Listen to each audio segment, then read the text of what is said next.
People are placing me high tier normie as a little bit above average, between a 6 to a 6.5. Does that mean he's rating himself a 6.25? What is going on right now? How is this not body dysmorphia? Was Zac Efron not already extremely attractive? And then what did he do to his face? Yeah, that was just fucked. What if after he gets his surgery, it's botched? How often do we see beautiful girls go and get hot dog lips? They look great. Perhaps the first time they get filler, they even look a little bit better, dare I say. But eventually, one thing leads to the next, and they've got hot dogs on their lips, their cheeks are out to here, and their breasts weigh 10 pounds each. What happened? How did they go from A to Z so quickly? And so the temptation to continue to get cosmetic surgery, once you started, it's real. And how many people don't think that all of those people have body dysmorphia? It's when you look in the mirror and you...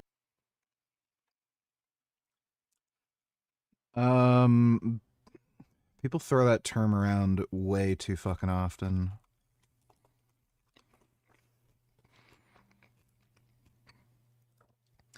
The only way to actually clinically diagnose body dysmorphia is to show somebody a picture of themselves and then somebody else who looks very similar. And if they have a completely distorted view on how they look, then you get the diagnosis. So like if somebody who's anorexic sees a photo of themselves and they say they're fat, then you show them a photo of somebody who also has anorexia and they say, oh wow, they're too skinny.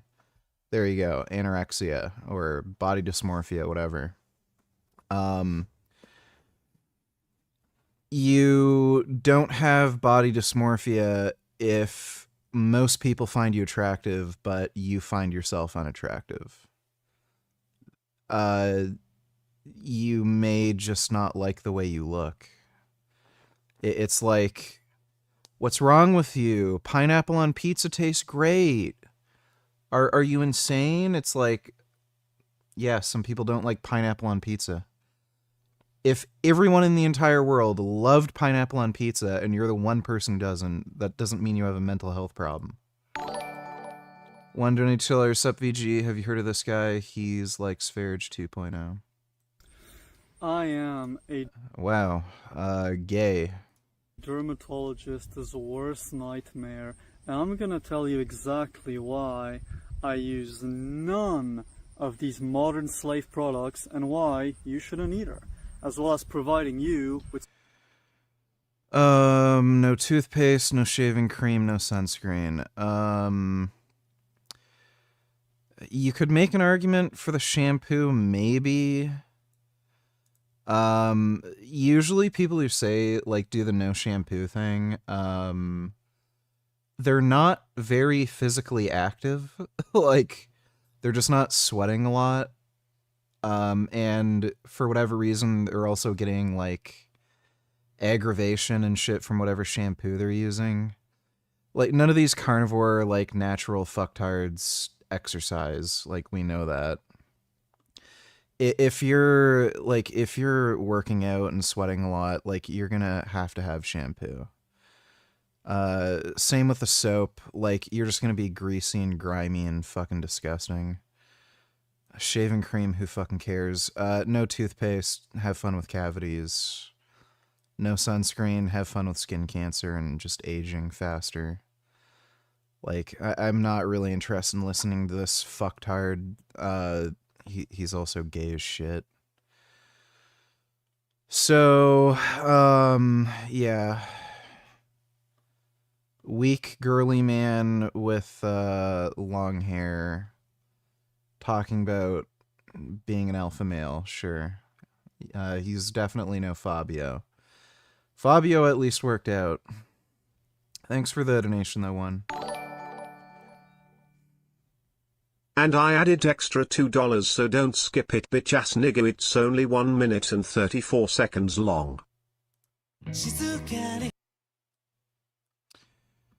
I can't just watch anime, dude. Even the intros, like, there's copyright issues and there's music on this.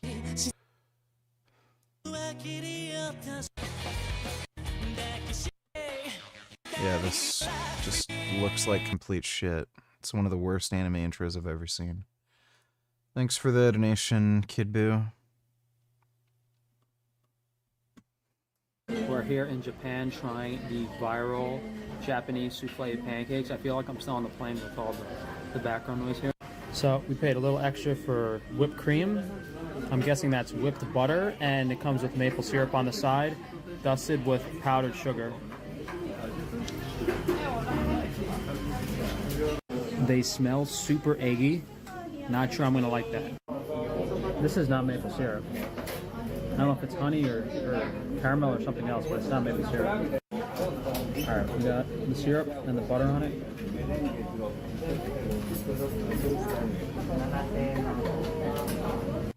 Try another piece with some whipped cream on it. I feel like I'm eating an egg souffle, dude. These are not like pancakes.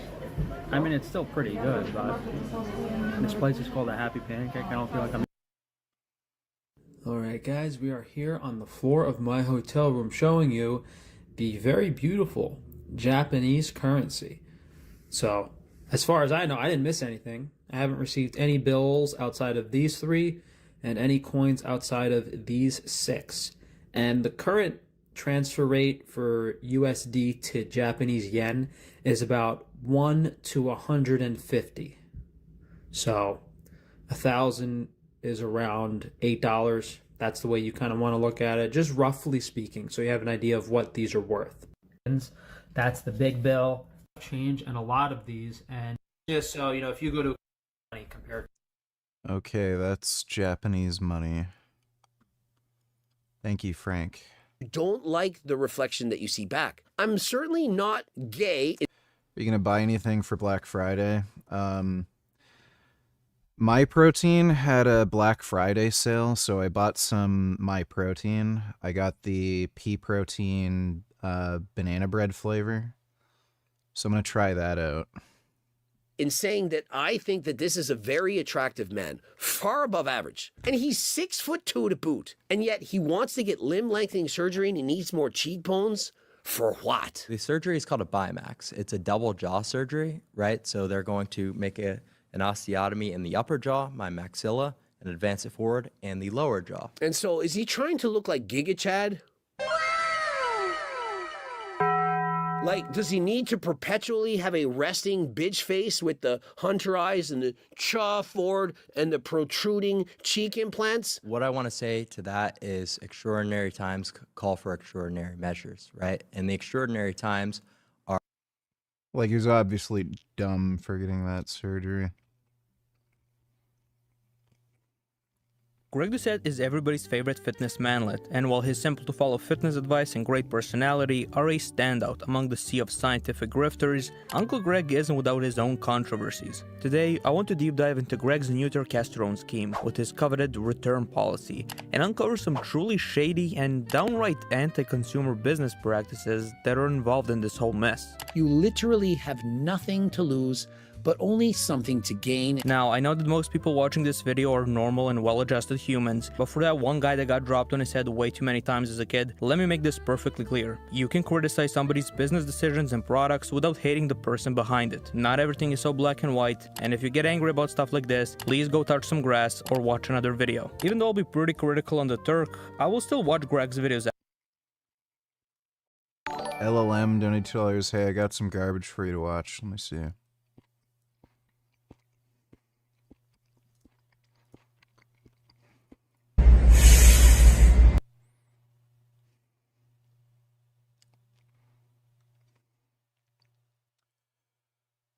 What injury does this target? Really? Like, you'll also notice the only people who do those fucking exercises are, like, twinks, too.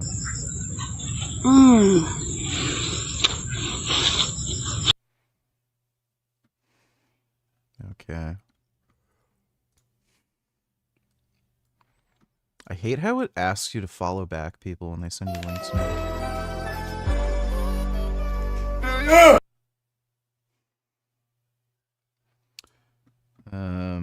I've been there.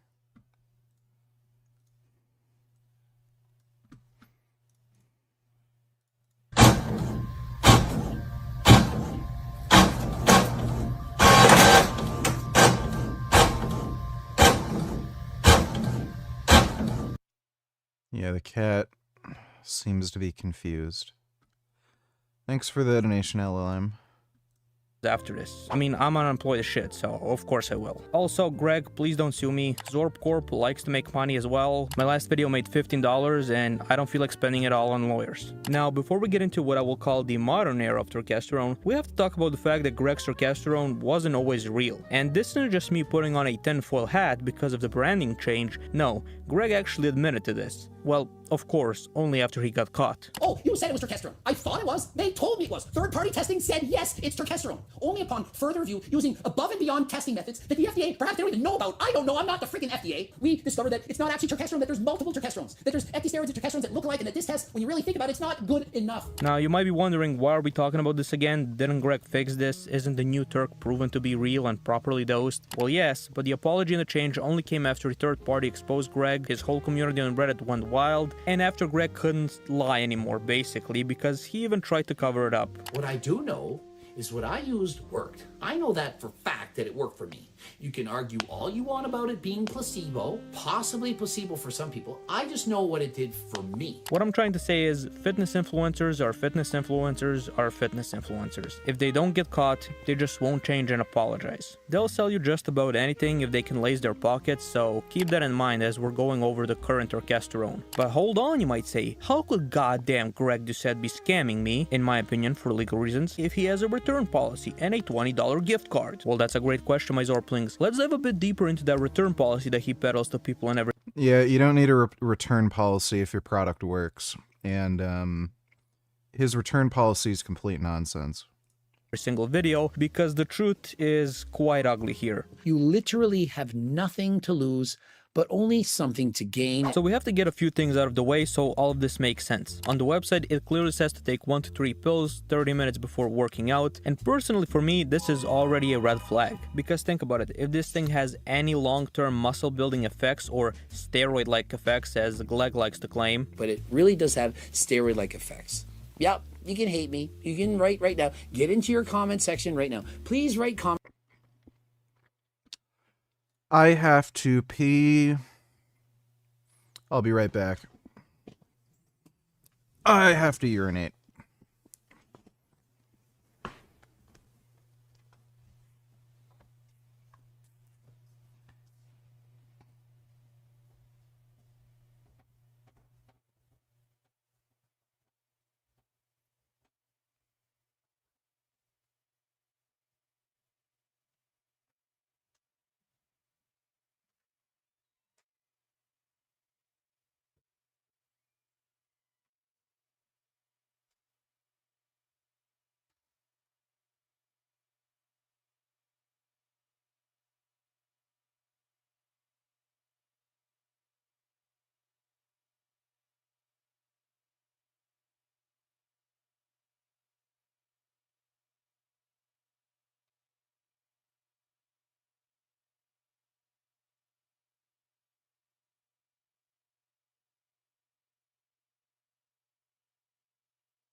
All right.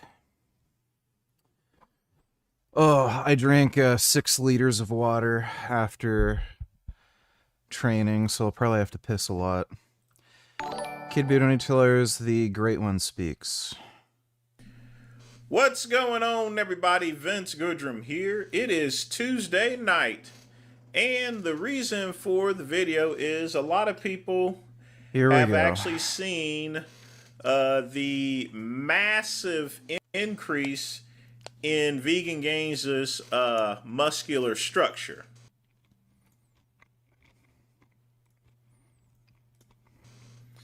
Now, I will be the first to admit that his physique at present has pretty much outmatched anything that I ever developed, even at my peak form back in 1999 when I was a corrections officer. That was when I was the biggest and the most muscular, because the spaghetti I was using was top-notch Tren, basically. But we're not here really to discuss me. I mean, like I said, he's already far outmatched what I ever had. But a lot of people are trying to guess his stack, as well as to try to figure out how he got big. What do you mean guess? I literally post about it on my Instagram. It's on my Instagram. And like, by the way, the photo he used in the thumbnail, it's from this post. And I literally say what I'm fucking on. There's no guessing. I literally say it. Big so much. And the problem is that a lot of people are only taking the drugs that he's into account and not taking anything else. And the truth of the matter is that while obviously, you know, the spaghetti has helped increase his physique, I would honestly say that's only 25% of, you know, his increase in mass. And I've actually discussed this numerous times. Other pro bodybuilders from the 90s, Sean Ray, Flex Wheeler, Lee Haney, and other bodybuilders have discussed the exact same thing I'm going to tell you, folks. The spaghetti that he's been taking, that's only 25% of the formula. You have two other formulas that's in place. Number one is diet. The thing about it is that you can't get big unless you eat big. Now, I would honestly say that he would look better if he ate some protein and meat, but he ain't gonna do that. After all, his name is Vegangains, which means he's a vegan.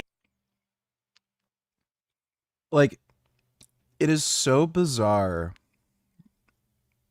when people say, you would have been better off if you did this, but they've achieved a far higher level of success.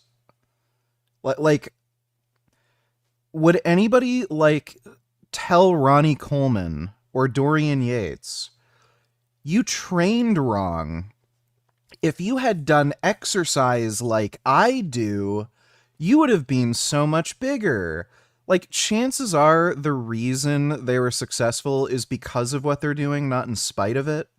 Like, especially when you're talking about, like, super high levels of success, like, 8-time Mr. Olympia. Like, the idea that Ronnie Coleman would have been bigger and stronger and had a better physique if he had trained any other way. Like, chances are the reason he trained that way is because it worked for him. Same with Dorian Yates. He had a very different training strategy. That worked for him. Like, you can say what you want about me and, like, oh, I'm a terrible person and I'm a fucktard, I don't know anything. I'm bigger than, like, 99.9% of people. I'm growing faster than most dudes on higher fucking doses of steroids.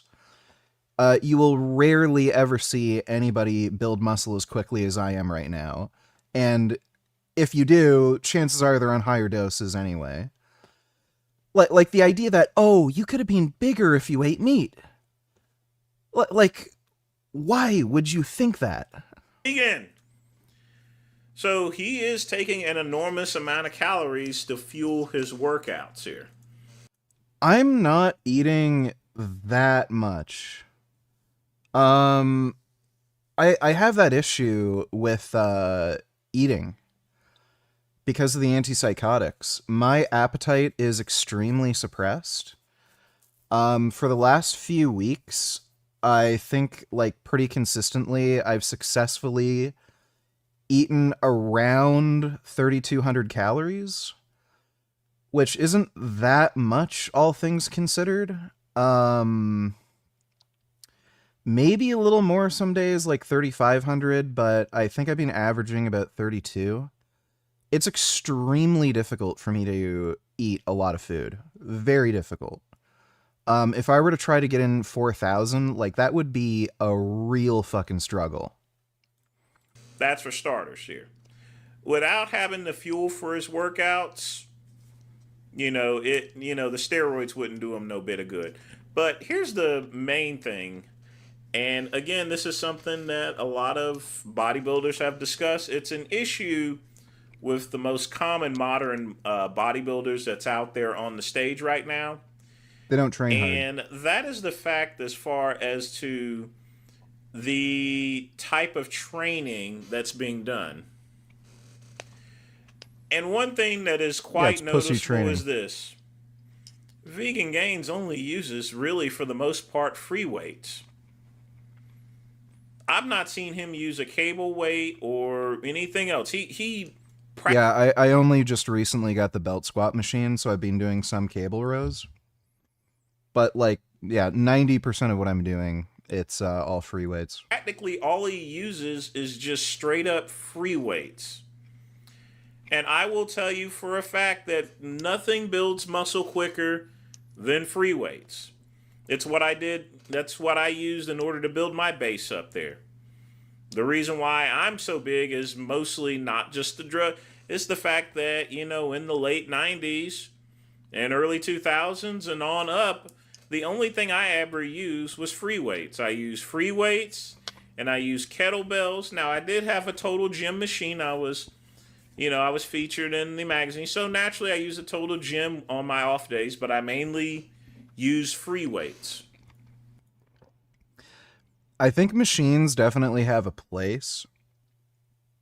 I'm planning on getting more machines. I think especially when you have to deal with physical problems like injuries, like machines end up becoming extremely valuable. But the bread and butter or meat and potatoes or tofu and potatoes in my case of your training probably should be mostly free weights. Yeah, you can look at bodybuilders from the 90s. Look at how Kevin Levrone trained and look at his physique compared to the fucking competitors on stage now. Look at Ronnie Coleman versus the competitors now. Dorian Yates, he used a lot of free weights. They just looked better. They were bigger, rounder, more dense looking. They had a more complete physique. I think there is something to free weights.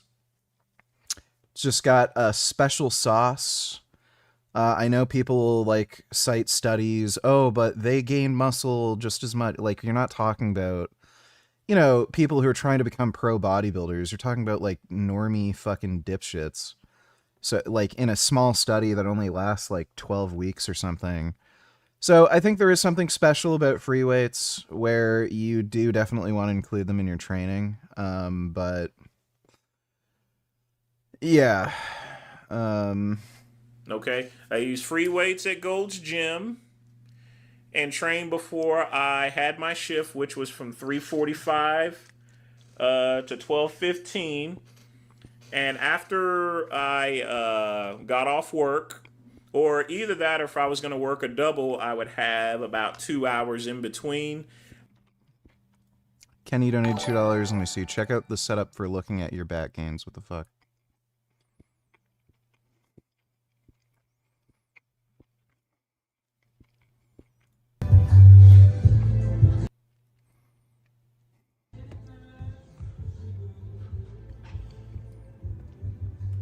Conor McGregor ain't making a comeback. That dude is a burnt out drug addict. I'm pretty sure he's on crystal meth.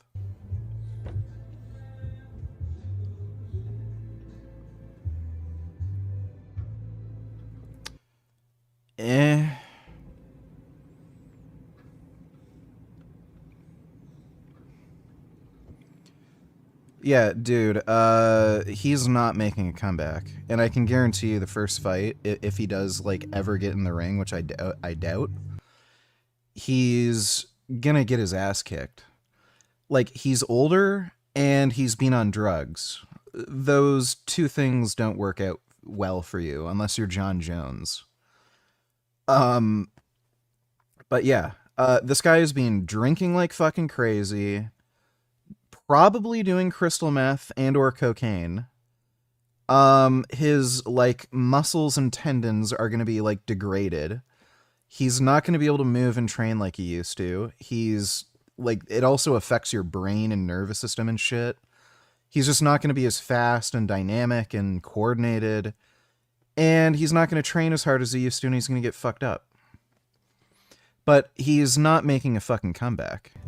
Like, this guy is way too fucking whacked. Like, you think John Jones is bad? Conor McGregor is really fucking bad with the drug abuse. He is not making a comeback. Thanks for the donation, though, Kenny. Which is 2 hours of paid time, by the way. And I would work until like 8 o'clock or so forth. But between those 2 hours, downstairs was the detention officer's little gym, and all of it was just free weights. So I would just get in another workout before I took a little bit more of my little spaghetti, you know, and stuff. Or actually, I would take a little spaghetti before then, either that and then pop an energy drink or something in order to keep me awake to do my 16-hour shift and everything. You know, but everything that I did in the late 90s, early 2000s was for the most part free weights. That's how I got big, and that's why my cousin is getting humongous there. It's just the free weights here. If he was training, he wouldn't be so big if he was training with mostly cables and little rubber bands and stuff like that, you know. And that's the problem with a lot of these pro bodybuilders. They're dependent too much upon machines, and they're dependent upon cables, and they're working more on their drug protocol than they're actual training. You got to do some straight up brutal training. You know, when you see Sean Ray, what is he in those old 90s videos? What is he mostly working out on? Free weights. Ronnie Coleman, you know, come on, free weights. All of the great bodybuilders, the Kevin Lavronis, the Sean Rays, the Dorian Yates, the Mike Metzers, the Arnold Schwarzenegger, and stuff like that, they were all using free weights. All right? I don't know if I pronounce Arnold Schwarzenegger's name wrong. It could be. But in any event, I'm not going to edit the video. But in any event, folks, that's the biggest part that actually plays in terms of Vegan Gains' training. It isn't just a drug. The drugs do make a difference here, that's for sure. The spaghetti makes the difference here, but also the diet, and most importantly, the training. He's getting huge, mostly because all he's using is free weights. I mean, his friend and tofu. And he's doing clean and jerks too. You know, for some smelly vegans, they do some pretty hardcore workouts, so I will give them that there. But just wanted to offer my observation on the whole situation. But that's all I got to say for today. All right, well, pretty based. I will pin the best comment. Coach Greg is a liar. Craig is a liar. He just cares about making... What's up? It's weird that you're required to take it before training. I mean, it doesn't really matter when you shoot up Tren or test, nor does it matter at what point of the day you take creatine. So why would it matter with Turk? The only supplement I can think of that you should take before working out is, well, pre-workout. But we'll come back to this in a little bit. Just keep that in mind. So okay, if you're a regular dude, you're recommended around 2 pills per day, or 3 if you aren't a bitch. Why does this matter? Well, my Zorplings, the box of Turk Turk Builder Max contains 40 capsules, and if we do some quick Mike Jizratel math over here, that means that one box of Turk will roughly last you 13 to 20 days. Okay dude, what's the problem here? The problem is that one goddamn box of Turk is $80 pre-tax and shipping. Let's calm down. Let's say you really want the maximum Turk results. You want to give this thing the absolute best chance it has. So you decide to train how you're training right now. Dude, that is insane when you think about it. $80 for something that will last you 13 days. So you're spending like about $160 a month for something that does jack shit. Literally nothing. Best case scenario, this thing acts as like a serum, and all it's going to do is make you lose body water. Like, that's it.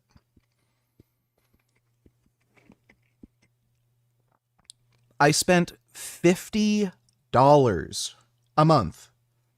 Canadian dollars, by the way. On testosterone. 210 milligrams a week. I gained 20 pounds of muscle in 2 months. So for a third, less than a third the price, you can't even do the math on this because 0 times anything is still 0. So let's be generous and say somebody on turkesterone built a gram of muscle. So I've built about 2,000 times more muscle mass than anybody on fucking turkesterone. And they're spending $160 a month versus my $50. Like, these supplements are for stupid people. They are for dumb motherfuckers. Because if you're dumb, you're not going to take a drug that works. You're going to be stupid and think steroids are bad for you and evil people take steroids and I don't like needles because I'm a beta male faggot cuck. And, also, my parents won't give me their credit card for buying steroids, so they're okay with me buying bodybuilder supplements. And I really like Greg Doucette because I like the stupid videos he plays on his videos where there's the guy racing a cart. And, he's funny because of the loud noises that pop up randomly in his videos. So I'm going to buy his supplement because I'm a dum-dum. That's what it's for. It's for stupid people. Stupid people buy this fucking shit because that's what stupid people do. They can't figure things out. They don't have reasoning skills. They're fucking dumb. And they buy this shit. So, yeah, be a dumbass. Waste your money on something that doesn't work when you could take something that's far cheaper and actually works. Highly effectively. Vegan glue stick donators. Can't believe what a piece of shit Russell Brand is, coming from the guy who claimed he had too much empathy to shoot an elk. Well, he's totally full of shit. He's ex-vegan, right? Can't believe how radically eating meat has changed me constitutionally, but don't take my word for it. I was gonna say, that's amazing. That's the first. So he's weak and skinny, and he's attributing that to meat. Okay, you eat meat, I eat tofu, and take steroids. I think I'll stick with tofu and steroids. Like, he looks like an emaciated anorexic. What are we doing here? Like, this is the flex? I'm anorexic? I'm weak? I can't do push-ups? Meat did this for me? And people will listen to him and not me. Why am I not a fucking millionaire with the biggest podcast in the world? This fucking idiot is an anorexic, emaciated beta male who can't do a single fucking push-up and is telling everybody, this is what happens when you eat meat. And then here I am taking steroids and eating tofu. looking jacked as fuck, just absolutely wrecking shit. And this guy, like, earns... It's got to be, like, what? At least 50 times what I make? Everyone's retarded. Like the world is constructed around stupid people. It's insane. Time I've had abs in my whole life. What's going on? Tell me the science. His first time having abs his whole life. He's either lying or doesn't remember having abs when he was a vegan in 2010. Wow. He actually looked bigger and stronger, too. He actually looks fit. What?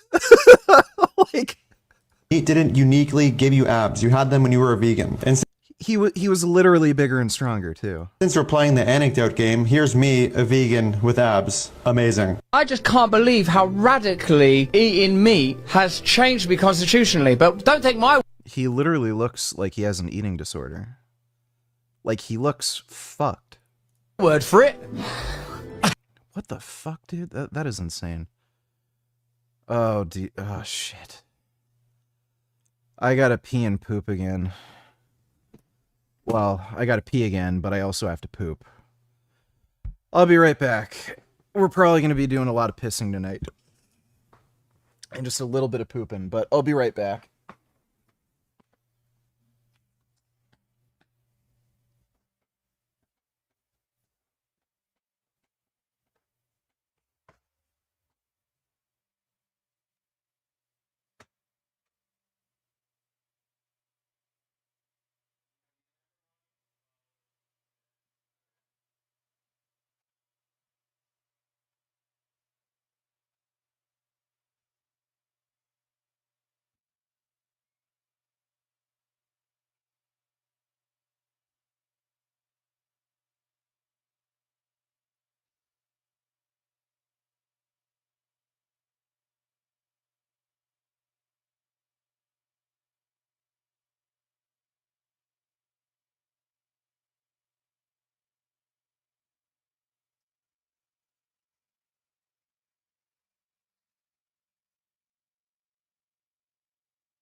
Okay.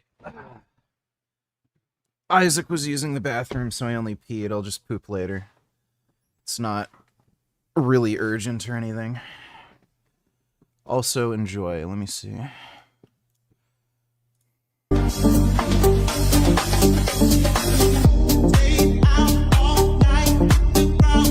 House music is so fucking terrible.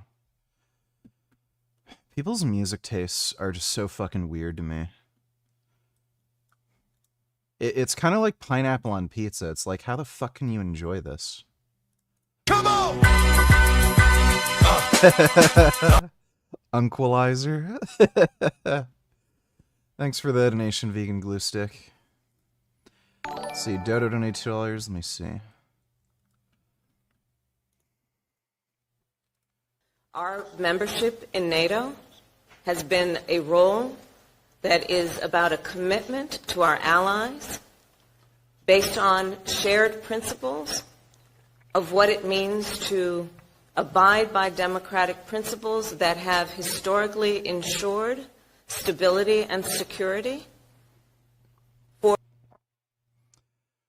Biden regime instigated this war. the war happened under Obama.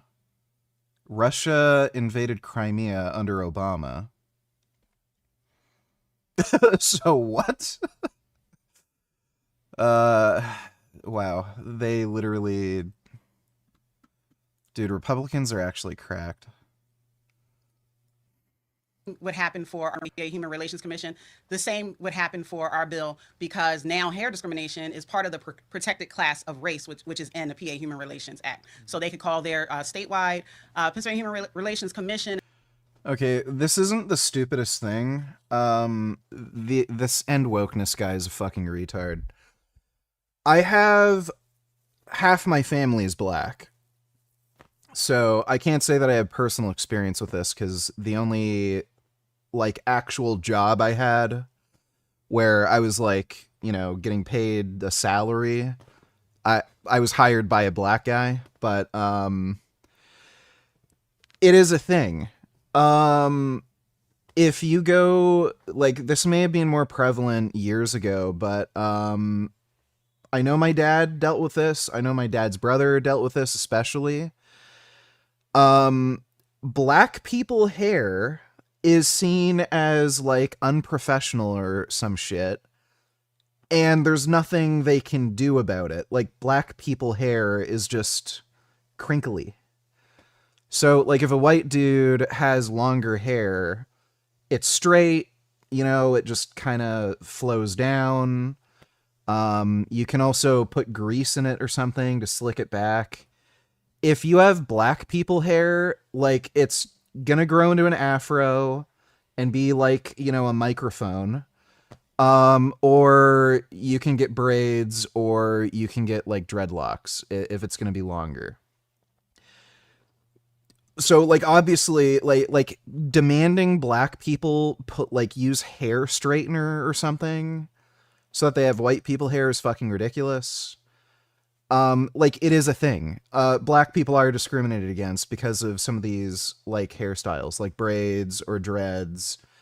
If you have longer hair, it's either going to be a fucking afro, like a fucking microphone, or you're going to have dreads, or you're going to have to like braid it or something.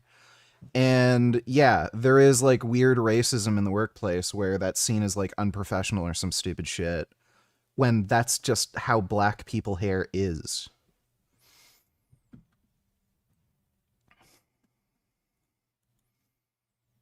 All Muslims should leave the UK, and I don't care if that's too extreme. I mean, look around you, the cost of living is rising every single year. Well, yeah, I would say, yeah, just get them the fuck out. Stabbings and crime levels are increasing every day. The schools are pushing haram ideologies onto your children. Our own Muslim women don't even feel safe leaving the house. Think about your mom, your sister, your wife. These are people that we care about. And yet most...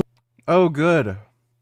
Yes, listen to your Muslim brother. Leave. Muslims stay here because they are trapped in the 9-to-5 system. They say, I can't leave, I can't afford it. But the truth is, you can't afford not to. In Muslim countries, your kids are raised with deen, crime levels are low, your family is safe, and...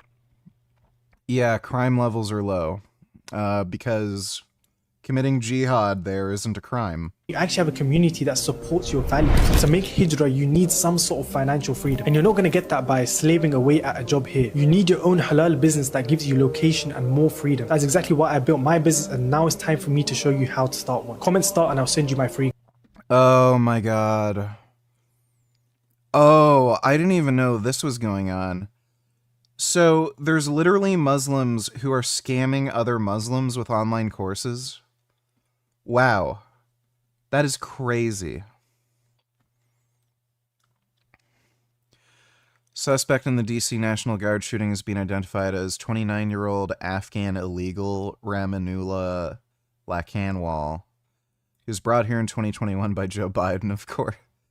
I'm pretty sure Joe Biden didn't literally bring him over. Biden and Mayorkas have blood on their hands while staging the attack. He allegedly screamed Allahu Akbar.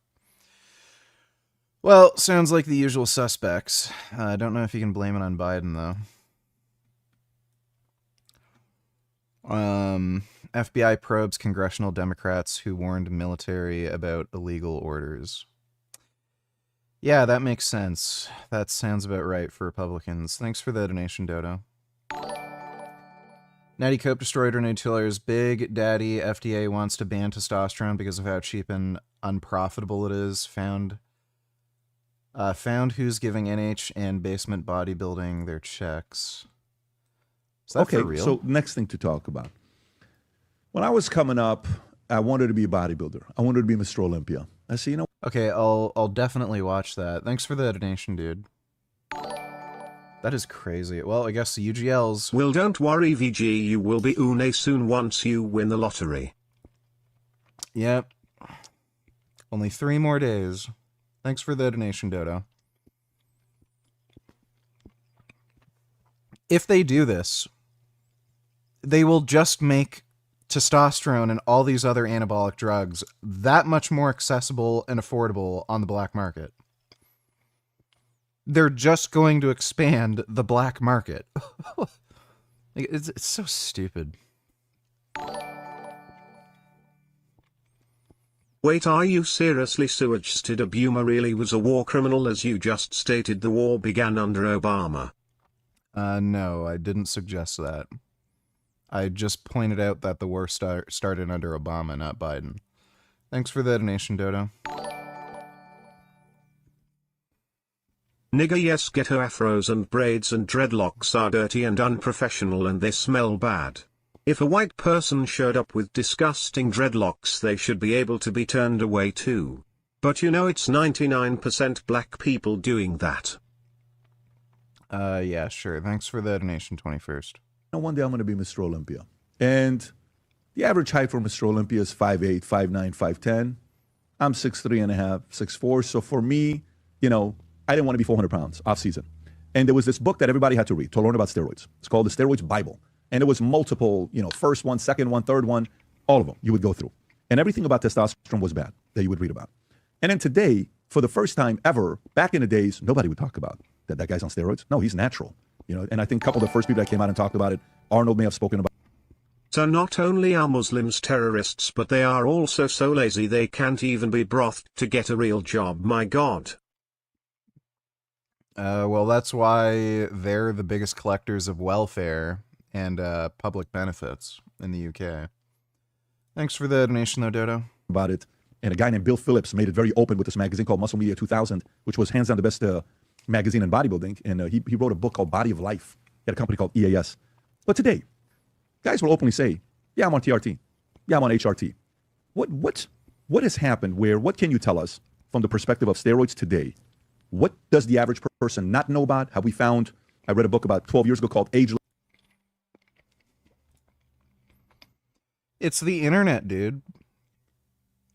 The internet works things out. The collective intelligence on the internet just ends up figuring out what's right, what's wrong, and everyone's figured out that testosterone's good.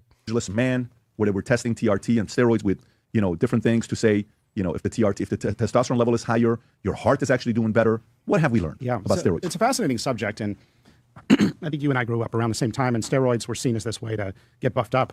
And people do feel better on steroids. Steroids are a natural chemical. When you take exogenous steroids, there are some short-term benefits, but there's long-term harms. And that's why the medical community warned against people buffing up on steroids just to look better and feel better in the immediate short term. And then in the Olympics in the 1980s or so, people were taking testosterone as a performance enhancer. And all heaven and earth came down on those people. And that resulted in testosterone getting scheduled as a controlled substance. But the more that we've learned about the human body, the more we've realized now that there can. You're telling me Mophead, whose hair is unwashed and probably smells disgusting, should not be able to be turned away based on his hairstyle? Well, no, not based on hairstyle, just based on him being a retard. Thanks for the donation, though, 21st. And be a role for testosterone replacement in men when they stop producing a high level of testosterone, and it provides some of the benefits of testosterone, including muscle mass. Now, this hasn't been proven yet as an outcome of taking testosterone replacement therapy, but do you know what the #1 predictor of longevity is? Muscle mass. Now, it may be a function of the fact that those people are more.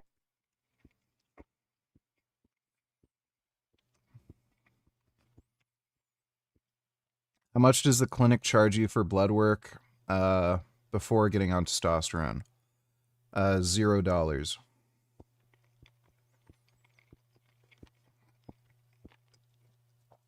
It's covered by OHIP. So in Canada, you can get blood work done for free. So all my blood work has pretty much been free. There's only a few tests that aren't covered by OHIP.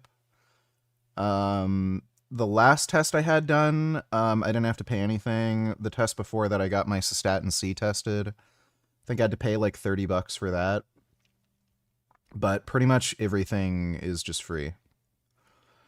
So it's basically $0.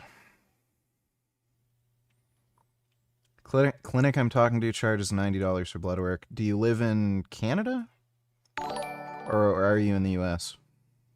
When the edibles package says just take half a gummy but you already took 2.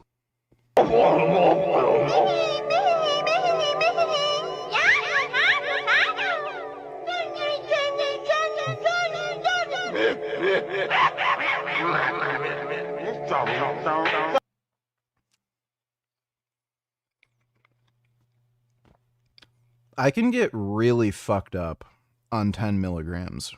20 just blasts me to the fucking moon, and I took 30 once. I, like, died. So yeah, edibles are pretty potent. I actually, a few days ago, I got a big bag of CBD gummies. So it was like really, really low THC content, like basically trace amounts. But they were CBD gummies. There was 1,500 milligrams CBD in the entire package. I ate the entire pack in one day, and I was high for 24 hours. Like, and it was weird. I would get really high, and then I'd go back to normal, and I'm like, oh, I'm not high anymore. I guess it's over. And then like 30 minutes later, I get really high again, and then I start coming down, and I'm like, oh, it's over. And then 30 minutes later, I get really high again. It just kept coming in waves for like 24 hours straight. It was fucking crazy. I did that because of the carpal tunnel. I wanted to like really bring down the inflammation in my like my forearms and wrists, and it did work. But yeah, that was it wasn't super intense. It wasn't like the crazy whacked out high that you'd get on like a high dose of THC, but I was pretty fucking high. Thanks for the donation though, SV. So you're telling me you would want Mophead to be able to get hired to work in a restaurant and prepare your food? Because he can't be rejected based on his dirty, disgusting, unprofessional hair? Even Fix Fearless agrees with me 100%. That's great, dude. Bro, it's funny how FitX Fearless, he's like such a huge fan of hair transplants. But then he tells everybody to, like, shave their head. At least if they're black. Thanks for the donation on the 21st. 21st Century Fox, $72 cat. Oh. Oh.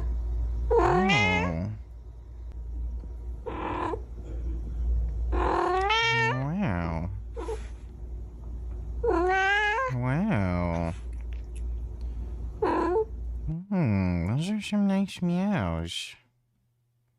Oh. Oh my god. Oh. Oh wow.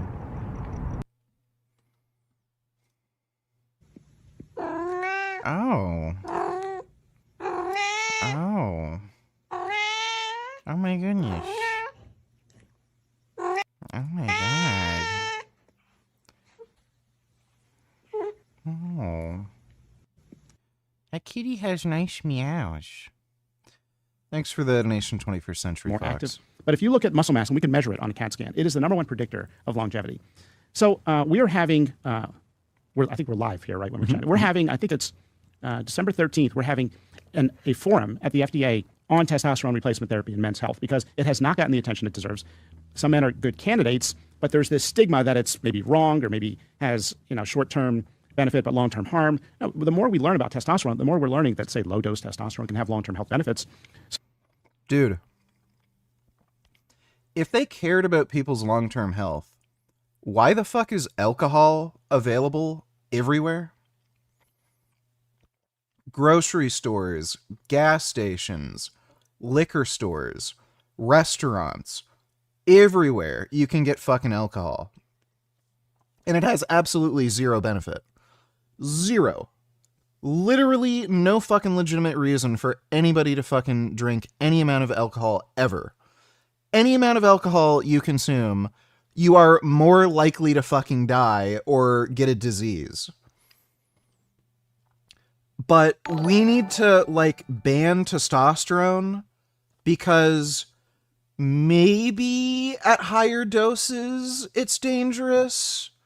Maybe? Oh, okay, right. Yeah, this isn't some, weird, retarded political bullshit where, masculinity and muscle mass is just hated. And, why would you want to be more muscular and fit and productive? Just drink alcohol, go to the gas station, pick up a fucking, bottle of liquor. Just relax. Order some McDonald's on Uber Eats. You don't even have to exercise by walking to your car anymore. Fuck right off, dude. Holy shit. When you look at, how your average person fucking lives, and we're worried about fucking testosterone, dude, your average person taking steroids is more fit and healthy than your average person because they're clearly interested in exercising and building muscle. Your average person is a fucking out-of-shape fat fuck who drinks, smokes, eats like shit, overweight, but, testosterone might be dangerous.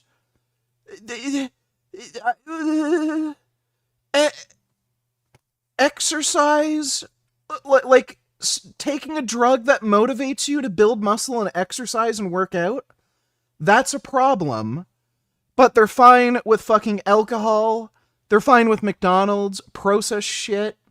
Right. This is just fucking stupid.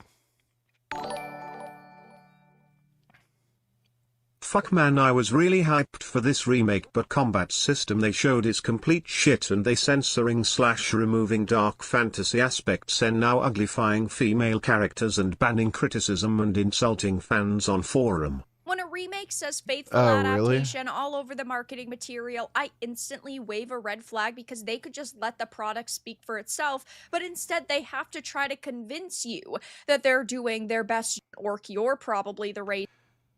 Oh, yeah. There's no explaining that away. That is deliberate. That is crazy. I know people some of these anti-SJW fucktards who still somehow make money from this grift online. I remember when Silent Hill 2 remake came out, they were saying that girl Maria or whatever looked like a man, and I'm like, what? So some of that shit is stupid, but I mean there's no explaining this. That's clearly deliberate. They did the same thing BioWare with I made a whole video about it. BioWare did a similar thing with that RPG a while ago. They're hiring people in these game studios that are weird fucking woke lefty feminists, and they are in fact doing this shit. And it's happening too because it's all coming from Western devs. You never find any Japanese or Chinese companies doing this, making games. Look at all the Capcom games that have come out. They're not making ugly female characters. It's all Western devs, and why? It's a feminist horseshit. But Yeah, I've never played the original Gothic, but yeah, that's seriously gay. Thanks for the donation, though, one. And to think conservatives love to call homosexuals and the disabled the bigs welfare leeches. Homosexuals, especially gay dudes, are like highly productive. So I don't know why they'd think, like, between all sexual orientations, gay people probably have the lowest likelihood of being on welfare. Thanks for the donation, though, Dodo. McPlant donated $3. Let me see. Holders will be banned altogether from Thailand. Now they're starting a movement here in Thailand which is called #SaveKopangan, in which they want to stop the ever-increasing Israeli influx, which they're now comparing to a settlement indeed. Is this even realistic? Or, I mean, accurate? Thailand, Israel, Taurus. Thailand is a popular destination for Israeli tourists, hundreds of thousands visiting annually. Recent influx has led to tensions, complaint of disrespectful behavior, government crackdown on illegal activities. Behavioral authority Thai expressed concern over rise in illegal activities, including drug use, operating unpermitted businesses, using Thai citizens as business nominees, overstaying visas. So I am not seeing anything about Israeli tourists being banned. Thai locals say Israeli tourists unwelcome. So they're not banning Israeli tourists. So he just made that up. Thanks for the donation, though, McPlant. Grey Knight donated $2. I live in New York State. The clinic I'm speaking to online said they could ship me the testosterone after speaking to a consultant. $50 a month, 200 milligrams per week, and I can just inject it myself if I want with any amount I want. Is that considered a green flag? I would say that is definitely a green flag. That ain't a bad deal. So, you should make quite a lot of gains on 200 milligrams test per week. That is a fucking game changer. Again, like, it's unlikely you'll make the progress I made, but again, I gained 20 pounds of muscle on 210 milligrams a week. So you'll notice a fucking difference. That's a pretty high dose. Thanks for the donation, though, Grey Knight. So I'm not here to promote a product. I'm a regulator, but this has not gotten the attention it deserves. We have a guy, Brian Christine, who's a men's health expert, and he's going to be leading this. And, you know, we just did this big announcement on hormone replacement therapy for women. I don't know if you saw that. I did. We got great coverage on it, and I'm glad it did, because this represents the biggest screw-up of modern medicine, the demonization of hormone replacement therapy for postmenopausal women. And, you know, it came out of dogma. It came out of a Fauci-like figure at the NIH in the year 2002, about 23 years ago, who made this decree. And he had a study that he pointed to, even though the study was misinterpreted. And you actually looked at the details of the study when it first came out. It did not show an increase in breast cancer that was statistically significant, yet he said it causes breast cancer. No subsequent study has found that it increases breast cancer mortality, but women were scared out of this treatment. It's a life-changing, life-saving, life-extending treatment for many women when their body stops making estrogen. Yeah, my mom's on HRT. And she's also on steroids now. She's been taking Anavar, and she's going to go on testosterone. Between 45 and 55 years of age, they replace it with estrogen replacement, plus or minus progesterone. And they feel better and live longer. It not only alleviates the short-term symptoms of menopause, that is, when I say short-term, it can last 8 years on average. We were told in medical school, some women have symptoms of menopause, but they're usually mild and they just last a couple of years. In other words, just tough it up. These women are complaining. Right? That was basically the male-dominated medical establishment. Now we know symptoms last 8 years on average, that 80+% of women have symptoms, and for most, the symptoms are severe. Where now they're more likely to get an antidepressant when they come in for their mood swings than they are estrogen, which can alleviate these symptoms of the hot flashes, night sweats, mood swings, weight gain. I mean, marriages have been saved. Oh, dude, it's so insane. Like, I've become so fucking red-pilled on this. I'm convinced, like, the vast majority of cases of depression are due to, like, hormonal imbalance. And rather than treating the hormonal imbalance and giving men testosterone or women HRT or something, they're just prescribing you antidepressant meds that are far less effective, especially in the long term, compared to just giving somebody hormone replacement therapy. Like, it's fucking retarded. By hormone replacement therapy in postmenopausal women. In what way? Well, for example, one patient described, we just did a podcast with some experts in this field, and they said, the patient came in and said, every time I had sex with my husband, it felt like razor blades in my vagina because there's dryness associated with the menopausal changes. And so it can make sexual activity painful. And these symptoms were alleviated with hormone replacement therapy. So not only are the short-term benefits remarkable, but there are massively underappreciated long-term health benefits that are profound. And let me just mention a couple. Lowering the risk of fatal heart attacks by 25 to 50%. That's the number one cause of death in women. Whoa. I mean, on a population level. 25 to 50%? Yeah. I mean, this is top studies in the journal Circulation, with one of the top cardiology journals just 2 years ago. And it prevents osteoporosis, like 90% effective in reducing osteoporosis. It reduces the risk of a bone fracture later in life. If a woman makes it to 80, there's like a 1 in 3 chance she's going to have a hip fracture. And that can be the cause of death in many women because it leads to disability and surgery and then complications. Well, the root issue is the bones were weak because the estrogen level. Yeah, and if you have a hip fracture when you're elderly, it may not heal.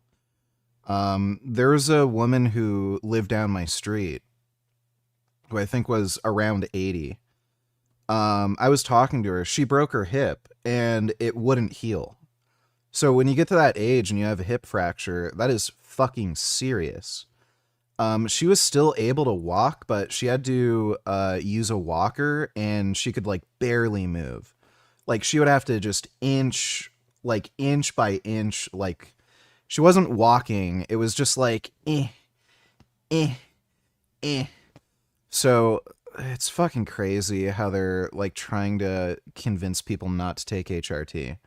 Yeah, just like wither away and die in the most miserable, horrible way imaginable. Like, fuck you. Dropped off at menopause, and it's preventable with hormone replacement therapy. It also reduces cognitive decline later in life for a woman. So the benefits are so profound that there, by the way, there may be no medication in the modern era, with the exception of antibiotics and a few others, that can improve the health of women on a population level more than hormone replacement therapy for postmenopausal women. If it started within 10 years of menopause, it's a key feature. So that means 60, because the study had a number 60 in it, right? Yeah. So starting 10 years before 60, so you're saying starting when you're 50 years old, so give or take? Women experience menopause generally between the ages of 45 and 55. And so your body really should not be going without estrogen for more than several years, because the estrogen keeps the blood vessel wall healthy. So it's generally believed that if you start it more than 10 years after the onset of menopause, or rule of thumb after age 60, that the benefit is not there and the risk-benefit ratio inverts. And so doctors generally don't recommend it after age 60. But most doctors haven't recommended it at all because of the dogma from the NIH 23 years ago that it increases your risk of dying of breast cancer, something that's never been found to be true in a clinical study. And is that the one that was released to the mainstream media first to kind of get some attention, and then that's what caused everybody to think that's those two tied to each other? Yeah, it was very manipulative. They released it to the media without the data, and then they published the study a week later. And when we looked at it after it was published, we said, there's no statistically significant increase in breast cancer. Who benefited from that? Who benefited from that article? Individual careers in medicine were made. They were nobody financially. Like it wasn't like a big pharma company that benefited from this. No, this was the ego of people who set out. I mean, the lead investigator of that study had said before, we have to stop the HRT bandwagon. I mean, he was on a mission. When we set out to create a shoe that blends comfort.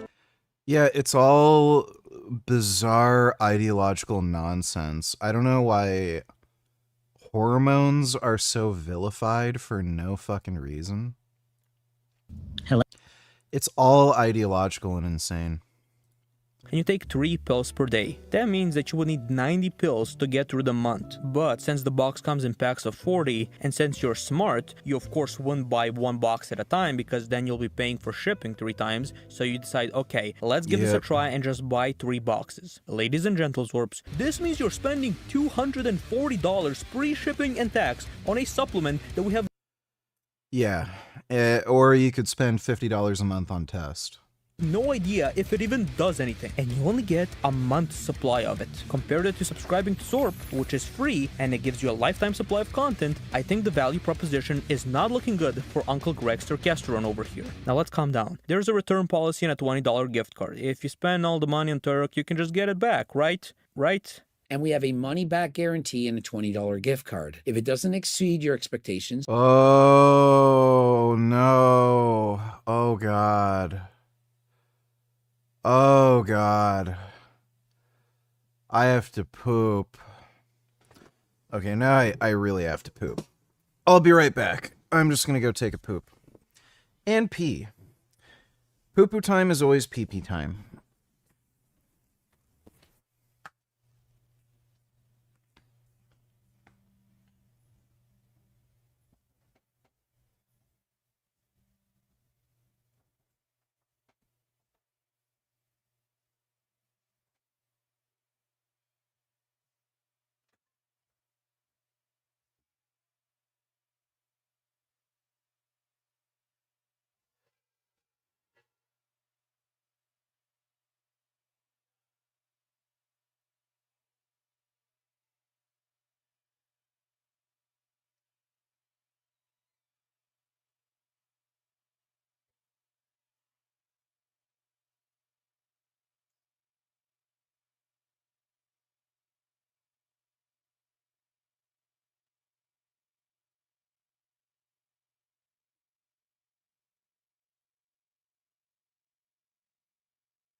Yeah, it's funny. Gummy's warming up to Isaac. He's chilling in Isaac's bed. Why always scroll down to the comment section when going to the toilet? There's two main reasons. One is even if you have a still frame on a video and it's copy protected, you can end up having a warning from YouTube, and if it's on for too long, the stream can get taken down and you can get a community guideline strike. So just to be safe, it's usually good to just not have anything on screen. And two, I'm also kind of paranoid of like Gummy jumping on my desk and then hitting something and then it opening up some other tab with like Pornhub or some shit. So, yeah. Thanks for the donation though, C.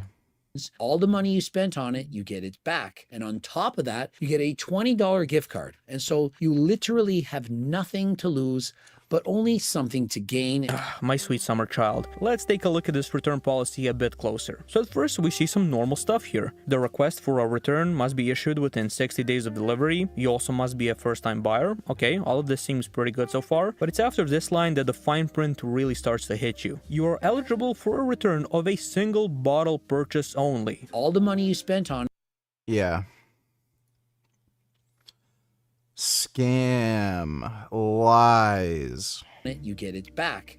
How interesting. We know that a single bottle will last you only between 2 weeks and 20 days, which is definitely not enough time to try out a product and see any real results. Like if you take creatine, for example, 2 to 3 weeks is how long the loading phase is. Even with steroids, you might feel something, but you won't see any crazy muscle gains unless you're absolutely blasting. But this time gets cut down even further when you consider the next statement, which says that you can return an empty bottle, which this one makes sense on its own. But when you pair that up with everything else, it basically gives you no time to see if this product actually does anything before you get your money back. You literally have nothing to lose, but only something to gain. And when you pair all of this up with the additional friction layers, like having to keep all of your original tags and packaging, the fact that the original shipping fees and taxes are not refundable, the fact that you have to pay for the return shipping, and the fact that the returns are only available for US citizens, sorry, the rest of the world, this return deal that Greg is promoting as the safest thing in the world is suddenly starting to look a lot less appealing. You literally have nothing to lose,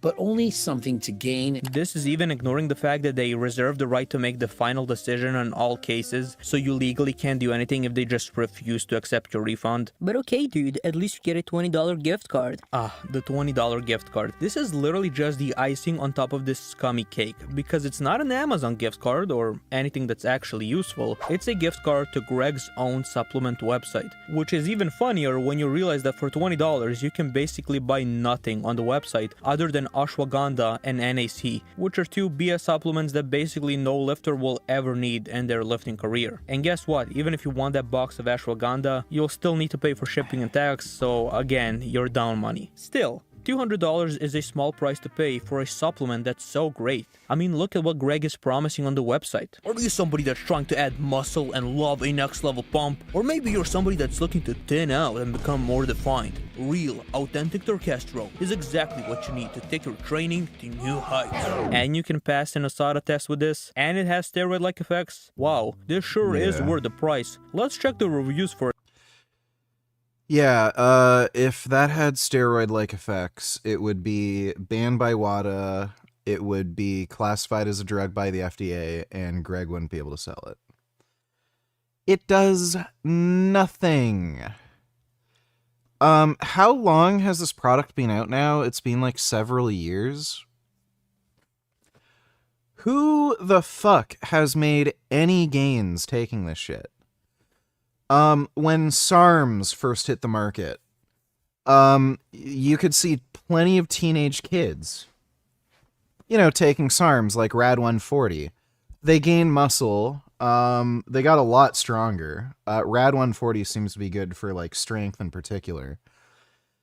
People were making progress on SARMs, and they're garbage. Like, they're not nearly as good as fucking steroids, too, which is hilarious. SARMs worked. We know steroids work, obviously. People make gains using drugs. Where are the fucking testosterone transformations? You know, am I the only one who would be interested in seeing a cartoon about a pop star who's also an obnoxious diva? Call it mud diva. Maybe it should be centered around Trump, seeing how he fits that description.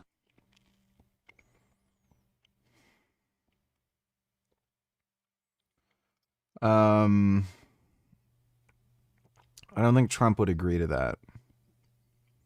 But it would be funny. Thanks for the donation, though, Dodo.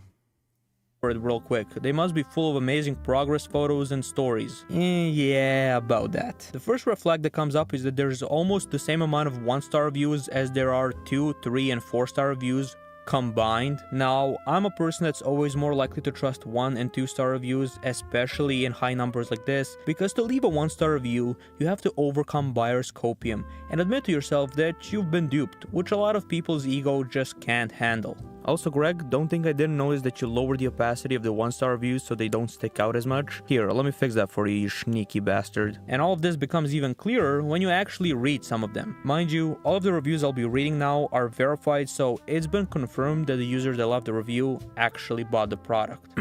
I wanted to finish the bottle before writing a review. I rarely ever write bad reviews, but this one was such a disappointment. I took 2 to 3 pills every day. I kept everything else the same. Even with having great lifting sessions this month and training as hard as I possibly could, I have no results to show with Turk Builder. No change in energy level, no change in performance, no change in weight. Been trying for 3 years to build more muscle, and no change in physique. Another review reads, ordered the product once. I got a final bill with the exchange and everything, all the other stuff added onto it. It worked out to be $543 for 5 bottles, almost over. That's more than what I spend on growth hormone per month, by the way. Like, what are people doing? Oh my fucking god. Like, it is just so easy to take advantage of stupid people. So basically, this guy spent in a single month what I spend, or at least was spending, on growth hormone and testosterone.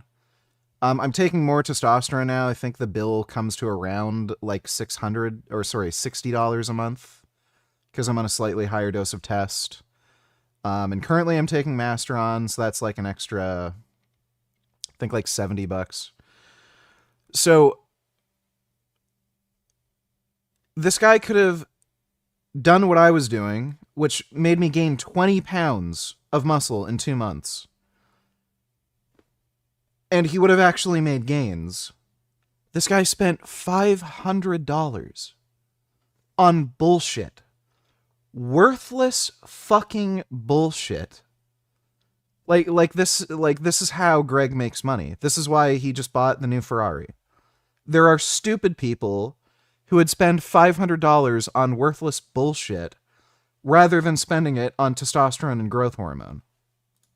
Over $100 a bottle and almost $200 more than originally checkout. And then to find out you don't get 60 pills anymore in the bottle and you only get 40, so hell of a lot more money with less product. Won't be ordering. Bought 3 bottles, took 6 pills per day, and felt literally nothing. Been working out for 10 plus years, natural. Save your money. Of course, these are just a few in the sea of many more, but what Greg might say is, well, why don't you focus on the positive review?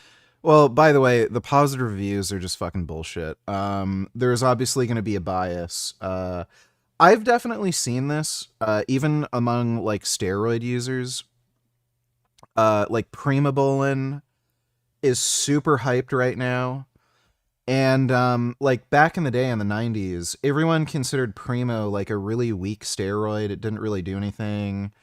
It was super cheap. Like, I think it was, like, 80 cents for like per like mil or something. Dirt cheap. Now because it's so expensive, it's not on the FDA approved like drug list anymore. It's not even made in the US. It's made in Japan and it's only sold to like Turkey And like there's all the like it's a really weird thing, and because of the whole supply chain, Primobolan is super expensive now. And now there's like a ton of fucking people who are saying like Primobolan's the best fucking drug ever. Like there's definitely a bias when it comes to price of something, where if something's just really expensive, people are going to have a bias to saying it works really well because like part of it's a status thing. They want to brag about like spending more money on something. Part of it is also you want it to be true that it's really good because you spent so much money. So you're also going to have that bias there. Oh, this worked really well. It's great because I spent so much money. You see dumb bitches like who buy, what are those really expensive purses that cost like $5,000 that you literally cannot tell it apart from the same, like a knockoff that's made from India? I see women do this shit all the time where they spend like insane amounts of money on like a handbag that's like $5,000, and they talk about how amazing it is and the stitching is so perfect. And then you tell them, yeah, that's a $40 knockoff from India. Oh. So it's the positive reviews are just all bullshit. No one's getting any fucking benefit or effect from this drug or supplement. At best, it's a serum, and it might just lower your body water content. That's it. And that seems plausible because the only people who are mentioning that it does anything, they're all talking about how they look leaner after they take it. Like Will Tennyson took it and he said he looked leaner like the next day. That sounds like it's working as a serum if it's doing anything at all. And that also comes along with some of the like side effects people are reporting. Some people are talking about having anxiety, feeling on edge. That's an effect that you get from serums. There's a bunch of like aromatase inhibitors and serums that you can get. If you lower your estrogen or like bind estrogen in some way, that has that effect. You'll find a lot of aromatase inhibitors and serums that people take for estrogen management. They cause some of those side effects like anxiety, irritation, difficulty sleeping.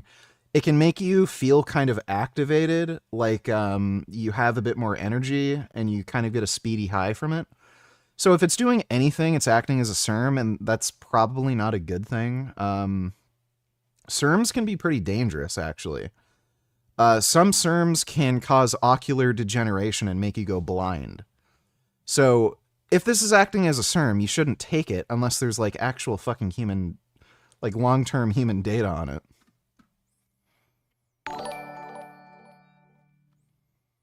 Hey VG, when you leave YouTube this Saturday, are you going to close your channel or leave it up?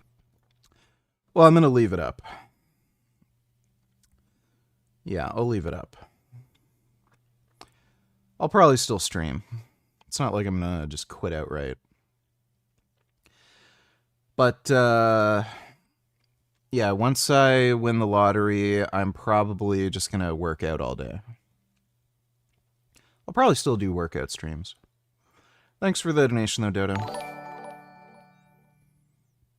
Just some Joey. Oh my god. What?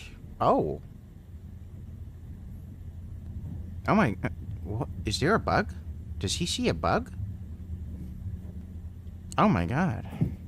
Oh my god. Oh wow. He's so fast. That's amazing. You can see the sentience right there. Thanks for the donation, Ethan, now.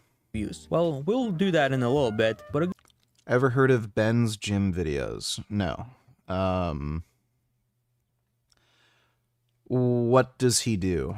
Good rule of thumb is to read the 1, 2, and 4-star reviews, since those will most likely be written by people that actually want to provide feedback on the product and not by fanboys, especially when that product is sold by a YouTuber. Parasocial relationships are a hell of a drug. But now let's get to the 5-star reviews of the product, which are absolutely hilarious. It's like they were written by that one raw vegan chick that you know that's also sunbathing her booty hole and eating raw dandelions to unlock her chakras. But what's funny is I think that was a photo that Paul Saladino uploaded to his Instagram. still, let's take a look at some 5-star reviews just to be fair. And just to make sure that I'm not cherry picking positive reviews, I'll just take a look over the first few verified reviews that pop up when you open the page. Literally the first review.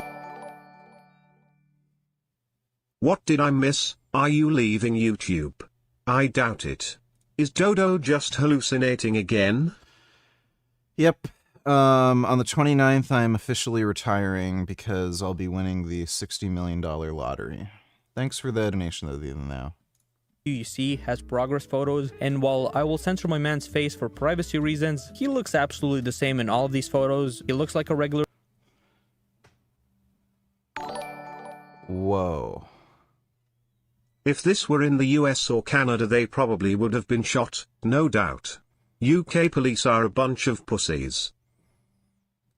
Let me take a look. Pro-Palestinian activists attack police with a hammer.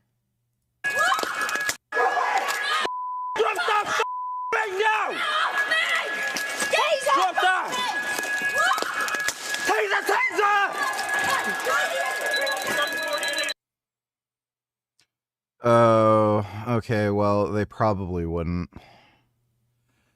Maybe in Texas, but I think in Canada they definitely wouldn't, and I think most states they probably wouldn't. Even in Texas, they probably wouldn't bother. So it looks like they were, yeah, UK factory weapons. So they're basically just trying to smash stuff at the factory. I don't know if they actually tried to attack the police with a hammer, but since these are women especially, they probably wouldn't have shot. Right, stay where you are! We got every single unit. Right, get your hands out now! Get your hands out now!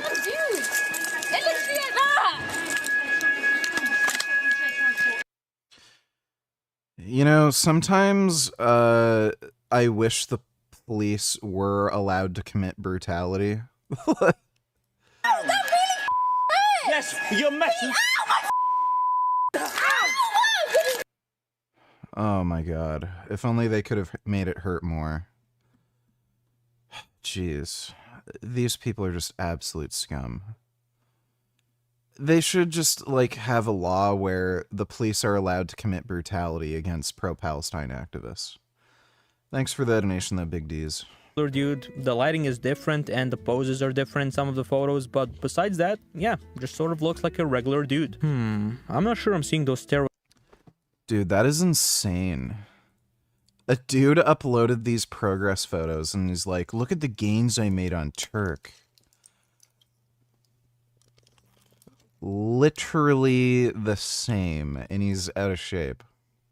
But besides that, yeah, just sort of looks like a regular dude. I'm not sure I'm seeing those steroid-like results so far, but let's dig a bit deeper. On top of this, the review says that the supplement gave him increased endurance and energy, which I just found hilarious. Like, the supplement's marketing is extremely vague on its effects and promises because we literally have no extensive testing on it, so nobody knows if it even does anything at all. And this guy picked the only 2 effects that it doesn't promise anywhere on the website. I mean, it's just amazing. It's like if you went on a website for acne cream and the top review was like, this cream is great, I finally stopped pissing blood. And it's like, I'm glad that you're having a positive effect on this, dude, but it's not really what the cream was meant for.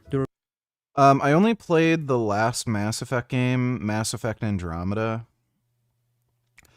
It had SJW nonsense in it, like they deliberately made the main female character uglier and shit, you know, weird crap, but the gameplay was pretty fun. I recall liking it, and at least for the time, the graphics were also really good. Some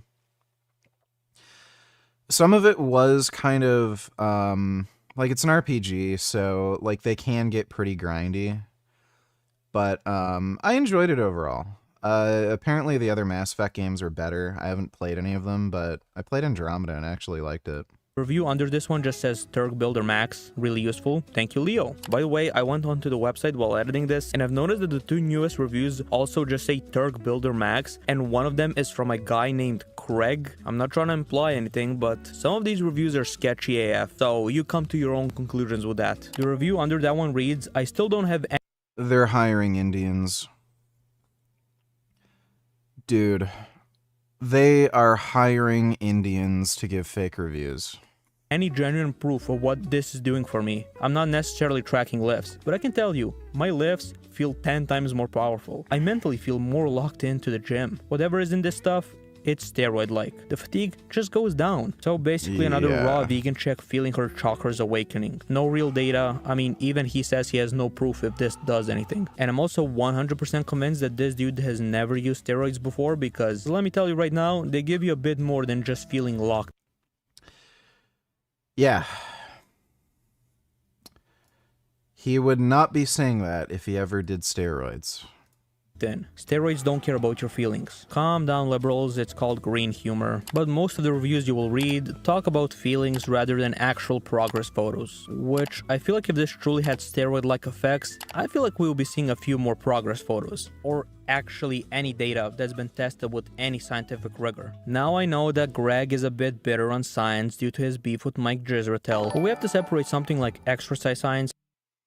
Would you like to interview this OG vegan on a stream?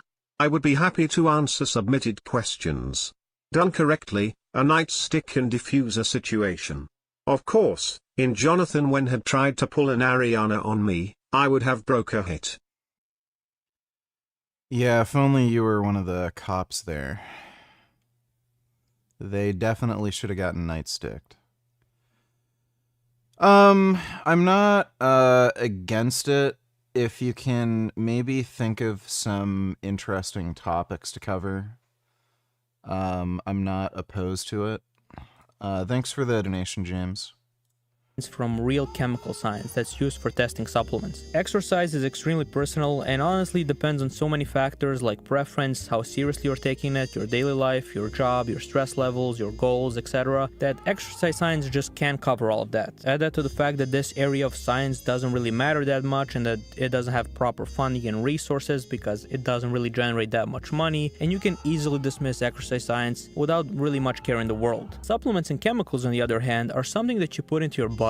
Research here is not only important, but also much more rigorous and profitable. If John Protein found out that Turkesterone was truly the miracle supplement that it was, people will be running at the opportunity to test it so they can prove that it works without a shadow of a doubt and sell you a bottle of this for $100. So it really makes you wonder why nobody in the last 20 years has jumped on this opportunity. It's a money printing machine, as we can clearly see. The idea of Turkesterone— What's really hilarious is in one of Greg's recent videos, I think he uploaded it in the last couple months, he went over some garbage research. You can't even call it research. Really, are you still going to be doing streams in which you ask for money that you wouldn't even need anymore, or just stream for fun, workout or otherwise? I think I'd still leave the donos up, because then people can just pay me to pay attention to them or something, or if they want a specific question answered, you know. But pretty much guaranteed I'd probably be streaming less if because again, if with that amount of money, I'd have infinite free time. So you'd probably see, if anything, if I do still stream daily, it'd probably be mostly workout streams. And the normalish streams, they'd probably be less frequent, and I'd probably do more gaming, because I don't have to worry about getting money from donos. But thanks for the donation, Dodo. Appreciate it. Foul out, I need $3. Let me see.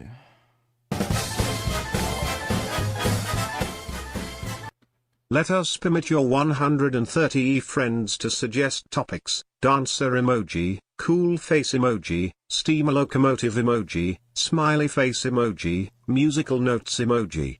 Freeform is fine with me. Well, I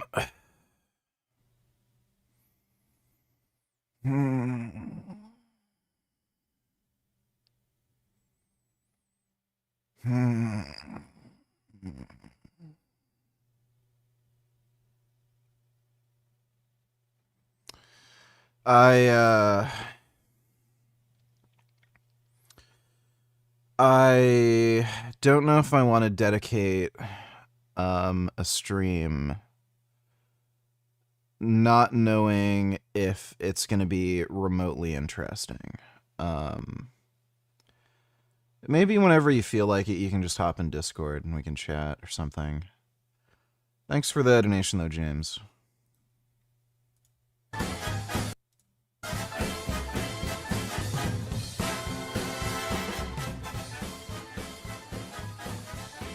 Should have just done some body shots there.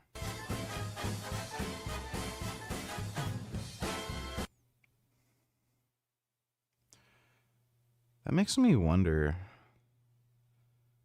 I wonder if some of his fights were fixed. I know the Italian mob actually threatened to kill some boxers that were fighting Muhammad Ali. There was actually a boxer that was murdered by the mob for refusing to take a dive against Muhammad Ali. That is actually suspicious. Like, why wouldn't he try landing body shots when he's completely open and nothing's landing when he's trying to hit his head?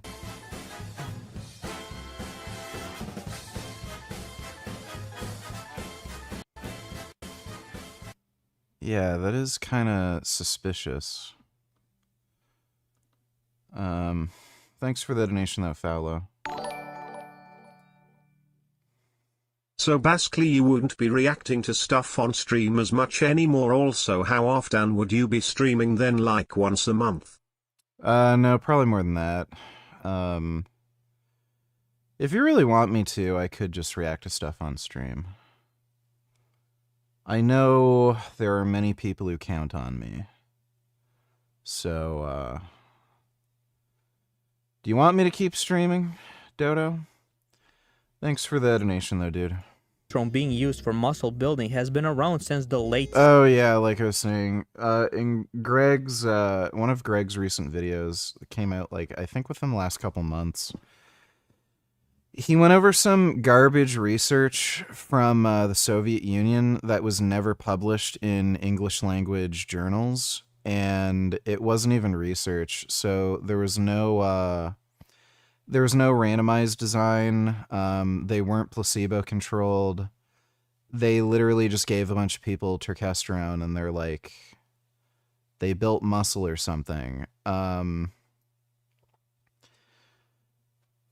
If terkestrone did anything and it had any performance enhancing benefit, you would have heard by now Russian athletes doping with terkestrone. Especially, you know, during the Soviet Union, Russia really wanted gold medals, especially in weightlifting. If terkestrone did anything, they would have all their weightlifting athletes and wrestlers on terkestrone. And lo and behold, they're all taking Trinabol. So, why the fuck were they dosing athletes with Trinabol when they could have used terkestrone?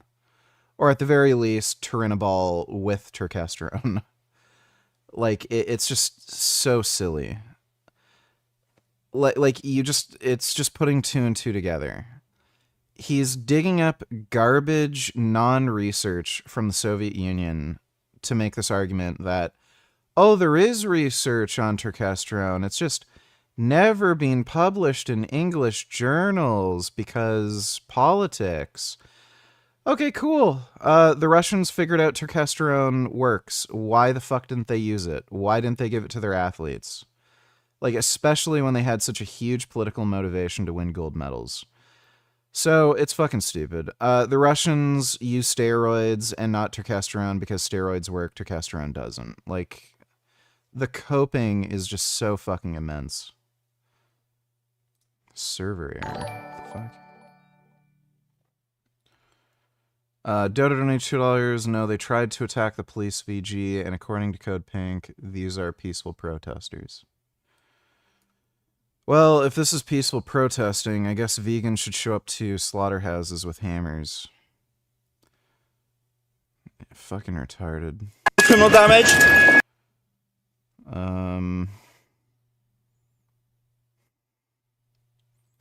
Code Pink literally tried to cope for this horse shit.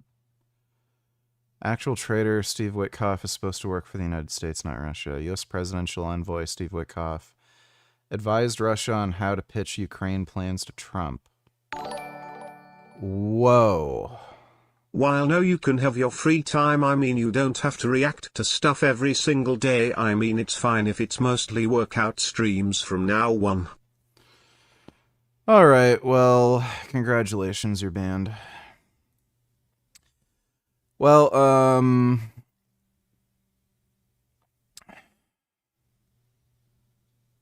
that's good then. I will live a very happy, peaceful life with my lottery winnings. Thanks for the donation, Dodo. Dude, that is fucking crazy. There's very obviously Russian infiltration in the Republican Party.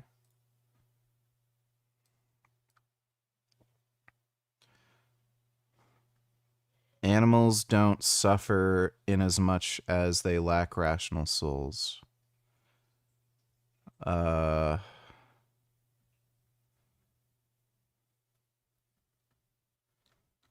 So, like, it's okay to torture retards, according to him?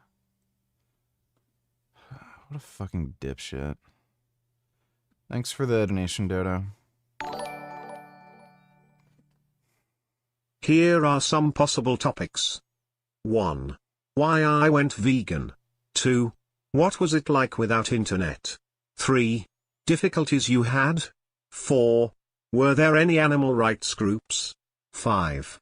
What foods were available? 6. What was it like the last day you ate animal products? Okay, yeah, I guess some of that would be interesting. Yeah, we can maybe schedule a stream where we do an interview. Thanks for the donation, James. 70s. Don't you think that the supplement industry would jump on this miracle steroid-like thing and test it and promote it in the last 45 years? Or is it becoming more and more clear that this is just another trendy thing that's being sold to lifters that want a shortcut but are too afraid to take steroids? Lift hard, eat well, enjoy your workouts, take your creatine, and sleep well. Because we know that sleep is better than steroids, according to Mike Drizertel. Nothing that's natural will give you these incredibly easy gains that you were hoping for. I'm sorry to say it, but it's just true. Please watch this video I made on Mike Drizertel. It's not about his PhD thesis, it's about much worse things than that. Yeah. Greg's a fucking idiot. Okay, Jack Doherty. Thing to rage bait for views. But Jack Doherty has done much worse and has gone unpunished. From allegedly getting teenage girls into doing OF to allegedly abusing his girlfriend, Jack only cares about one thing, his content. Regardless of how many people he has to throw under the bus, or the golf cart, or the $300,000 McLaren. No! If you're lucky enough to be completely outside of the online clout sphere and not really know who he is, Jack Doherty has been... Can't believe you only found out by this moment that Turkey is a scam from a random recommended YouTuber without views. Well, I already knew. Thanks for the donation, though, V. Been a prominent figure since he was just 12 years old, starting out his career innocently enough by doing bottle flips in 2016, which got him 30 million views. Dude, how? How in the fuck? Now, if that sounds like an unreasonable amount of online fame for a kid as young as Jack, then you are absolutely right, because time proved that he wasn't really able to handle it in a healthy way. Wasn't always famous, now I do. Dodo, new tellers, when are we playing games? What game? We're probably gonna finish Kronos, The New Dawn. Ukrainian fighter pilot and a French donated Mirage 2000 jet, shoots down Russian cruise missile. Paste. That is sick.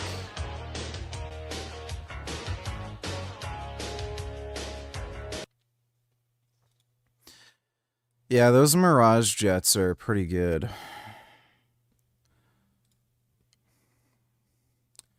That is fucking based.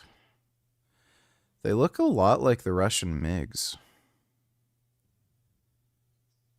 Yeah, they look a lot like MiGs. Thanks for the donation, Dodo. Eventually, his content progressed to light prank. I honestly don't understand how an organization like Cody Pink sleeps at night. I wish the mill. Well, they have absolutely no morals, and they're the biggest lying, grifting pieces of shit on the planet. So, yeah. They're just evil, you know, like the Nazis. Thanks for the donation, though, Dodo. Pranks involving other prominent creators, like, for example, showing up. Here is my email address, wadejetlive.com. Okay, probably shouldn't have done that. Yeah, just email me, James. My email's just on my YouTube About page. And I'll check my spam folder to make sure your email doesn't show up in my spam. Thanks for the donation, though, dude.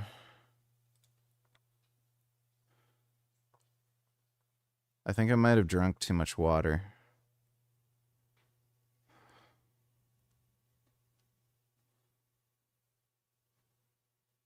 Holy fuck.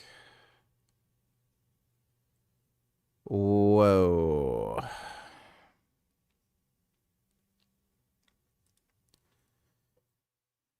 Yeah, whoa.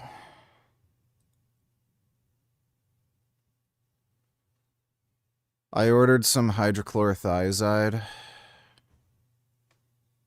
to deal with some of the water retention I've been having. Dude, drinking this much water is fucking painful. Oh my god. I also got some calcium deglucarate. That should be coming tomorrow. Hopefully that can help too. But, oh fuck. Oh my god. Yeah, I feel like the room's spinning now. Uninvited to the Phase house. I want them to come out so freaking badly. Obviously, it's not okay to show up unannounced to someone else's private property. As history has shown, there can be a lot of negative consequences of that. But what's really bad about this is it's not like Jack lived next door and just walked right over. Instead, his mom actually drove him to the Phase house, fully knowing that what they were doing was really strange. This gives you an inkling as to why Jack grew to be so shameless and degenerate. He was heavily enabled by his parents. But when the guys in the Phase house refused to engage with his little prank, Jack moved on to going after the Paul brothers. Logan! Logan!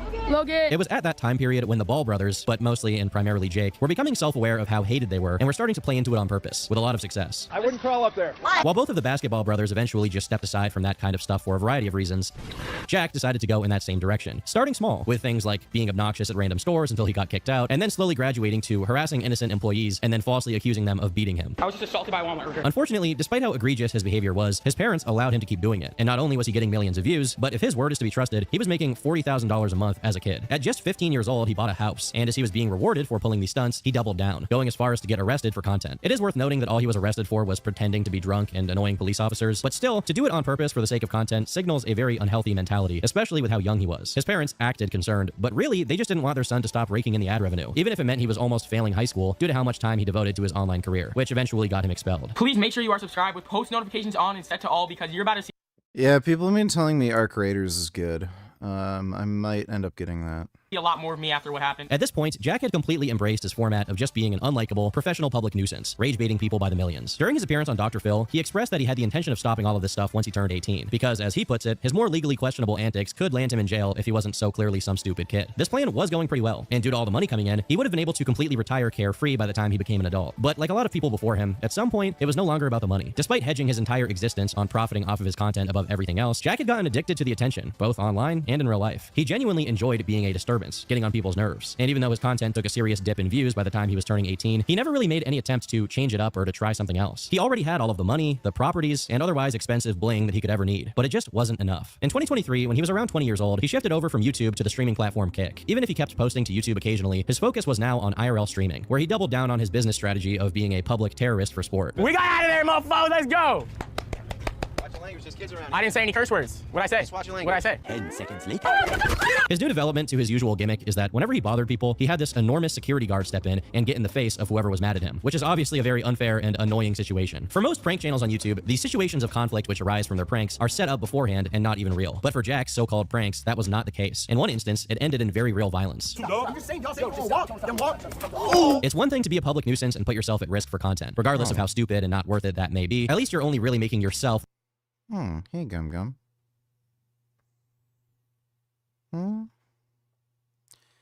Done hanging out with Isaac? Wanna come cuddle? Oh, that's a good kitty. Yeah, come cuddle. That's a good baby. Yeah, I love cuddling with my kitty. So nice. Yeah, that's a nice kitty. I love you. That's a good baby. That's a good baby. Oh, so nice.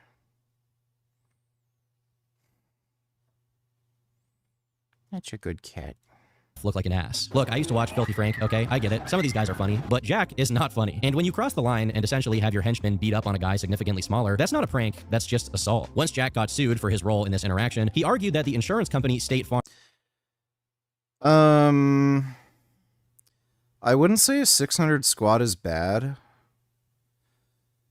Like, they're also short, so... Height definitely plays a role in deadlift. Like, I've seen that a lot, where shorter dudes have a lot of trouble deadlifting. So, yeah, their bench is very impressive. They can definitely bench a lot of weight. Like, you have to remember, they're not that big, right? What, they're like around 200 or 220? So... like, that's a pretty damn good bench, considering their size. And I wouldn't be too hard on them on their, like, deadlift because of their height. And, like, 600 squat, it's kind of hard squatting 700 pounds. So, you know... Farm should be the one to foot the bill just because he pays for their service. Now, I'm no expert here, but I don't think there's an insurance company in the world that wants to cover you for committing crimes. What are you wearing, Jake from State Farm? I'm in tremendous pain! I'm in tremendous pain! Help me! Help me! This was just one of the many stepping stones in Jack's gradual descent into being a complete content demon. Back in the 2010s, one common thing among the degenerate pranksters of that era was involving sexual themes to make your content racier and more attractive to the preteens who were watching. But now, this is the 2020s, and you don't need to play some kind of clickbait game on regular mainstream platforms. Well, they're not really competitive powerlifters. They're not even competitive bodybuilders. Like, they can't stick to a diet. They really like those cookies. And, you know, they just go to the gym, train hard. So it's like, they've gone to one powerlifting meet. I'm like, who cares, you know? They can lift, you know, they're big and strong. I'm not going to compare them to, like, you know, professional competitive powerlifters. Platforms like YouTube. Instead, it's become normal to outright promote pornography thanks to OnlyFans. And that's exactly what Jack started doing. At the same time that his streaming career was doing decently well, he was also posting YouTube shorts with these OnlyFans girls he managed. And of course, in the description, Jack would promote their OnlyFans. Yo VG been a while. Where can I find Frank's 3 hours Japan vlog? Can you do 8 hours react to his 8 hours vlog? Also, when will you play Arc Raiders? Well, that would be on his YouTube channel. We've already reacted to his 2 Japan vlogs. He's gonna post another. So we're just waiting on that. And, you know, when that comes out, we'll react to it. And I might end up playing Arc Raiders. Thanks for the donation, dumbass. What's even weirder is, once again, you can see that Jack's parents, specifically his mom, actively take part in these videos. I can't imagine she's completely ignorant as to what her son is up to at this point. So in a nutshell, this woman is 100% complicit in her son using her to promote adult content. But much like his pranks, if you can even call them that, Jack's business as an OF promoter and manager didn't take long to get significantly more insidious. In 2023, one girl named Natalie Reynolds made a few tweets where she said this: Jack's ex-girlfriend knows about him grooming girls. The girl she is talking about is the 17-year-old he met with intentions of using her because it would attract older men. Even worse, he took 100% of her revenue and gives her $3,000 a month. This girl was 17. I just sent my email to your Instagram account. Okay, I'll email you after the stream. Thanks for the donation, James. And Jack waited months for her birthday to get her drunk and sign a Oh my god. If he got her drunk to sign a contract, that's fucked up, but the idea that, like, she's an adult. Give me a fucking break. Contract on a yacht. But it's also worth saying that Natalie is a bit of a clout demon herself. I don't really see her as the most sane or trustworthy person. Yeah, dude, like, these are fucking OnlyFans whores. I wouldn't take anything they say fucking seriously. You should just jump in right now. I'm gonna jump in with my shoes on. Okay. Ready? Yeah, ready? I can't swim. I can only float. Oh, she literally died. Dude, she's drowning in the lake. And given that all she has here is her word, we can't just take it at face value. But eventually, someone else joined in. A streamer named Norway, who made a series of claims that corroborated what Natalie said. Jack said she was actually 17, but don't tell anybody. Jack, I'm gonna tell people she was 17, Jack. Sophie good. Or not Sophie, Sophia's little sister was 17. 4 days later, Jack, Ace invited the 17-year-old and her friends over to the house. And I also have messages of Sophie messaging me, Daddy, please forgive me, or Daddy, please come over, or something. The girls were begging me to come over to the other house while I'm in the guest house next door. But I didn't want to come over because you're 17-year-old. And Jack, I messaged you, I told you to kick them out, and then you didn't do shit about it because you're in Dubai. As far as crossing lines go, engaging in anything of that sort with girls who aren't of age is just about the worst line you possibly can cross. But still, even with this corroboration, this wasn't anything more than allegations from people who weren't formally suing Jack for anything. And the girl or girls that he allegedly groomed didn't come forward to make some kind of public statement, and they also didn't go to the police about it as far as we know. Regardless, this, at the time, minor controversy would really set the tone for Jack's 2024, and things only went rapidly downhill from there. One sign that things weren't about to get any better for Jack is that in June 2024, he got into a fight with Neon, another streamer who I already made a video about. Now, the fight itself is pathetic enough just looking into it, as they first hug each other a little bit in the audience, they separate for a few minutes as Jack retreats, and then when Neon is leaving, Jack returns and tries to run up and sucker punch him from behind. This didn't really work, and Jack then proceeds to grab a hold of Neon's shirt and rip it, I guess to signal that he's somehow won this exchange. At that point, both of their bodyguards step in and threaten each other for a bit until everybody walks away, as not a single punch any of them threw actually connected with their targets. The casualties of the Doherty Neon war were exclusively Neon's t-shirt and the brain cells of anyone who paid attention to this clown show. All in all, despite Neon not being a very good person, in this scenario, he definitely came out looking like the lesser evil. Unlike Jack, he actually confronted him straight on and didn't run away, settling for a miss. Dude, imagine Neon being a more respectable person. Sucker punch and a ripped shirt. However, neither of them were really justified, because the reason the fight was happening in the first place was because Jack made suggestive comments about Neon's girlfriend, who herself had an OnlyFans. Not exactly a Helen of Troy type situation, if I may say so myself. But what matters here is the overall theme. Jack wasn't even managing to get along with people who were in the same degenerate realm as he was. As annoying as Neon can be, ultimately, at least he tries to keep some separation between who he actually is and the obnoxious stuff he does for money. Jack, on the other hand, is basically willing to do anything as long as the numbers look good, which explains why Neon has now developed an actual fan base from IRL streaming and grown beyond just being annoying, while Jack just got arrested. I mean, that's all, like, people always say, like you always go viral for like negative things, but it's like what positive things really go viral these days? Like nothing. Yeah. So it's like if you really want to make it, it's like you're not going viral for positive things. Like no one's gonna care. They're just gonna scroll. Creators who believe that the only way to get attention is to get negative attention are living on borrowed time. The only thing Jack didn't know was that besides his career, his carelessness would put his life in danger as well. In October of 2024, he streamed himself visibly texting on his phone while driving on a foggy, wet road when the most obvious thing that you could possibly predict happened. Oh, no! Holy shit. Yeah. Holy. Oh, Michael. Are you okay? Holy. Jack easily could have killed himself, his cameraman who was injured in the crash, and anyone else who was driving on the road that day. Again, it's one thing to put yourself in harm's way, but who knows how many people Jack could have taken. I'm actually surprised his friend got so fucked up from that crash. I don't know if he was sitting down weird, but you'd think like the airbag system and shit would have prevented him from like hitting his head that hard. I don't know if McLarens aren't as safe as like Porsches and shit, because I've seen some fucked up Porsche crashes where you'd think like they'd be dead and they just walk out of the car totally fine.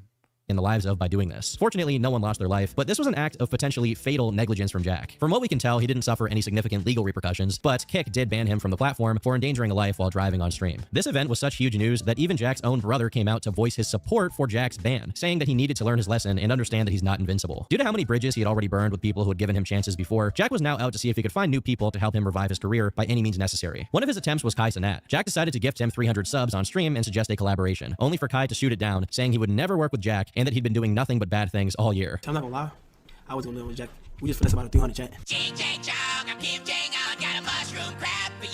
I believe that's what the kids call a W moment. As satisfactory as it is to see Jack get permanently shut out of the normal content world, the bad side of this is that due to no longer being concerned with maintaining a relatively sane and normie audience, he would start stooping even lower. Once Jack had heaps of money and time and no obvious punishment for his misdeeds, the feeling of invincibility that his brother referred to here definitely started to show. Everyone already saw him as an evil person anyway. How could it get any worse? Well, actually, it can get a lot worse. In November 2024, the same month that Kai Cenat shot him down, Jack and his girlfriend got a symbolic Las Vegas marriage, making a whole video out of it and everything. In a moment that was supposed to be wholesome and definitely seemed kind of important for his girlfriend McKinley, Jack pulled out a mock prenup agreement, which he read out loud as follows. So, Shorty gets absolutely nothing when I divorce her. Even if I cheat. If she cheats, she automatically owes me $10 million. I'll also receive 100% of her OF revenue moving forward, even if we divorce. It's hard to say why they even got symbolically married in the first place other than for views, especially given that in this little prenup, he just refers to their separation as when it'll happen, as if it's inevitable, probably because he knows it is. But for the time being, no one really knew what was going on behind the scenes between them, as the only stuff the audience was privy to is what Jack was choosing to show them. In January of 2025, Jack got unbanned on Kik, which basically confirmed that he suffered no punishment for causing a car crash that could have killed people. When stuff like this happens, it makes people like Jack feel like they can do whatever they want and go unpunished, because, well, basically they can. Within months of being unbanned, he got into another crash, this time slamming his boat into a parked yacht. Although his boat was slowly moving towards a bigger boat and it caused almost no damage, in all of his brilliance, Jack thought that the wisest thing to do was to place his own body between both boats as they came into contact. Jack, actually,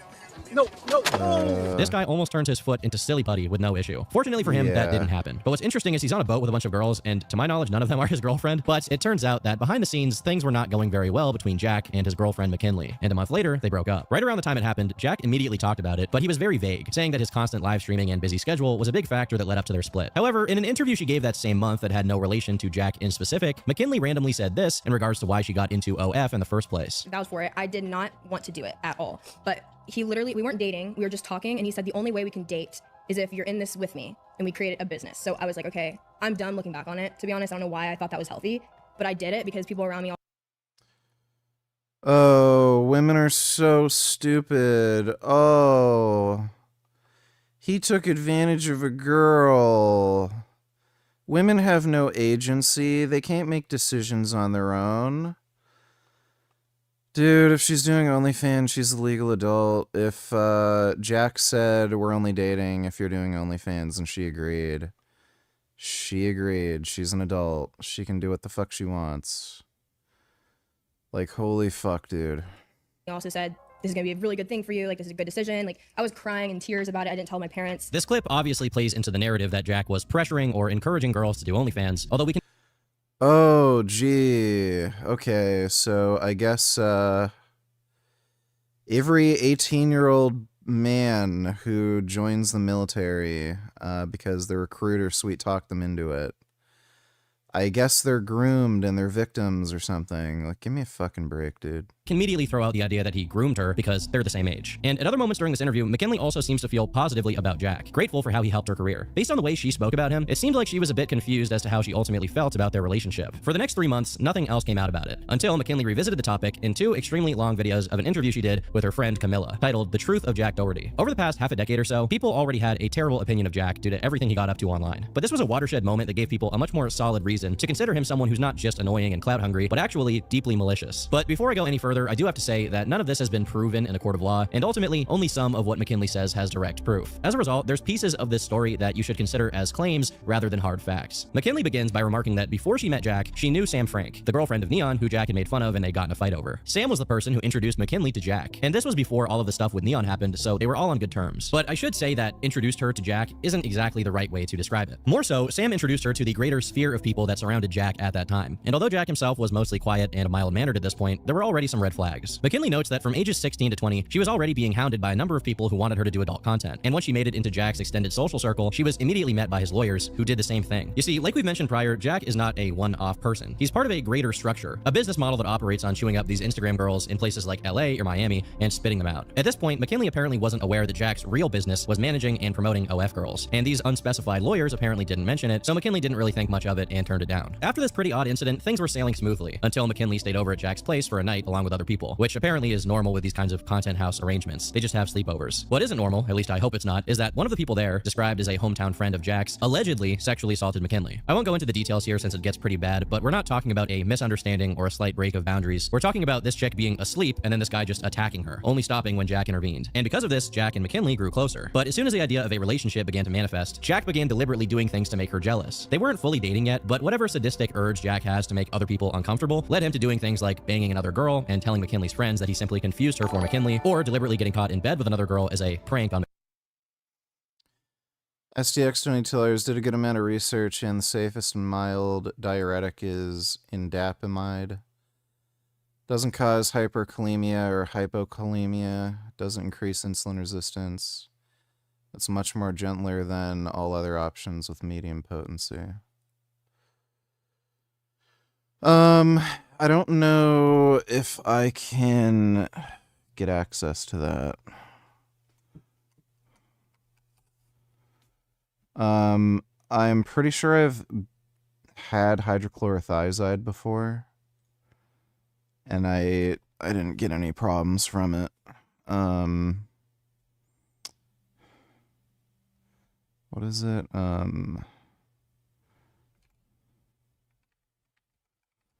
Indapamide. Nope.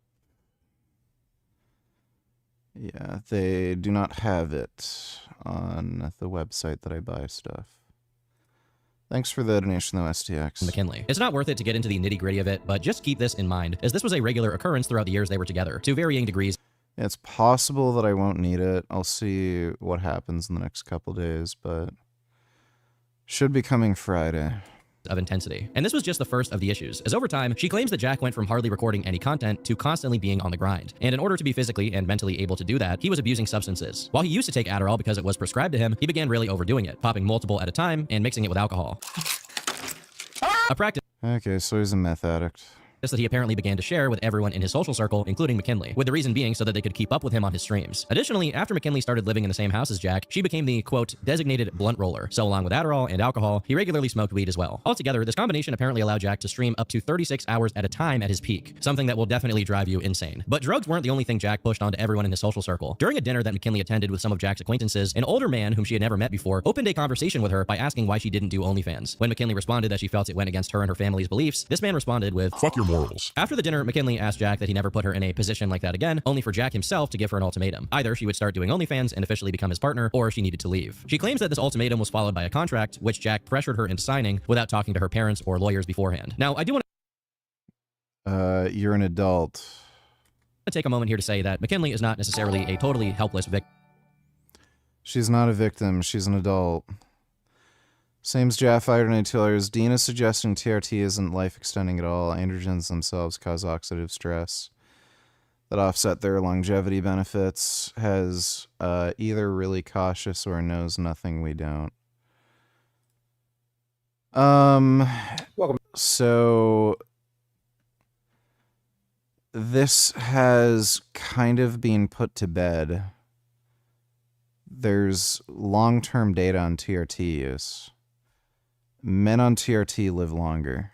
Might have a blood lab of like, hey. And by the way, if you're talking about TRT doses, like, yeah, steroids increase oxidative stress, but like on lower doses of testosterone, it's negligible, and you can offset that with antioxidant intake.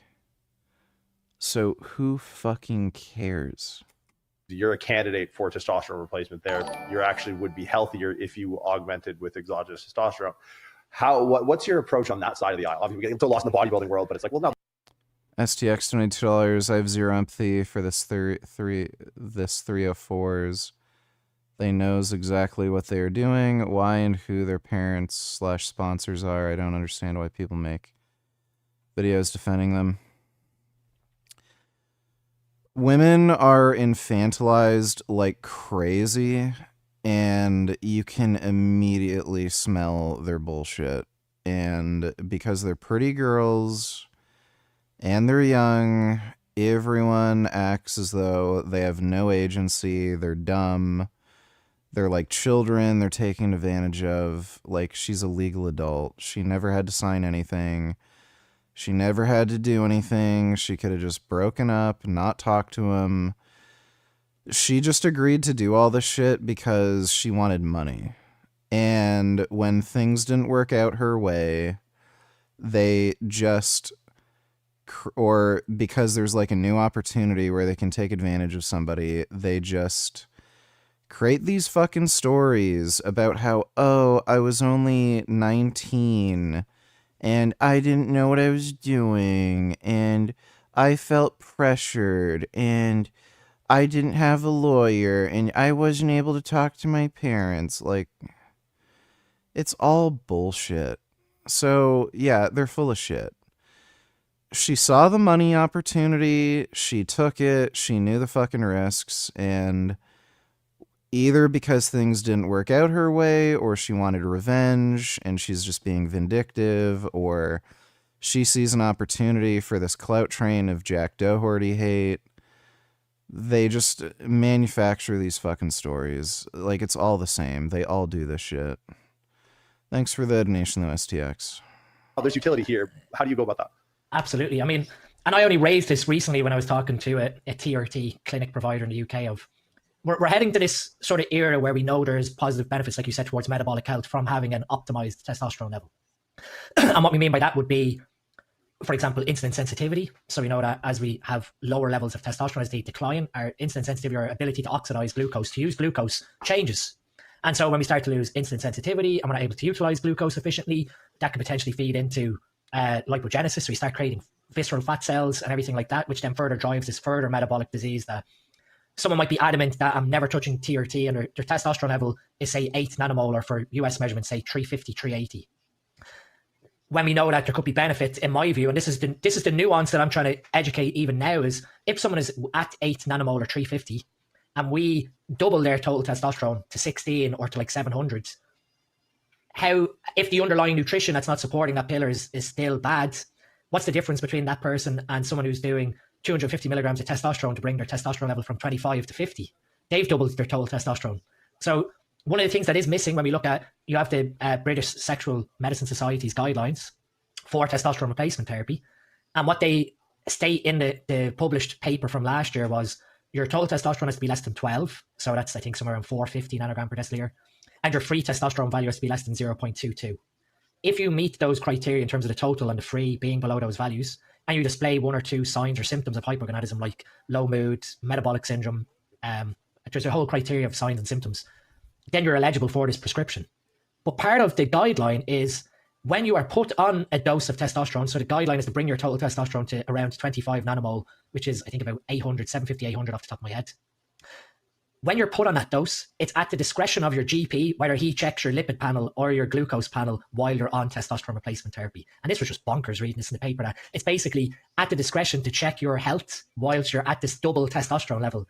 And then I'm thinking to myself, well, no wonder people are having the stigma associated to higher rates of cardiovascular disease when you're on TRT, because you're basically handed the hormone and then told, right, there you go, you're now at an optimal level of testosterone, but your underlying nutrition and lifestyle is stayed the exact same. That yes, you are now in a more anabolic androgenic environment, but all the nutrition practices underneath driving oxidative stress and are being amplified by the oxidative stress that androgens cause themselves. That there is no discussion surrounding like, okay, here's your prescription of testosterone replacement therapy, but from now for the next 20 years, these are the nutritional pillars that you need to follow to lower your risk of disease that's going to be caused by this hormone level. It's crazy, and it's not even being spoken about. Is it safe to say that the relationship of risk to Well, like, it's doctors. They don't know anything. increasing AAS profile and the relationship to benefit of increasing testosterone profile, one is super linear and one is linear at best? Like, does that actually make someone unhealthy or less healthy because we're taking this bad thing, fanning the already big flame, and we're taking this low thing, that the benefit, like, is the juice worth the squeeze in that instance? Yeah, like what you're sort of, one way we can put it would be, let's say a person's hypergonadal and they have. Well, like, by the way, even assuming these less than ideal circumstances, let's say somebody isn't willing to change their diet and lifestyle, and they're on exogenous androgens. If their overall quality of life improves, who cares? Like, you're the one who should be able to dictate what you do with your life.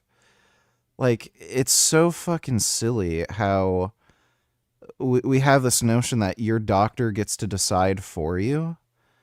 If you like the drug and your overall quality of life improves on the drug, but it comes with, you know, a downside, like there's an increased risk of something, that's up to you, not your doctor. Like, it's so fucking gay.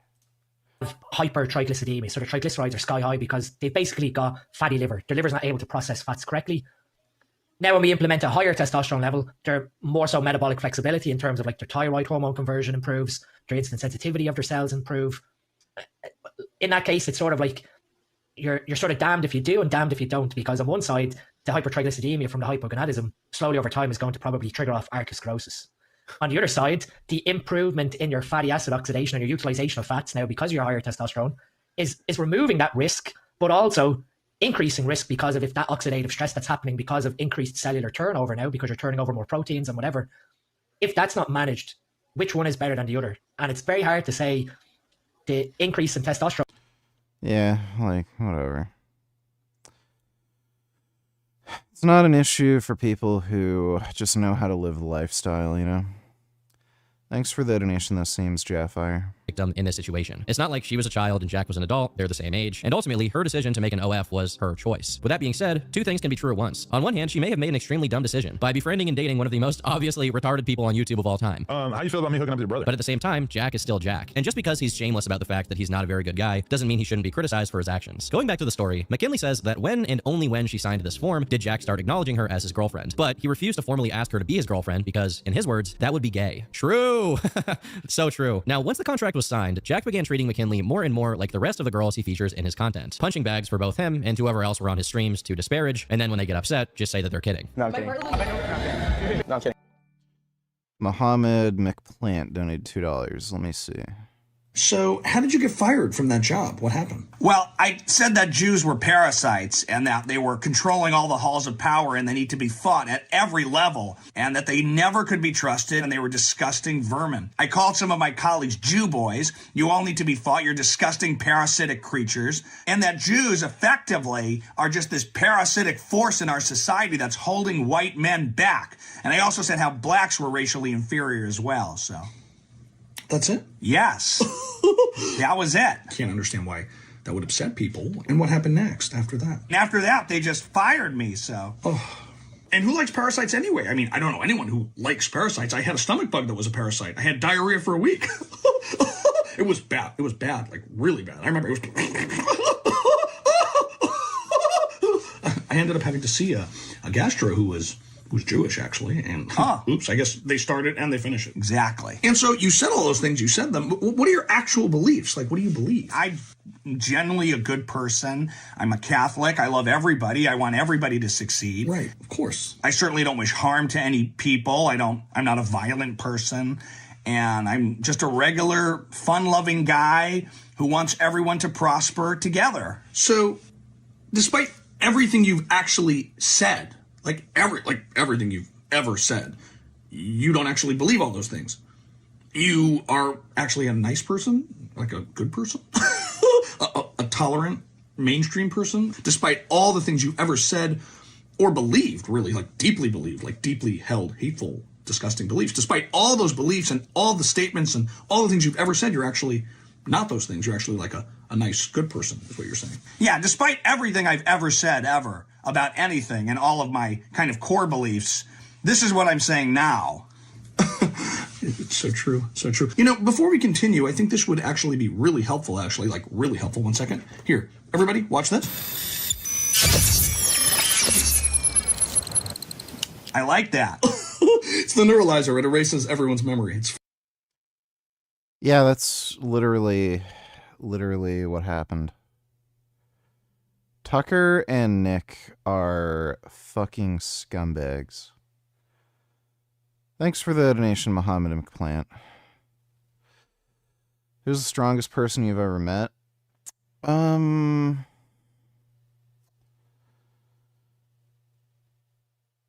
At least in terms of natural lifters, friend of mine. He is ridiculously, like, naturally strong. He used to do competitive powerlifting. I think he got his bench up to 450 naturally, and the dude is just ridiculously fucking jacked. If you saw him, you'd think he's on steroids. He has a weird steroid look to him, like veiny and like dense muscle, but he's natural. I don't think he's taking lifting as seriously anymore, but yeah, that was the strongest natural I've ever seen.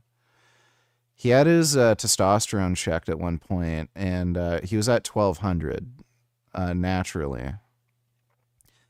His brother's also really fucking jacked. He doesn't take lifting as seriously, but he's also a really jacked dude, so he just has good genes in his family.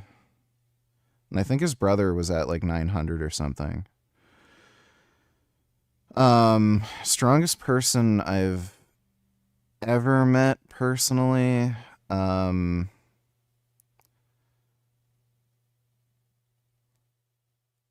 Like enhanced. My old training partner was actually pretty strong. He did bodybuilding, but yeah, I recall him doing like 650 on the squats for reps. I remember he was benching 450 for reps.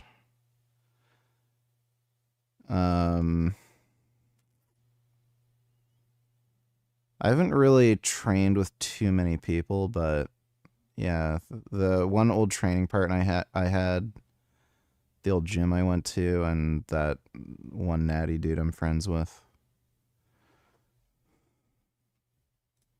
$21st, $22.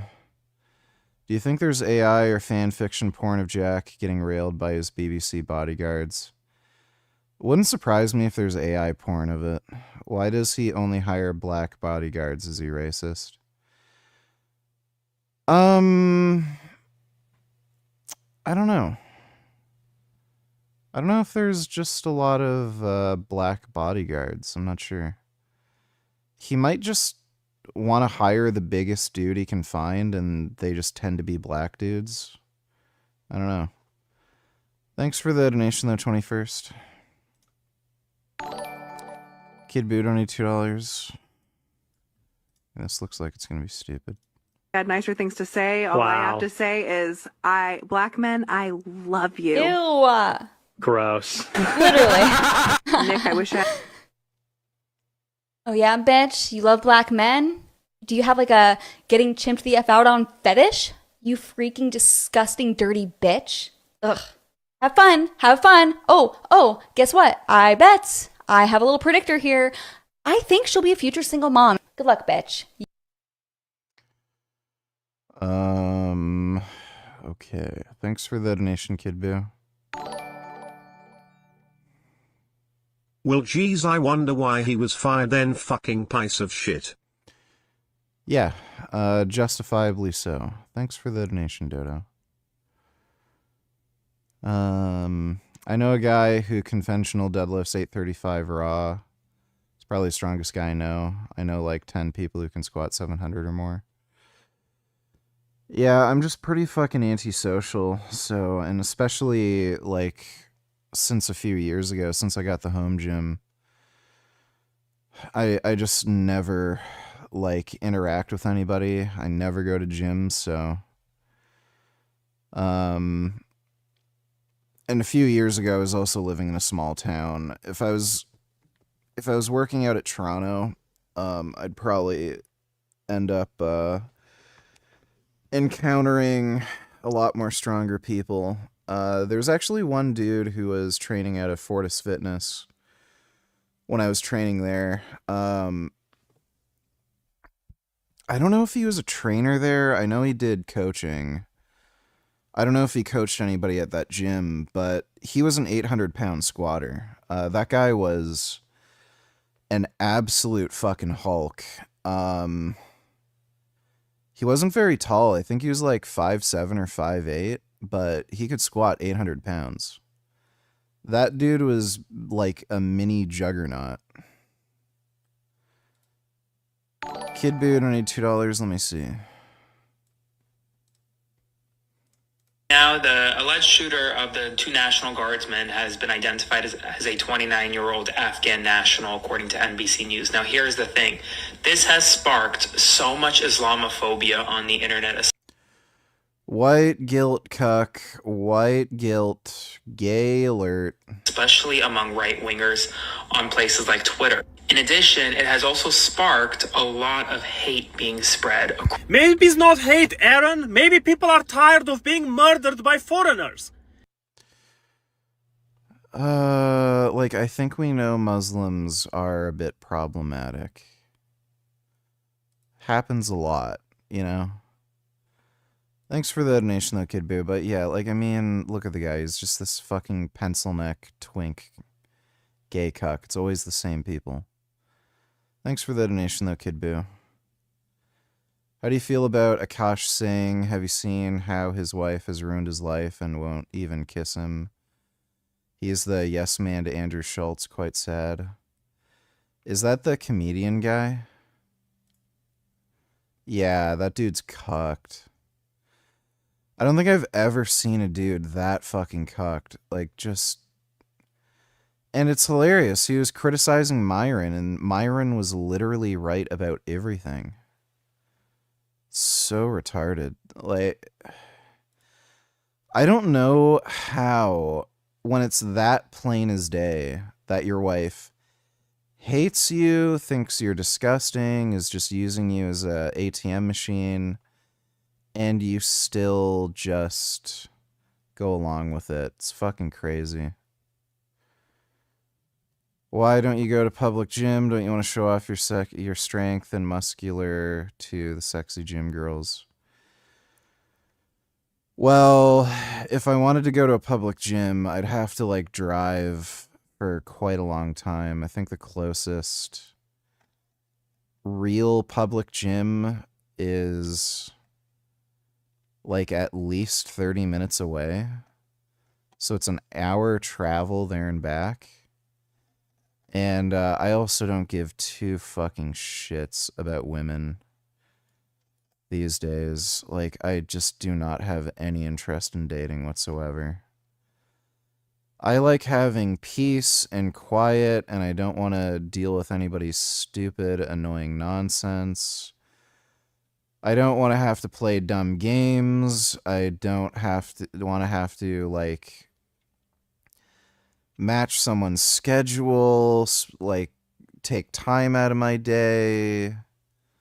I don't want to deal with any of it, and I don't get anything out of these relationships.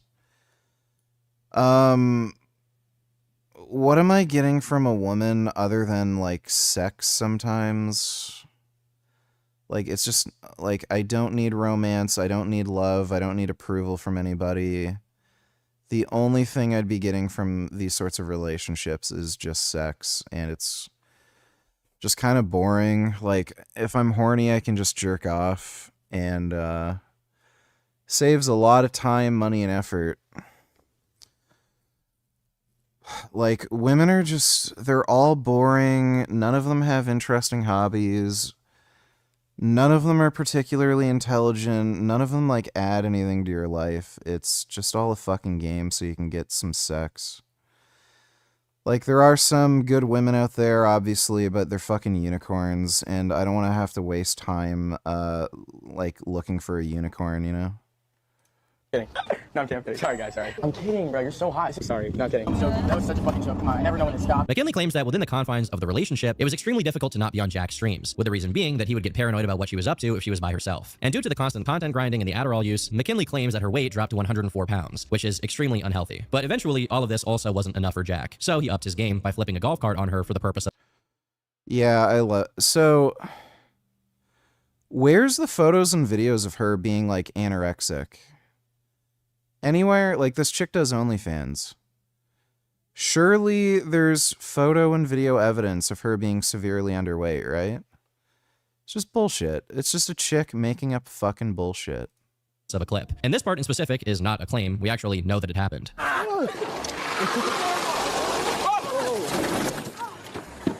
As you can see, not only did the cart flip over directly on her, but Jack's entire body also came down on top of her. When the traffic crash. It's not now. She's saying I did it on purpose after we broke up. It's like insane. Like I would never flip a golf cart on a girl on purpose. Like that's insane. When the traffic crash. Not that he weighs too much himself, but you get what I'm saying. Based on her description of how it went down, she put her head down to avoid hitting it, which resulted in landing on her neck and having to go to the hospital, being injured so badly that she wasn't able to walk properly for a week. She also claims that she had to take an Uber to the hospital by herself because Jack wanted to go on a yacht with Antonio Brown and continue his stream. And when McKinley finally came back, Jack gave her a golf cart as a gag gift. Now, while some of what McKinley has claimed so far...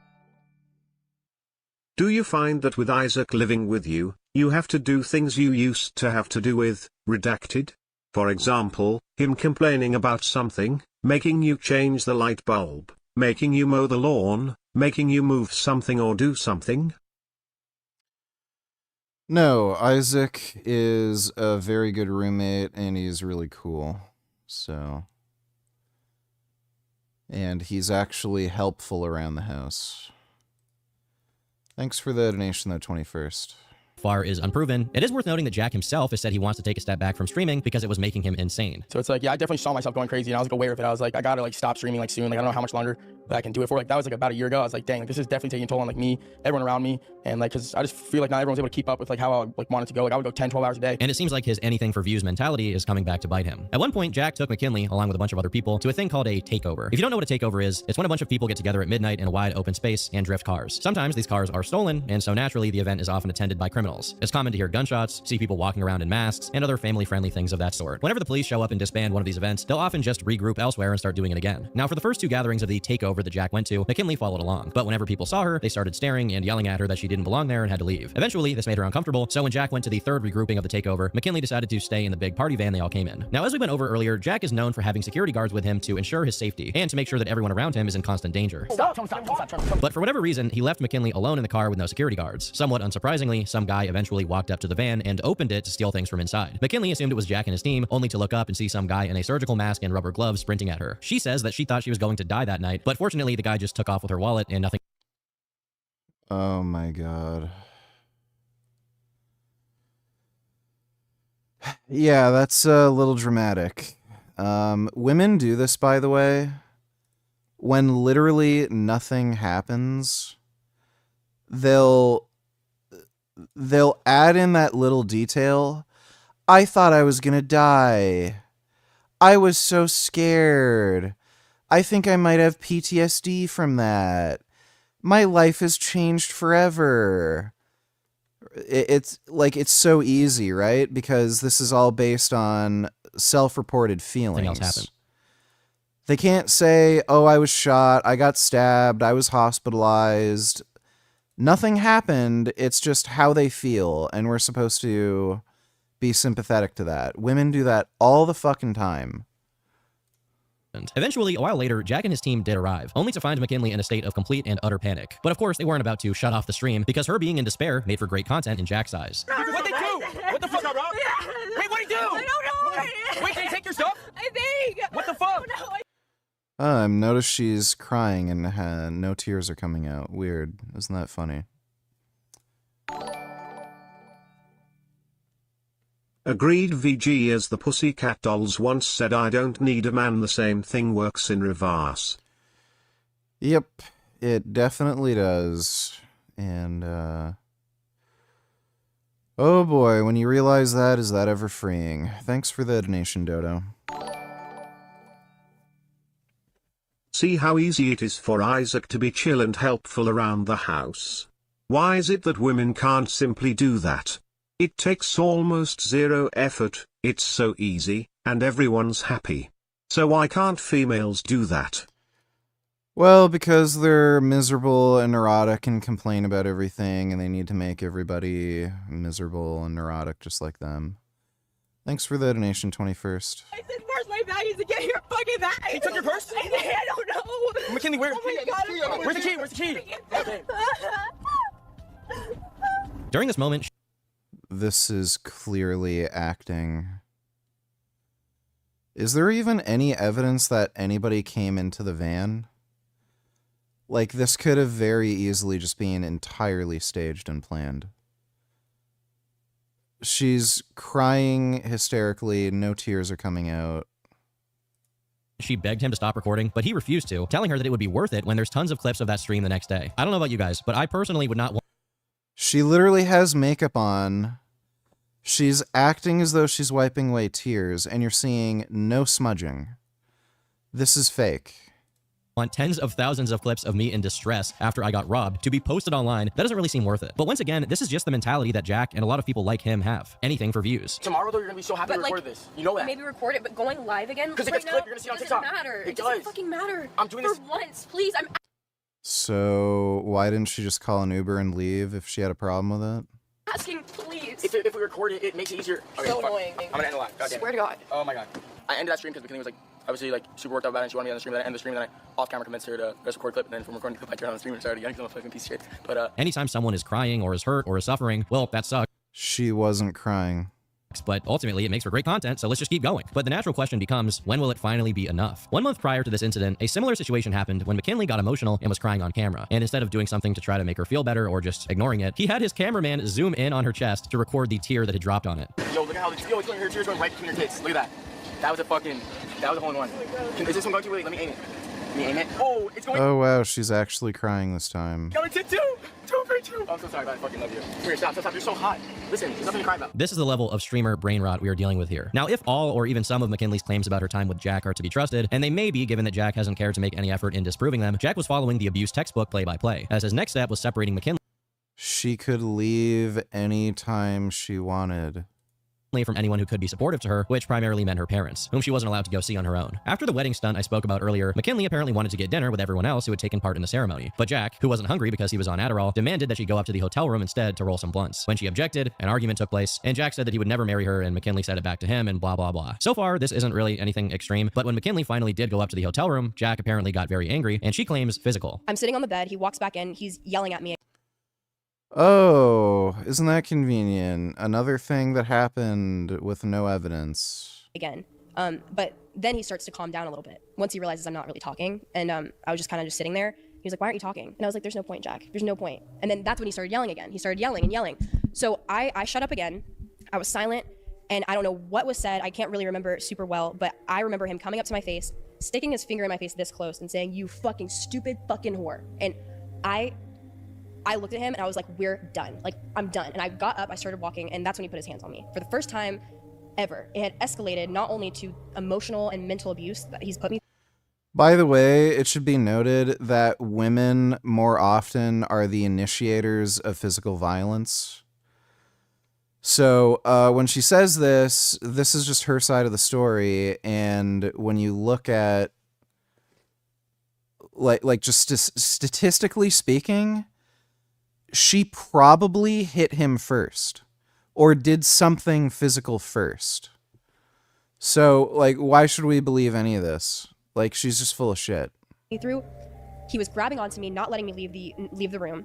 He grabbed me by my arms. He sat me down on the bed, made me sit on his lap. I was trying to get away from him. I was like, get away from me. Like, you just said this to me. And now you're saying, baby, I'm sorry, I'm sorry. Now, her side of the story is that because she started screaming for Jack to get off of her, the hotel security decided to intervene because the neighbors complained about all the racket they could hear. For evidence of this, she provided the log of the hotel security report that made them show up. Once other people got there, he started focusing on fighting them instead of McKinley, only interacting with her to apologize, saying he had no idea what came over him, and basically blaming his actions on taking Adderall. McKinley left for the time being, only to be met with a barrage of texts from Jack while she was away. You have my ID and my player player's card. I need to get the money I just won. I love you, and I'm sorry. Can you come back, please? I miss you, and I'm sad. Can you let me know if you have my betting slip in your purse, please? Eventually, Jack managed to talk her into going back, under the conditions that no such situation would ever happen again. But of course, it did happen again. A little while after she returned, the other people who were also living at the house at the time moved out, and Jack slowly but surely went back to running the same program on her. For example, McKinley wanted to buy a car for herself because she didn't want to rely on Jack for Ubering or transport. But according to Jack, it was a bad financial decision, and because she's a woman, she was going to crash the car. I was always advising her not to waste her money on cars. So like, I already did all that, and I mean,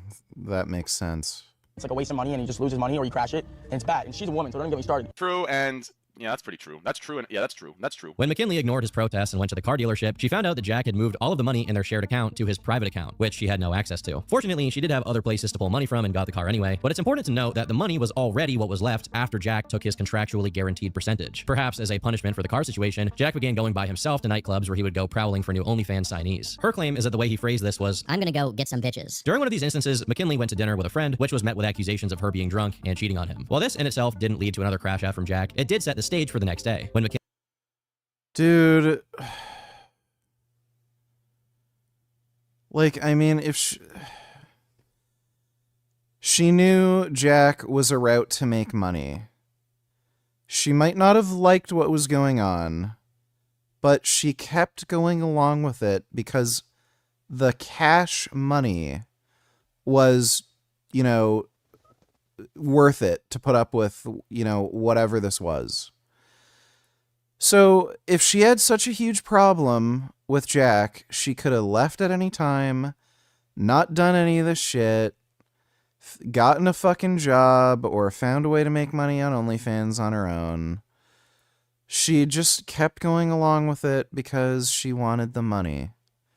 That's her choice. Like, when you're complaining about all these things, oh, he's cheating on me. Oh, he's abusive. He's hitting on me. He's not respecting my boundaries. He's taking money away from me. Why did you keep putting up with it? Oh, right. He's a route for you to make more money.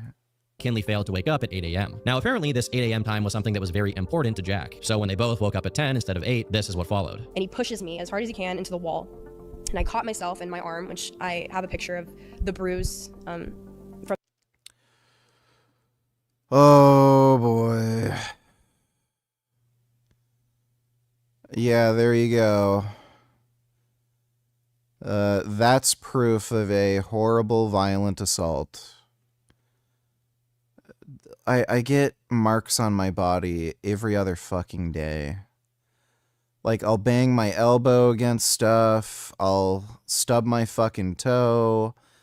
I'll bang my shin against a table. Like, that's it. Okay.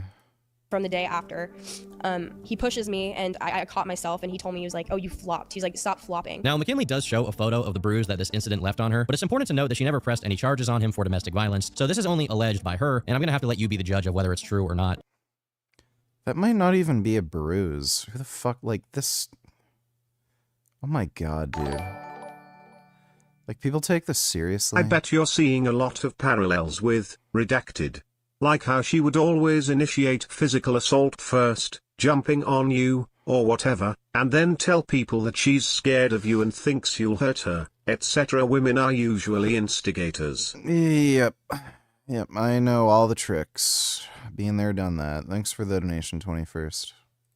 Ultimately, it hasn't been proven in a court of law. Regardless of whether she, quote, flopped or not, this was particularly disturbing to McKinley, who knew that Jack had plenty of guns in the house, and according to her, he would often joke about using the guns to kill her and himself. Now, once the mentions of punching her in the face started happening, McKinley...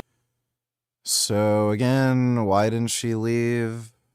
Went from just being silent to once again saying she was done and calling her parents, who, in turn, recommended she go stay with one of her friends, Camilla, the one who was interviewing her here. Now, McKinley says that Jack had a habit of physically holding her to keep her from leaving, but when she noticed that he was on the phone with someone else in the backyard, she immediately packed her things and fled the house. Later, after she was already gone, Jack went live to talk about what had gone down, proceeding to make a series of threats. What if she hooks up with another guy meanwhile? I will take the hundreds of thousands of dollars that she has in my closet and her Maybach, and I will disintegrate that shit. I will put dynamite, and I will blow it all up, everything, and I will blow up everything. That's not really a threat.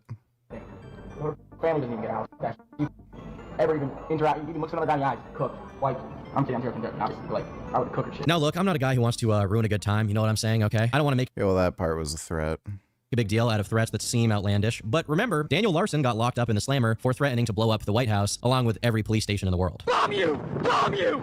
Him being a deranged homeless person did not save him from jail. Meanwhile, Jack is seemingly mostly sane and absolutely capable of doing some of the things he's threatening to do. But after his stream was over, he started realizing the seriousness of the situation. Or maybe he started coming down from the Adderall he was taking, and that was enough to prompt him to start spam texting apologies at McKinley. One of the first things he did during his barrage of texts was ask her to give him her location, which I'm guessing he was going to use to leverage more threats against her. The only time that Jack switches.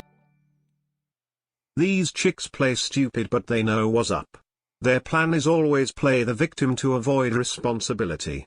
I'll just say I stayed for the abuse out of love. I'm a girl. They'll believe me. Fuck them. P.S. Let Gig move in under your desk. Gig. Yeah. Yeah. So that, we're in complete agreement there. It's fucking silly, dude. And, sure, you can move in under my desk. Thanks for the donation, end user. To being nice is when he wants to get something that he can weaponize against her. And when he doesn't get it, it looks like he goes on the offensive. This is what he told McKinley. I changed your OF password on both of your accounts, just so you know. If you don't answer, your OnlyFans account is going to get shut down. It's an emergency. Why are you ignoring me, McKinley? I'm so stressed out right now. I don't know what's happening, and you're ignoring me. Now, apparently at this point, McKinley rushed to change all the passwords and emails to prevent Jack from permanently locking her out of her accounts. And this is how Jack responded. Wow, you're insane. I see what you're doing. This was probably your plan all along, you fake ass bitch. Use me to get where you want, then dip. You screwed up big time. I'm throwing all your stuff away. Crazy ass fake bitch. Insane. All this because I wanted you to wake up earlier. Ungrateful, greedy, lazy ass bitch. I should have known better. I'm throwing your stuff outside right now. You're evil. I can't stop thinking about how much I've done for you these past 2 years and how quickly you just run off, change passwords, emails, everything. You're crazy. And you've obviously been planning this behind my back for a minute. Disgusting. I can't believe I let such a fake person into my life only to just screw me over and stab me in the back. It's sad and unbelievable. You lost my trust completely. What a waste of 2 years for me. But you got what you wanted, obviously. That's why you didn't want to put any of your money into the house, because you've been planning this all along. Again, if it wasn't clear enough, she only started changing the passwords and emails because Jack had started messing around with her accounts to force her to engage with him. When his plan backfired, it only made him even angrier, which is when he starts making threats again, this time without saying just kidding. Answer me or I'm gonna destroy your car next. I hate you so much. You're evil and you're a liar too. Everyone's shocked that you did that. No one's on your side for screwing me over. Stupid. I can't believe the only girl I ever loved turned on me for money. Evil. I don't even know who you are anymore. Your stuff's outside. I'm done with you. Come get your car off my property before I seriously destroy it. You're trying to make me go insane and crash out. Now, McKinley claimed she wanted to go to the house to get her stuff, but given the way that Jack was talking, she didn't want to go there alone. So she called the cops beforehand and also went there with a friend. But interestingly, when she went to get her stuff, Jack had also been lying about it being outside. You see, if he had actually put all of it outside of the house, it would be easy for her to just get everything and leave. But that's not what he wanted. He wanted her to have to come inside the building. As soon as they arrived, he immediately tried to pull her aside to talk to her in whispers, basically trying to dissuade her from getting her stuff and leaving. But because she didn't comply, he started arguing with her and the cops. Are you kidding me? How the f*** are you doing that? That's it, bro. That's all I'm getting. Yeah, but I'm kidding. I just wanted to talk to you. That's it. Well, you wouldn't answer me, bro. Are you kidding me?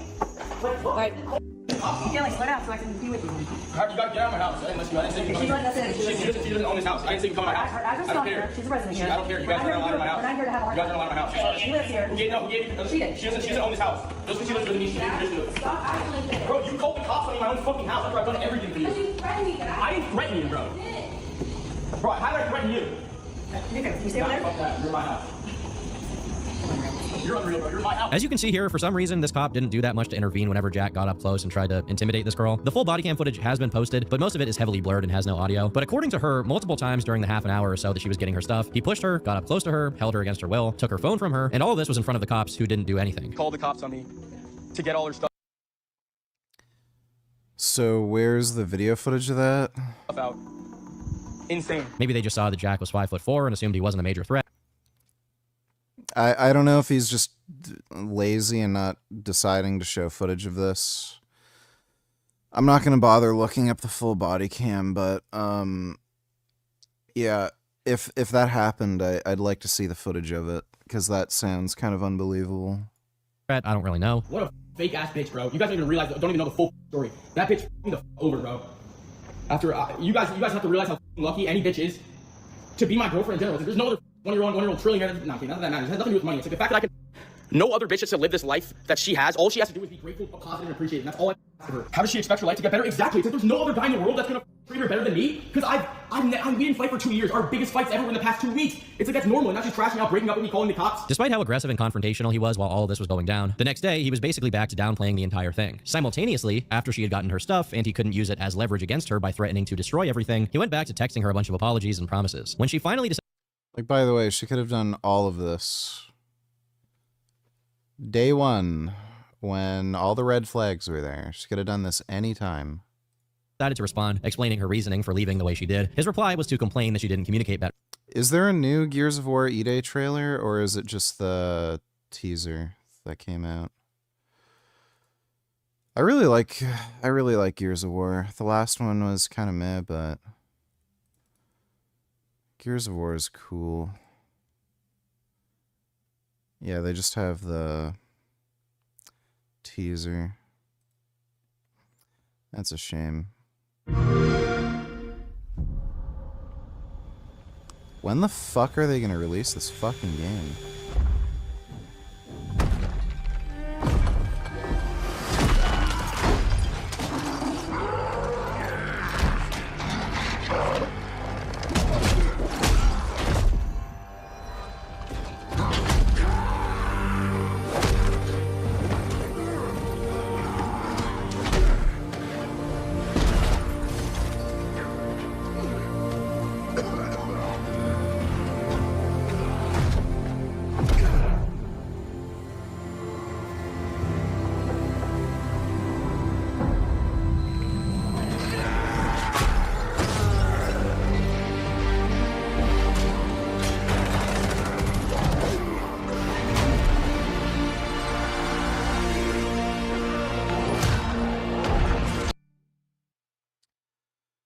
First, what percent of women do you think are sane, non-neurotic, capable of a sweet, loving, helpful relationship?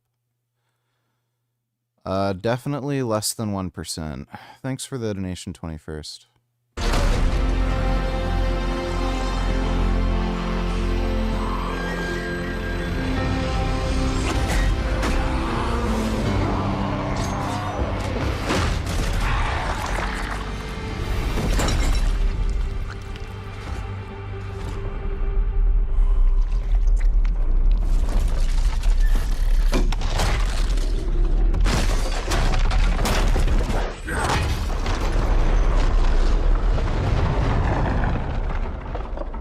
Dude, it's funny how this is like the only real Xbox franchise left, and they're just dragging their ass coming out with this fucking game. Xbox is such fucking trash. Better, basically placing the blame on her again. But that wasn't the end of it. Jack started begging to have a call with her, and when she picked up, he wasted no time in asking her for her new OnlyFans password. And of course, when she didn't provide it, he cycled right back into screaming. After the call ended, he went right back to begging, and this time also threatening to do something terrible to himself. And this much we know is true based on text messages. Now fortunately, he didn't actually do anything, but from that point onward, he mostly gave up trying to win her back, opting instead to find out who was helping her get resettled. When he found out that she was staying at Camilla's house, he promptly sent them a legal letter, essentially threatening to sue Camilla to the tune of $500,000 for stealing McKinley as a client. Now in the description of her video, Camilla claims that after her lawyer responded to Jack's letter, Jack basically withdrew his suit without giving any reason, and nothing ever went to court. After this, the only thing that's happened was that Jack addressed McKinley indirectly through his streams by having his newer girlfriends or OF clients insult her, but fortunately it never escalated beyond this. The McKinley chapter of Jack's life was closed for good after October 2025, and if we're going by what Jack has said about it, she was the only thing holding him back and ruining his life. Naturally, now that she was gone, we can assume that all of the drama and hardship would just evaporate, right? Well, almost immediately after McKinley released all of this information, Jack tried to attend a party at Neon's house, only to find out that he had been banned. But all of the girls he had brought with him were not banned, prompting a moment that's honestly just sad to watch. Yeah, I'm not gonna do anything, bro. He's scared. He's a baby. He's just a baby, you know? Okay, I don't understand why those girls have to go though. Like, I want to hang out with people. Like, bro. Like, yeah. There's one person streaming, it's Neon. You guys are weird, fake ass hoes. Says you, Jack. You piss me off or anything. I'm not saying you to leave my best friend. Fine. No, you guys go have fun. Go have fun. All over the most beat party where the most famous person in there is Neon. They're literally crashing out. They're stabbing me in the back over Neon. That's crazy. Resenting that he couldn't even manage to be Neon's peer, Jack stooped even lower. In November, he made the wise and sage-like decision to start hanging out with clowns like Wes Watson and the Island Boys, only for Wes to instantly get into an argument with one of his own crew members, which escalated into threats of violence, with his crew member pulling a knife out, all all while Jack sits there on his phone. A true meeting of the minds here. Now, soon after this, in the exact same restaurant and exact same table, another altercation kicked off, because these people simply cannot help themselves. With this kind of company, it was inevitable for Jack to get into some trouble himself, and he definitely did. Within weeks of him being in Miami with the whack pack, Jack was arrested. What? No. For some people, this came as no surprise at all, so much so that there were even people betting that Jack would be going to jail soon. Apparently, the police accosted him right outside of a smoke shop because he had been blocking traffic and being a public nuisance in general. When they told him to get off the road, he told them to wait for him to end his gambling session, and this prompted the cops to arrest and search him. It turns out that he was carrying weed and a pill that I'm guessing is Adderall, which he was apparently charged with illegal possession for, along with resisting arrest. But being arrested was completely ineffective, as Jack knew he would be out soon. But even while he was in jail, Jack's main concern was figuring out how much attention he was getting on the outside. Cops were like telling me about like TMZ just posted this, World Star just posted this, like letting me know what's going on outside and stuff. I didn't have my phone, but I was also like talking to people on the phone the whole time, like I don't know, like trying to see what's going on and everything, because that's the only thing that I can do is like just go on the phone. So I was just going on the phone the whole time. He paid his own bond and was out in no time, turning his own arrest into more content and giving interviews about his brief stint in jail. Technically, he could see up to 7 years in prison, but let's be honest, that's not going to happen. And frankly, he doesn't deserve 7 years in prison for this crime in particular, in my eyes. If you're someone who is preying on the downfall of Jack Doherty, I wouldn't expect something this small to be what takes him down. But if he continues down this path, it wouldn't surprise me if we see. Yeah, he's probably just gonna get a slap on the wrist. Most ideal situation is that he has really harsh probation. Hello everybody, welcome or welcome back. If you're new here, my name is Hannah. I'm an IFBB pro bodybuilder, and on this channel we talk about all things PEDs and bodybuilding and that kind of stuff. So if you're interested in that, stick around. Now I'm not going to be getting into my full steroid history. I have another video on that if you're interested. But for this video, all you need to know is that I took steroids for years to get as big as I possibly could. Now I knew that there would be some side effects. My voice changed almost immediately, and that didn't really surprise me. But what I'm talking about today is a side effect that I had no idea steroids could cause. And after going through it, I realized a lot of people don't realize that it can be a side effect from steroid use. What I'm talking about is cystitis. I made a post a couple weeks ago telling you guys. Yeah, she probably got cystitis from her estrogen being crashed, not from steroid use. She was taking pretty high doses of Primo and also aromatase inhibitors for competitions. So if it wasn't the Primo, definitely the aromatase inhibitors. Like, she was talking about her estrogen being in the single digits, so that will definitely cause cystitis.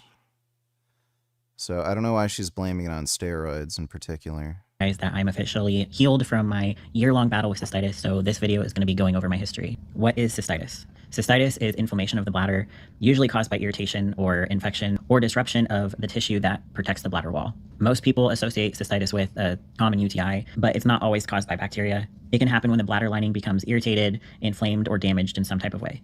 I first started to notice something was not quite right in the middle of my prep for my pro card. And again, if you're curious as to what exactly I was taking at this time, I have another video that I'll link. My first indicator that something wasn't quite right was I would wake up with this sharp feeling in my bladder, but it was so minor and it would go away after a couple minutes and didn't really happen very often that I kind of brushed it off. But I mentally noted it because it's not something that I had experienced before. But of course, I was in prep mode, so I ignored it. Fast forward to the night I got my pro card, and like most bodybuilders do, I went to eat and ate everything. I actually went to Olive Garden and ate an embarrassing amount of ravioli. But that night I developed a UTI. It was maybe the third one in my whole life, but I wasn't surprised because we did have to drop water for me to make weight at that show. And also I had just binged on a bunch of sugar basically, so I didn't really think much of it. And I have such a low tolerance to bladder pain that I actually ended up going to the ER that night, even though I had photo shoots starting at 8 a.m. the next morning, going all day. But I did spend most of that night in the ER. They did confirm it was just a regular UTI, gave me some antibiotics, and then sent me home. Fast forward again, and I'm training for my pro debut, so I'm pushing more compounds. I start getting more UTI pain. I go to my doctor, but this time it comes back as no infection. This ends up being a recurring theme where I would have pain, I would go to my doctor, and it would come up as, sometimes it would come up as a UTI, and then sometimes it wouldn't, and they couldn't figure it out. But either way, it was very painful, and this went on for about 6 months. And the only time I really wasn't in pain was when I was on antibiotics, which I know now is because antibiotics are actually a pretty strong anti-inflammatory. And again, this went on for 6 months almost, and was an absolute miserable time in my life because it affected every aspect of it. I was also dealing with some other personal things at the time, so this pain on top of it made it a pretty difficult time. But during all this, I went to my OB. I got tested for probably every bacteria and everything that they could test me there for. They couldn't find anything wrong, except I was getting UTIs really easily for some reason, which up until that point, I'd only had about 3 in my life, so this was not normal for me. I was doing everything I could to figure it out, but it possibly being related to steroids didn't cross my mind. because when I thought of steroid-related side effects, I thought like the voice, the hair, you know, all the things that you normally associate with it. After about my 4th or 5th UTI, my doctor finally sent me to a specialist, which, by the way, I've always been fully transparent with my doctors about my steroid use. That's not to say I ever expected them to figure it out or know what to do, but I'm just noting that I've never lied about it to them. My first appointment with the urologist was in February, and I immediately told him all the information that I had, and he brought up the fact that steroids could be a cause, but that we were going to take all precautions and not assume anything and rule out all other possibilities before we came to that conclusion. Gummy's dreaming. Smacking his lips. I think he's dreaming of food.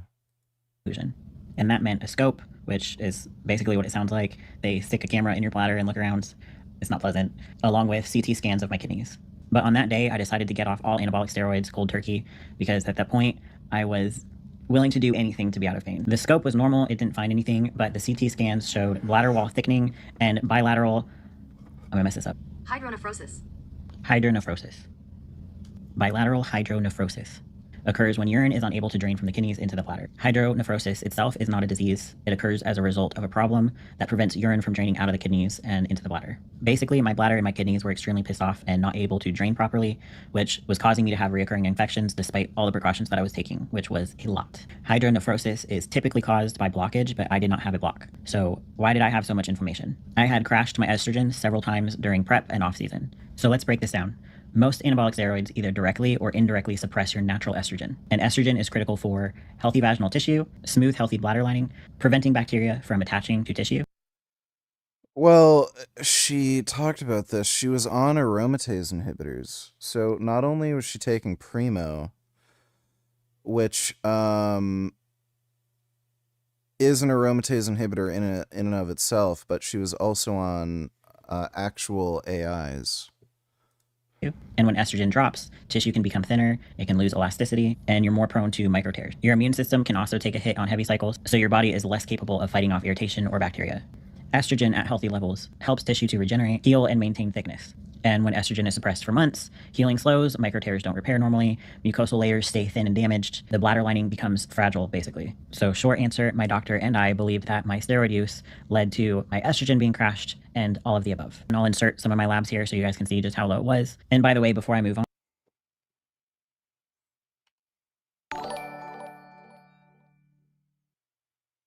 SV donated $3. Let me see. Please don't leave me. This way, Robert. Okay. You know, I'm really glad that we can share these moments together. It's nice, I guess. Can you slow down? Oh my god, he's running.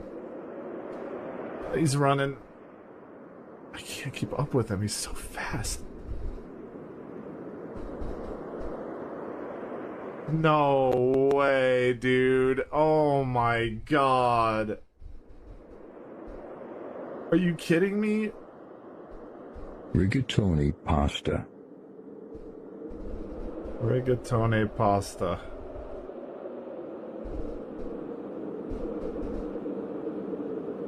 That's all that matters. We'll make some together. We will. We're gonna make it out of here, Marcus. We're gonna make it out of here together. Sure, buddy. I believe in us. I really do think that... we probably won't. You don't think we're gonna get out of here? Then, Marcus, what's the point of walking if there's nowhere to go?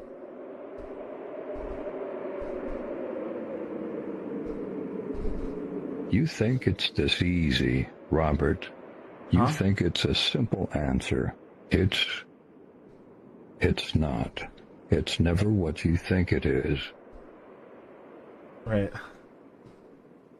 In the end, what matters? Nothing, right? So The you friends make we it made. for yourself. Oh. You make your rigatoni pasta. Okay. Your canned chicken noodle soup. 25% of coupon at Walgreens. Are you Your trying to... moon juice, Robert. Are you trying to say that everything that's ever happened has brought us to this point? Like that All the things we've eaten and everything we've done has brought us here? No. Oh. He was actually making a lot of sense there. It's funny how people don't get it. Stoicism, nihilism. That's what it's all about. We are the ones who create meaning. Thanks for the donation, though, SV. Crashed, and all of the above. And I'll insert some of my labs here so you guys can see just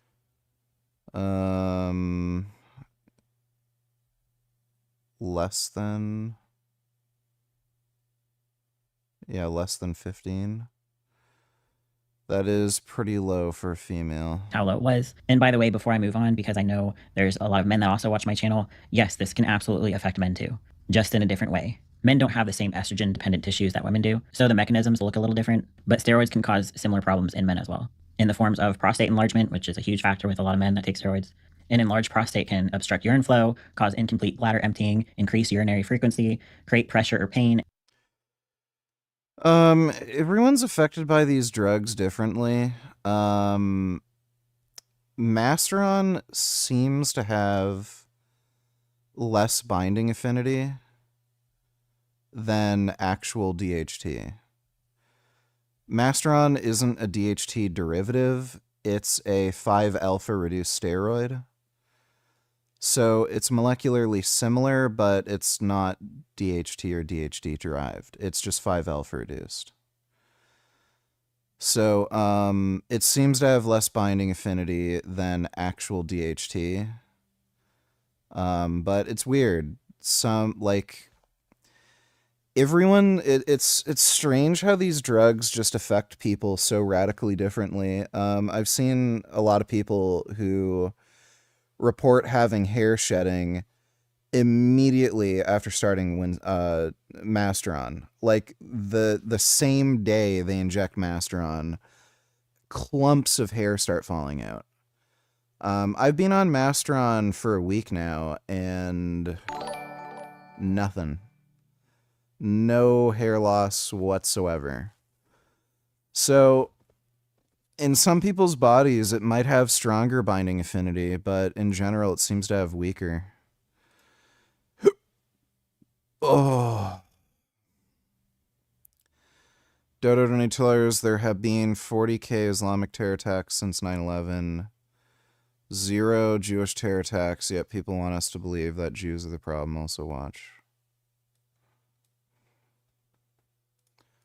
Iran showcased its robotics at the Krish Inox Tech Expo, but there were no real robots. Presentation featured human performers in binary pattern bottle suits and goggles pretending to be robots. Well, yeah, it's Iran.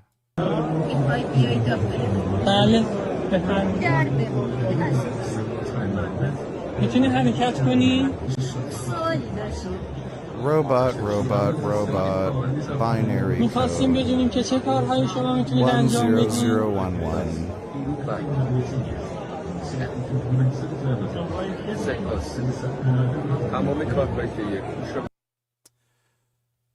Yeah, that's embarrassing. Thanks for the donation, Dodo.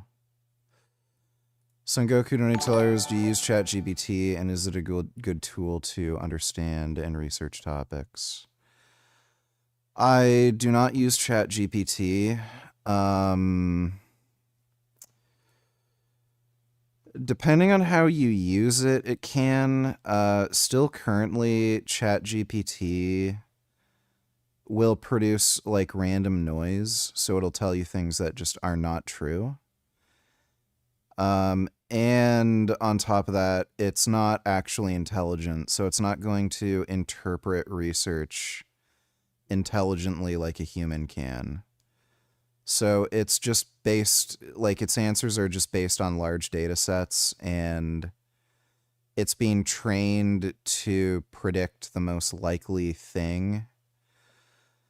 So it can give you new ideas, or point you towards like research you weren't aware of, but if you're going to rely on it for information, that's the wrong way to use it. You kind of use it as its own learning tool. So it's kind of like debating an actual human being, right? Like you're going to learn certain things during a debate. Like somebody might say something to you that you might not have thought of, or you don't know much about the topic, and you don't just take what they say at face value. You research it, you look it up, and you explore, and then like them presenting that argument to you isn't something you learn from actually analyzing the argument. So that's how you should use ChatGPT currently. But yeah, you don't just blindly rely on it for information. That's stupid. Thanks for the donation though, Son Goku. And raise the risk of infection. And men do need estrogen for tissue repair, immune health, urethral lubrication, and bladder lining protection. And just like in women, when a man suppresses his estrogen too aggressively through high doses of gear or AI misuse, the tissue can become dry, irritated, urethra can become more sensitive, burning during urination increases, UTIs become more likely, and it can also cause pelvic floor tension. I personally have both male and female friends who have experienced cystitis from steroid use, as well as tons of people online that have reached out to me about it.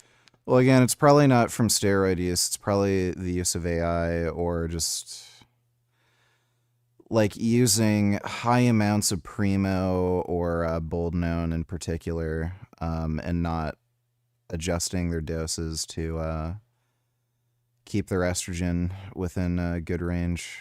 Since my first video. So to kind of recap, like it's not as simple as saying steroids cause this. On that, for both men and women, it's usually more than one mechanism. It's a combination of low estrogen, disrupted microbiome, thin or unprotected tissue, inflammation, and immune suppression. And this is why the pain from cystitis can feel identical to UTI, even when cultures are negative. So how did I fix this? And as a disclaimer, this is not medical advice. If you're experiencing any of these symptoms, you should definitely go to your doctor. But this was just my experience. Well, the obvious was to get off all anabolic steroids, which I did. But that was not a quick fix. It does take time for hormones to adjust, and even more time for your body to start than repairing. My doctor also put me on estrogen cream to get a jump start on things, as well as a low-dose preventative antibiotic. I also cut out most caffeine and all spicy food. Actually, tomatoes seem to be the worst offenders when it came to triggering pain. I also did my best to get good sleep and rest, because if I didn't, it would spike inflammation and I would be in a lot of pain. And it took a good 6 months of me being off all anabolic steroids and a good 3 months of me being on the estrogen to start having some pain relief. Then in August, I had another CT scan done, which showed improvement. My left kidney no longer had hydronephrosis, but my right kidney still did. And I'll show you guys my scans down here. So I continued with everything, except my doctor did take me off of estrogen at this time because my labs came back normal, and he did not want me on estrogen long term. As a side note, I do want to add that I don't know what the problem with being on estrogen long term is, but I was on HRT. You know, doctors.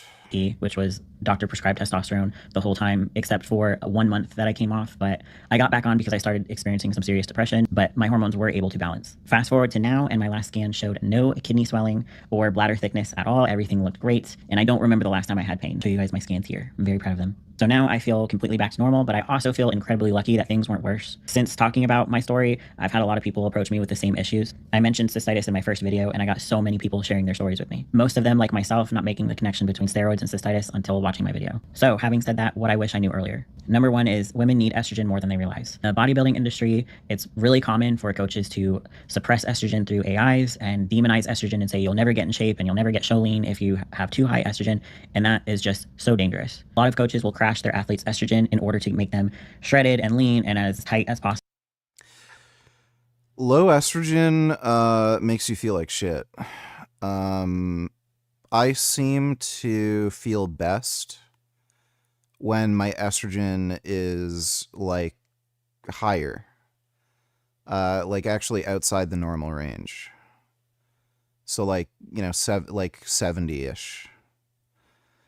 So yeah, really bad idea. I've taken an aromatase inhibitor 3 times, and the first time I took it, it was because I was developing gyno. And it was just 2 days. I took Arimidex 2 days in a row just to crash my estrogen to prevent the gyno from forming. and you don't feel good. I was feeling dizzy and I had trouble sleeping. It's not good. So yeah, you want to have your estrogen at least within the normal range. Possible, and there's so many issues with that. 2 is steroids disrupt far more than your hair and your voice. I'm not on Reddit currently, but I have taken it, and it's really good. Things you can't see. Inflammation is a real side effect. Number 3 is doctors are not trained in PED side effects, so that is another risk to think about when you take this stuff on. Steroid-induced cystitis is real, and it happens pretty often. I would have taken the early signs more seriously, and I would have understood the hormonal aspect way sooner. So if you think this is something that you're currently dealing with right now, or you think you're at risk for it, what can you do? And again, this is not medical advice, but this is what I would do if I had to do it over. If you're currently having issues, 1, get off all anabolic steroids immediately. 2 is try to cut out all caffeine and spicy foods / acidic foods. I noticed significantly more pain when I would eat things like tomatoes or drink a bunch of coffee. Diet really does affect this, and that's due to the inflammation. Number 3 is try to get good sleep and minimize inflammation. Number 4, and of course, always ask your doctor before taking something new, but a supplement I noticed really helped me was something called slippery elm, and then eating turmeric with black pepper in my food seemed to cut down on a lot of the pain. Number 5 is try to get in with a knowledgeable doctor because other underlying issues can cause the same symptoms. Yep. A doctor who graduated with a C is still a medical doctor. As cystitis, so you want to take all necessary measures like my doctor did to rule out anything else. It's also important to get on a preventative antibiotic since your kidneys are not protecting you. If you absolutely cannot get in with a doctor, I get it, times are tough right now. My insurance is going up to over $700 a month next year, so I get it. And again, this is not medical. Holy fuck. Bro, I don't know how Americans afford, like, I guess they don't. It is crazy how high insurance prices are. I don't have to pay fucking anything in medical bills. Like $0. And I've had some like pretty serious shit happen. I had that E. coli infection in my knee. I had 2 surgeries. I was in a hospital bed for almost 2 weeks. The only bill I had was for a TV in my hospital bed. I think they charged me $25. That's it. That's all I paid. $25. And that covered 2 surgeries, almost 2 weeks in a hospital bed. I also got free home care nursing. A nurse would come by every day to give me IV antibiotics and anticoagulant drug to prevent me from getting blood clots. And that went on for, I think, 2 months. $25. Like, holy fuck. If I was in the States, like, I'd probably be paying $800 a month in insurance. And on top of that, like, there's usually like a $5,000 or $10,000 deductible, and they probably wouldn't cover all the, you know, procedures and shit I had to deal with. Like, fucking nuts. And if you're paying out of pocket, like, you're just broke for the rest of your life. Like, it's fucking insane. My grandfather also had a heart attack. He had to be rushed to the hospital in an ambulance, and we ended up pulling the plug on him because he was brain dead. I think there was like a $50 ambulance fee. That's it. I tore my adductor and I had to call the ambulance. Again, just $50 ambulance fee. I've heard of ambulance fees in the US. Like, people have to pay like $2,000 for an ambulance. Like, how the fuck have it? I just don't understand how Americans tolerate it.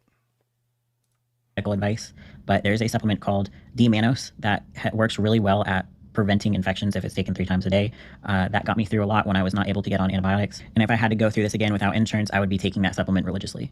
Now, to prevent this, obviously, ideally, you don't take steroids, but there's still going to be a number of people willing to take. Sengoku Nonitellers, I asked ChatGPT questions like, everything I need to understand for scientific literacy, explain me the fundamental of economics and other scientific questions. Like, again, they can give you answers, but you need to explore those answers, research it, verify that it's true. So, like, if you're completely blind on a topic, it's sort of like Wikipedia, right? Like, you're not going to trust everything you see on Wikipedia, but it'll give you a broad overview of a lot of different, like, ideas, theories, evidence, history, but you've got to research those things. So it's like a gateway into learning about the topic, but you can't just trust GPT blindly. Especially since it does still create a lot of random noise. It'll just make shit up. So it can be a useful research tool, and you have to kind of consider it like Wikipedia. Honestly, it's probably less trustworthy than Wikipedia, because at least Wikipedia has references. But yeah, it allows you to get a broad overview of certain topics, and you'll kind of learn what you don't know, but you've got to, do the further research. Thanks for the donation, though, Son Goku. I've got to pee and poop again. I'll be right back, though.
Oh.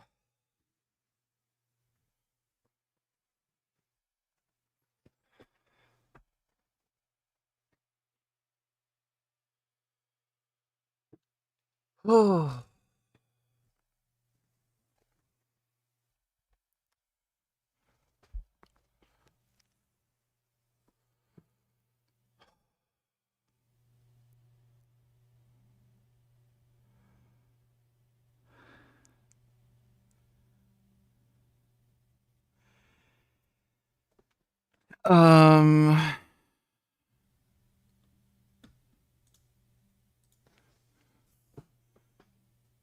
Corn cakes.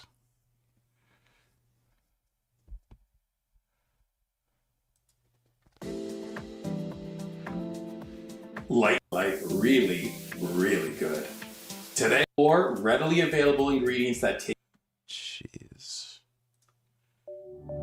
Easy one here. Half a cup of flour and a quarter of a teaspoon of baking powder and sparkling water. In that case, I'm taking any sparkling water like this.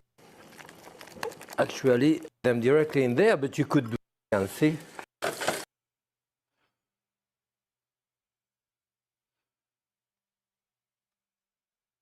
I was looking, what do they call it?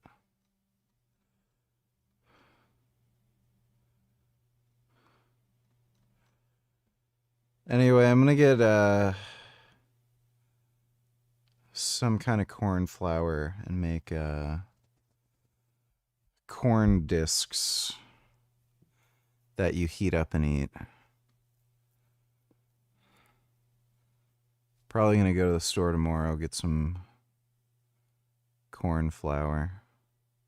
Take the risk. Number 1 would be do not take compounds without testosterone as a base. I've talked about it in a previous video, but all anabolic steroids, whether it's injectable or oral, suppress your natural testosterone, which in turn will crash estrogen. By taking testosterone alongside other compounds, most people will get a decent conversion to estrogen. Number 2, do not take estrogen blockers for an extended period of time. And if you're a woman, in my opinion, do not ever take estrogen blockers, of course, unless prescribed by your doctor. Number 3, look out for warning signs.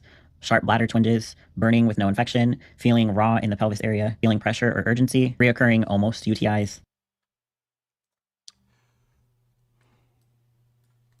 Tren Twins audition for WWE.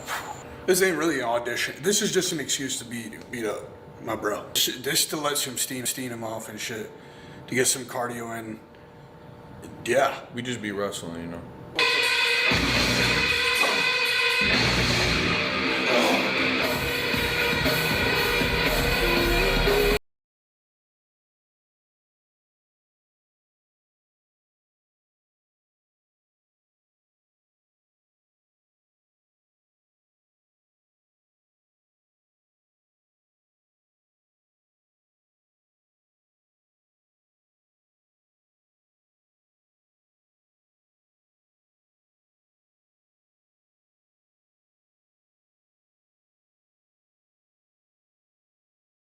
Good business. Oh. Wait, is that the Jixer? Yeah, he crashed his Jixer.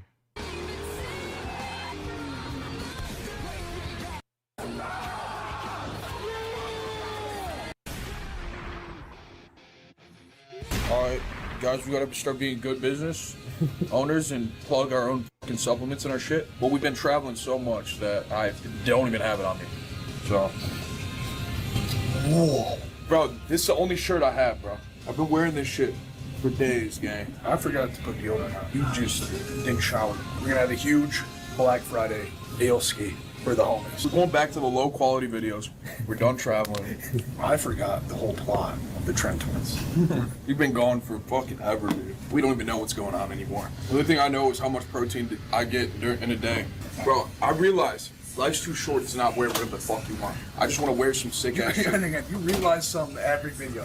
Every video you realize something. This motherfucker having too many I'm gonna start showing up with like turbans. I bought these like pilot helmet with like goggles, bro. Like I'm gonna just like wear that shit. You're gonna be looking like the Stuart Little, bro.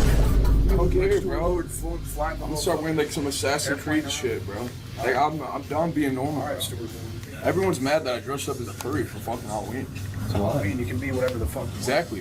The one time a year you could dress up as a Barossa and no one gives a fuck. But when it comes to me, everybody gives a fuck, okay? I'm sick of the double standard.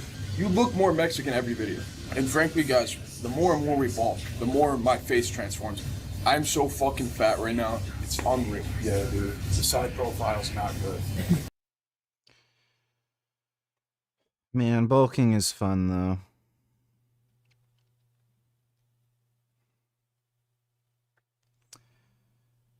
Cookies are great. Like, they just are. We have to be honest and just admit that cookies taste fucking amazing. And, they may not heal your body, but they heal your soul.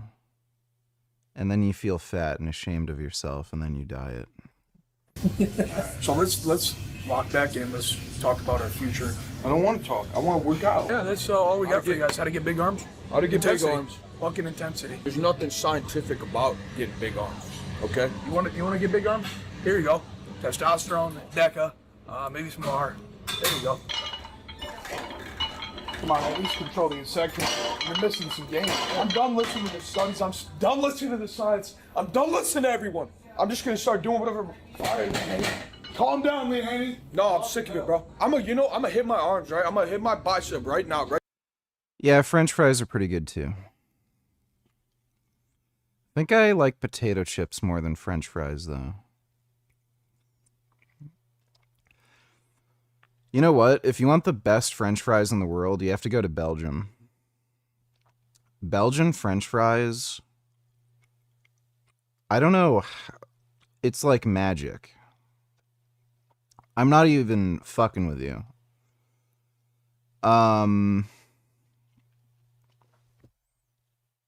You do not even have a concept of good French fries until you have Belgian French fries. I don't know how they make them, what type of potatoes they use. Like, there's some wizardry with Belgian French fries. It is fucking unreal. But, you gotta see it to believe it, man. If you been, like, fucking around with, like, McDonald's or A&W,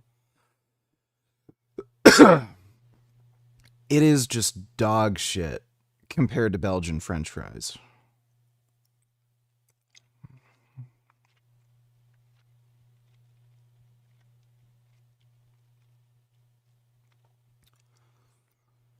If only I could show you the truth. It's like waking up from the Matrix and realizing you haven't actually been eating French fries this whole time. It's, again,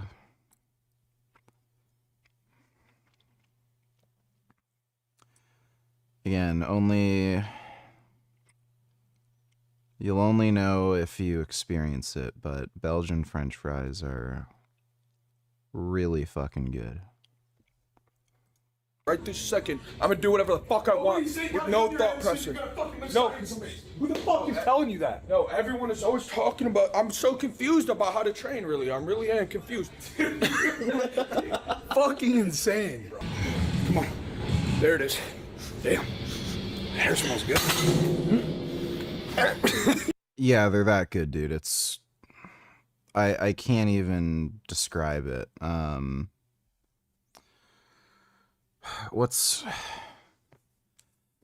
It's kind of like if you've only ever had pineapple on pizza from Domino's before they did that whole revamp and fixed their pizza. Like if you had old school Domino's and you only had their shitty ass pizza with pineapple on pizza, and then you go to like New Haven, like you haven't experienced pizza, you know what I mean? Like that's the difference. It's actually crazy. So yeah, you just have to make sure you go to a frittery that doesn't use lard or tallow, because they fry their French fries in lard or tallow there a lot. But yeah, if you just go to a frittery that uses oil, you know, so it's vegan friendly, like, dude, it's just crazy. Like, we don't even eat French fries here.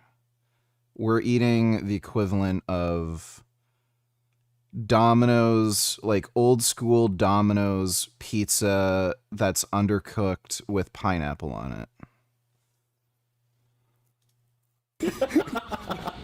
Nothing I could do today. I'm walking out satisfied. Not a goddamn thing. Hey, I got a good pump. I'm working fucking hard. Yeah, I'm satisfied. I need you to adopt me. I'm bored as fuck in here. To tell you what to do to motivate you? Fuck you. Fuck you. It's not enough, bro. I can't do arm day by itself. It's not enough.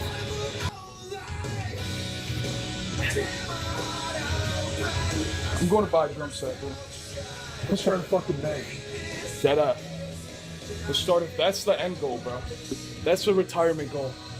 To be like, what are the Tren twins doing? Oh, we're starting a fucking band. We're doing bar shows. Bar covers, bro. We at Pinellas Park, Florida, UFC gym. I think, no, we in Largo, Florida. Same shithole. I'm just. I haven't had popcorn in a really long time.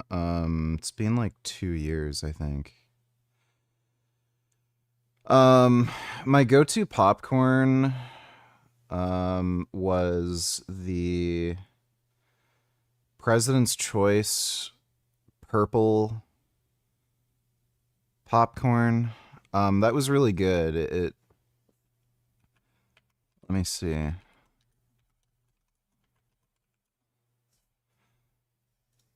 Yeah, this shit is really good. It's not like buttered. It's has a buttery flavor. This stuff, the pre-made. Where is it? It just comes in these big bags. Yeah, I don't know why the fuck they... Why can't I find a good photo of it? They have a Facebook photo. But if I... Wait, if I open image, it's gonna be like low res. Fuck. Wait, let me see if I have anything open on Facebook. Yeah, this shit. That was my go-to. It's just salted. It does have a buttery flavor, but it just has like oil in it. It's really good. It's not like super heavy and it feels like cleaner. So you can eat it. You don't get like a weird sugar headache or that like weird slow, you know, ugly feeling from eating really buttery popcorn. And I also liked their kettle corn. President's Choice kettle corn is also really good.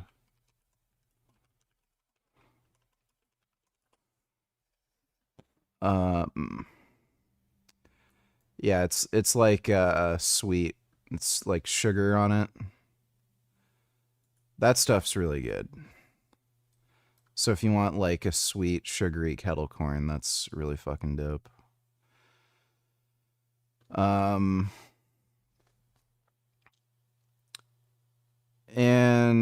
Colonel's popcorn's also pretty decent. They have some good flavors that are vegan friendly. I think they have like a cotton candy flavor that I liked. But yeah, the President's Choice, they always make good shit. In a period, I just want to do everything wrong. In a world where everyone wants to be... How come you don't put nutritional yeast on your tofu with Korean barbecue sauce for extra protein and flavor? I don't like putting it on tofu. Sometimes I do put it on my vegetables, like my broccoli. Honestly, a lot of the time I just forget to put it on. I got nutritional yeast a couple weeks ago, and then I just keep forgetting to put it on. But yeah, sometimes I put it on my vegetables, but yeah, I don't like it on tofu, but on vegetables it tastes good. Thanks for the donation, though, Blink.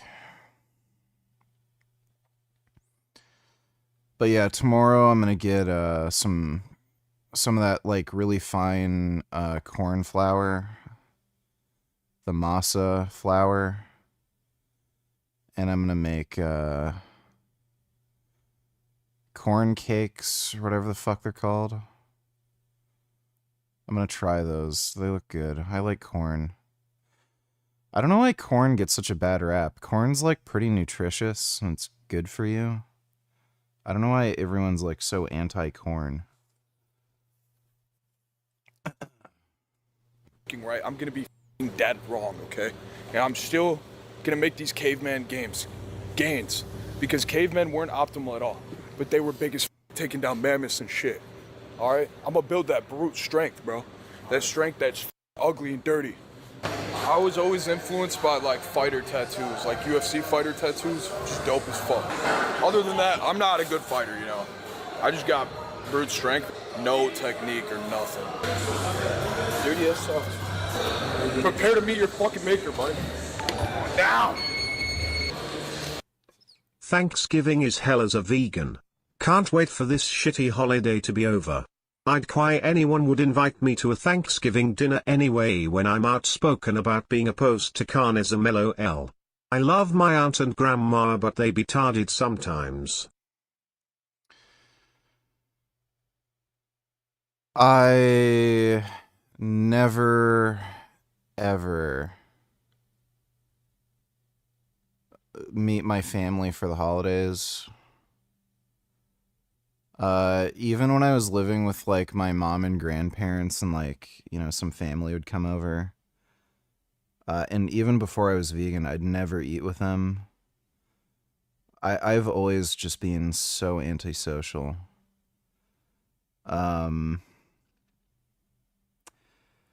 Luckily for me, my mom's vegan. But yeah, I just, what's the point? I just don't, you know? I think people forget that they can just choose to not. Thanks for the donation though, Ben Boy. Ooh, it's already slipping.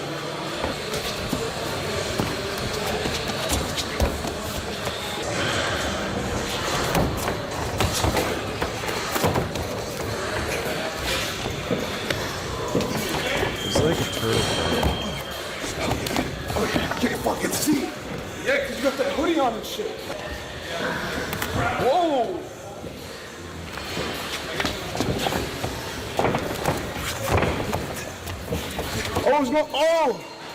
What's going on over here? I'd rather be over here. Yeah, this is the Thanksgiving session, brother. Come on. All right, there we go. There we go, buddy.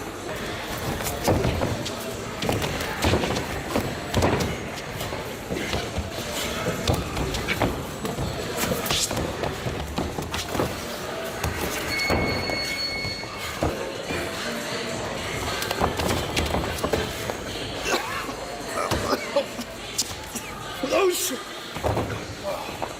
My damn.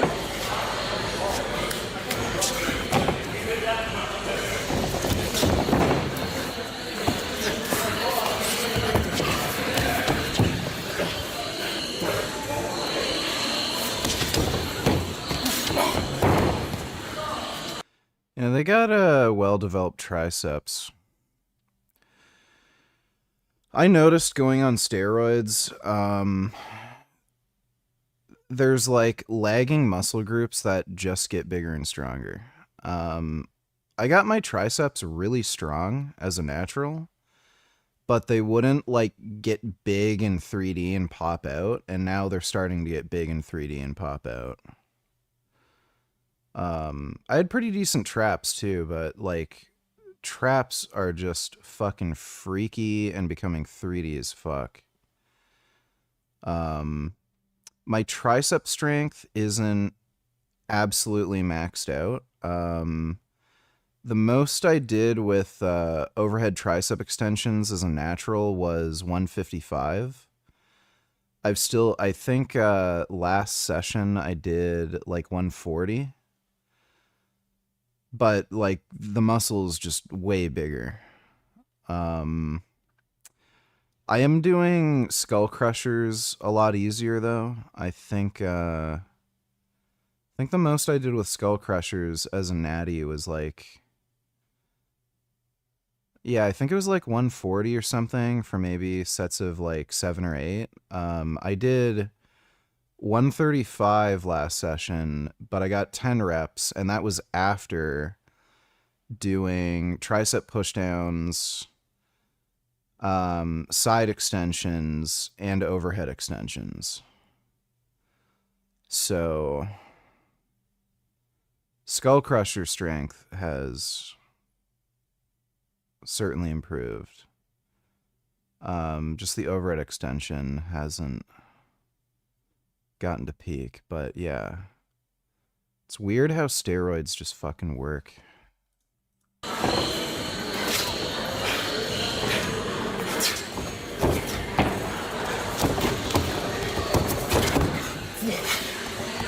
All right. Oh. I'm good.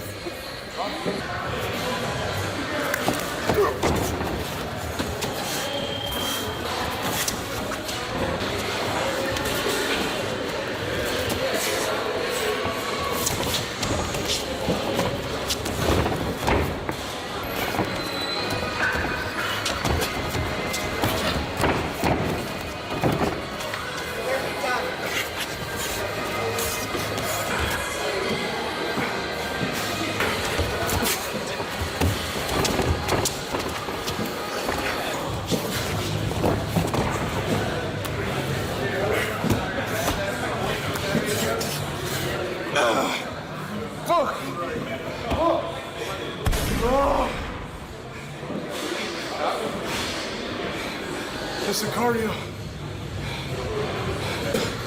It's like I'm picking up a 220-pound dumbbell. Ain't shit, bro. This ain't nothing. You got lucky.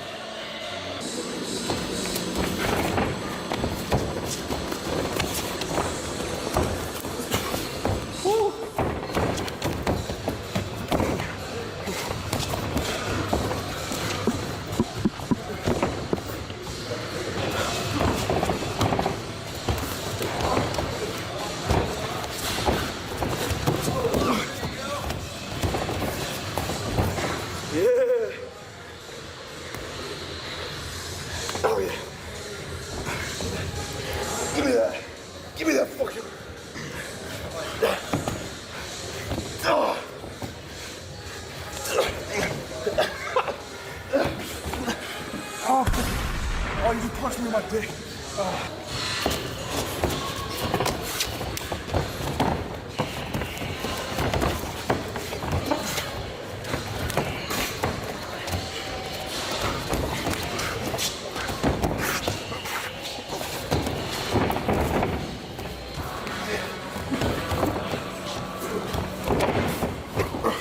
All right. This guy got cornrows. He's definitely bodying my shit. Fought this weekend? Yeah. He's literally wet, bro. Look at him. I couldn't get a hold of him. I like it when they're wet. Bro, so you fight for real? Yeah. Don't punch me in the face, bro. This is my pretty... No, we're wrestling. I'm not gonna touch you with my fist. For sure.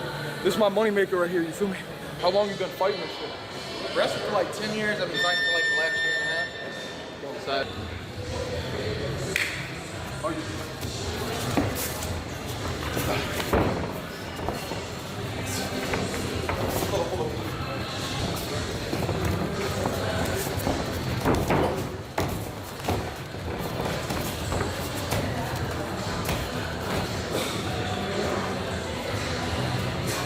Oh shit!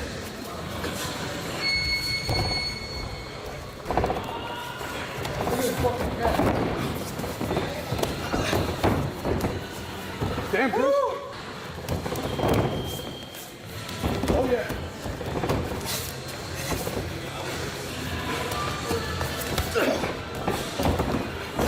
Oh, that's a point. Oh, that's a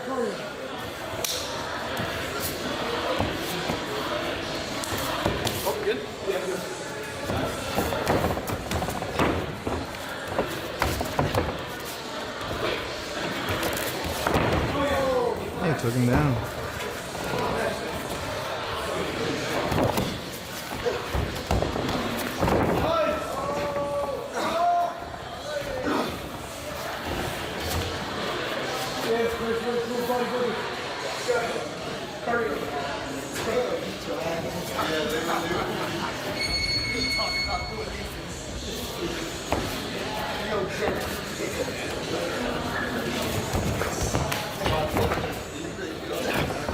up, Chris, get up.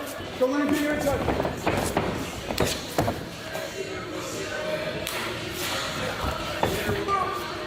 Oh, shit. Oh, oh, fuck. Yeah, it's tiring. My cardio is so ass. Oh, Mike, you gotta tap in.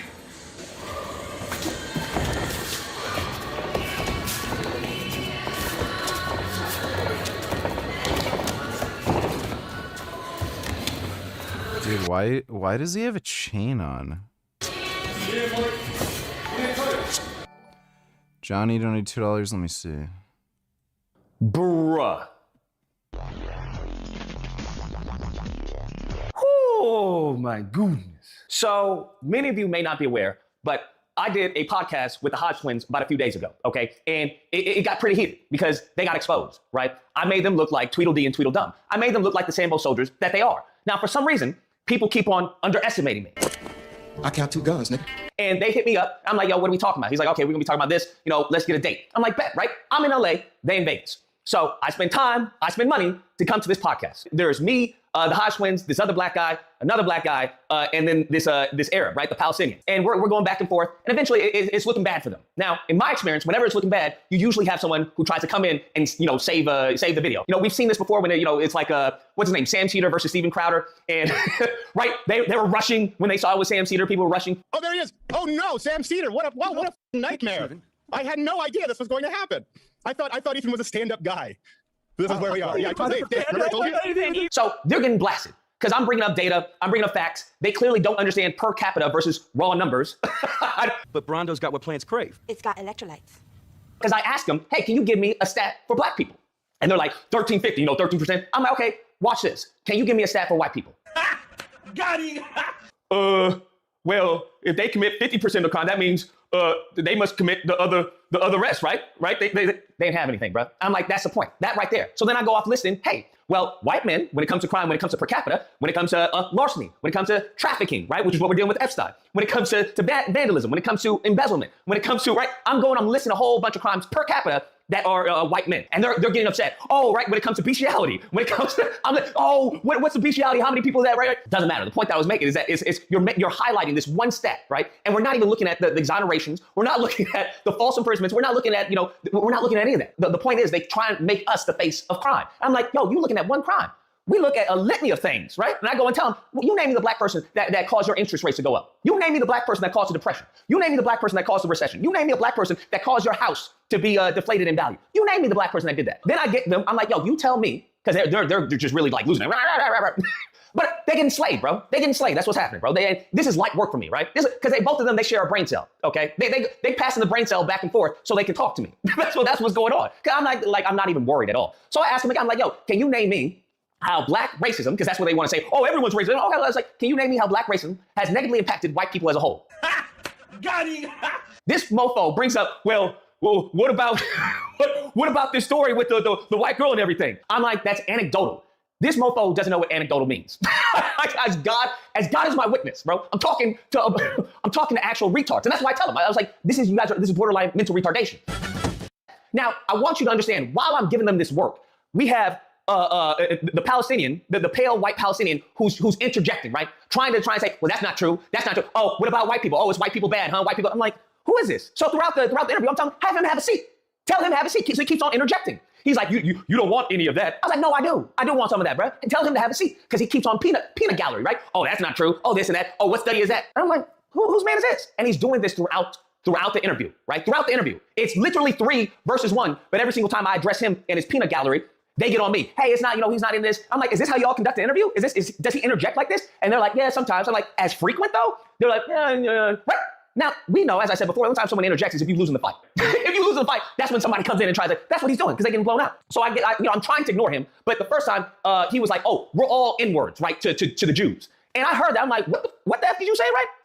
I get it, I'm not allowing someone to just say the hard R, right, in my presence. Now, no one else responded to it. The two black men that were sitting down didn't respond to it. The twins didn't respond to it. I'm the only one. So I'm in a room full of Sambo soldiers, bro. And they had this Palestinian. He talks about how he fled Palestine because of what was going on, and now he's with his family. Bro, he said the Jews were all in. I'm like, you don't say that, right? I don't want to hear that word come out of your mouth, bro. And you have this black man. He's been on videos with the twins before. You have him trying to say, hold on, because I said I'll smack the.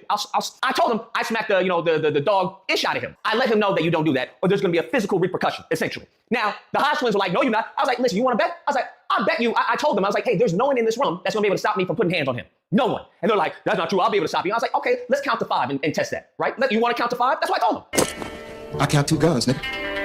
I was like, let's count to 5. That's when the black dude started like, everybody calm down now. Now, Lucas, he wasn't calling you that. It was the context. I said, I don't give a F about the context. I don't want to hear the N-word coming from this non-melanated, non-black person. I don't want to hear that. Okay? It's simple as that. So we're getting into it. We go back to the podcast, right? We're going back to the interview. And I tell him, I was like, because it's Keith and I forgot the one, because I forgot their names. I don't know their freaking names. I don't care. I don't watch their show. And that's why I started off the podcast saying, they're like, so do you watch our show? I was like, no, I don't watch your show. I don't know. Because they were asking, well, what do you think is the difference between us and you, right? Because they were trying, I think it was Kevin, he was trying to pronounce differentiation and he couldn't pronounce it. He was like, what's the differentiation? I was like, well, one is that I can pronounce differentiation. That's one that separates us, okay, first off. But I've said this before, the Hodge twins really are apolitical. The whole conservative thing is just a grift. And they've gotten sucked into, like, a lot of this, horse shit with, like, Israel bad, genocide, some of the white supremacy shit with Nick Fuentes. And some of that is also part of the grift, right? Like, they're in it to make money, and, you can sniff what your audience wants. Like, you'll see what topics, get more views. You can see how people respond in the comments, and that also tends to sway a lot of content creators, but they're not really conservative. They're just apolitical, and they have, like, some of the most basic bitch stances that I want less taxes. I want to keep more of my money. I want housing prices to be reasonable and grocery prices to be reasonable.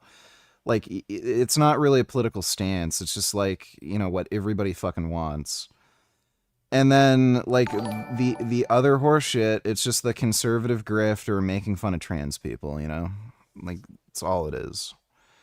But they don't really care about any of this shit. They're not smart enough to know any of this shit. Dodo don't need tillers, oh god, let me see. My next claim is it is not worth the costs of gun deaths every year to have the Second Amendment. Yeah, I don't think the Second Amendment's killing anybody, dumb fuck. I'm pretty sure it's criminals getting hold of guns.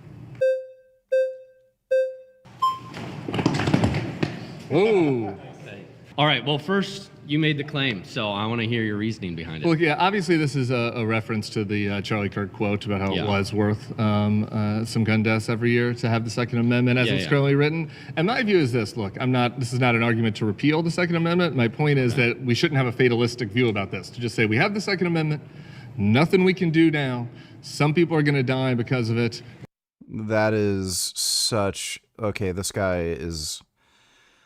This is why so many people on the right will not listen to anything anybody who's in favor of gun reform says, because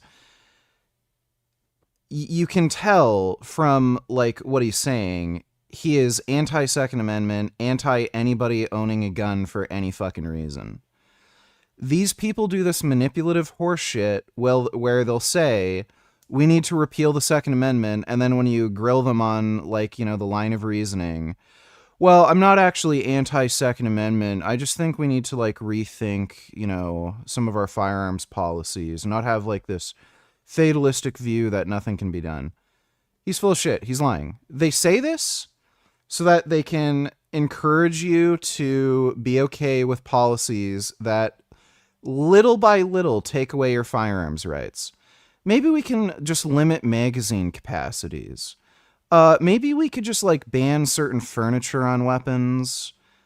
Maybe we should just ban, like, automatic firearms that are, like, semi-auto.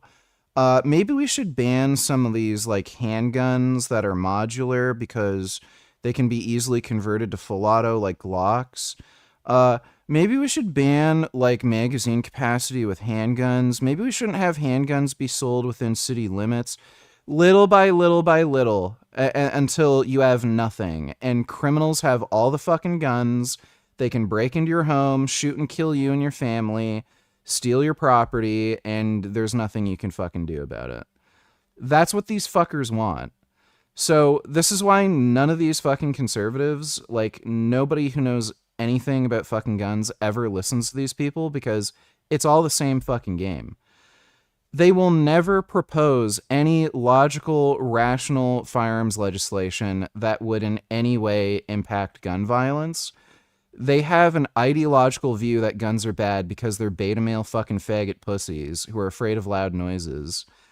And they just try to use these fucking dog shit manipulation tactics to get you on board with the idea of just allowing criminals to have all the guns. And so that's just the price of freedom. For example, in Canada, you have a right to bear arms still, but it's like you have to get a license.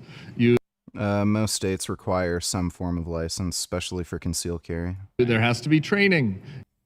The training is a joke, dude. It's a few hours of whatchamacall, theoretical coursework, and then you just have to load a handgun, shoot it downrange, and then put it down safely. It's nothing.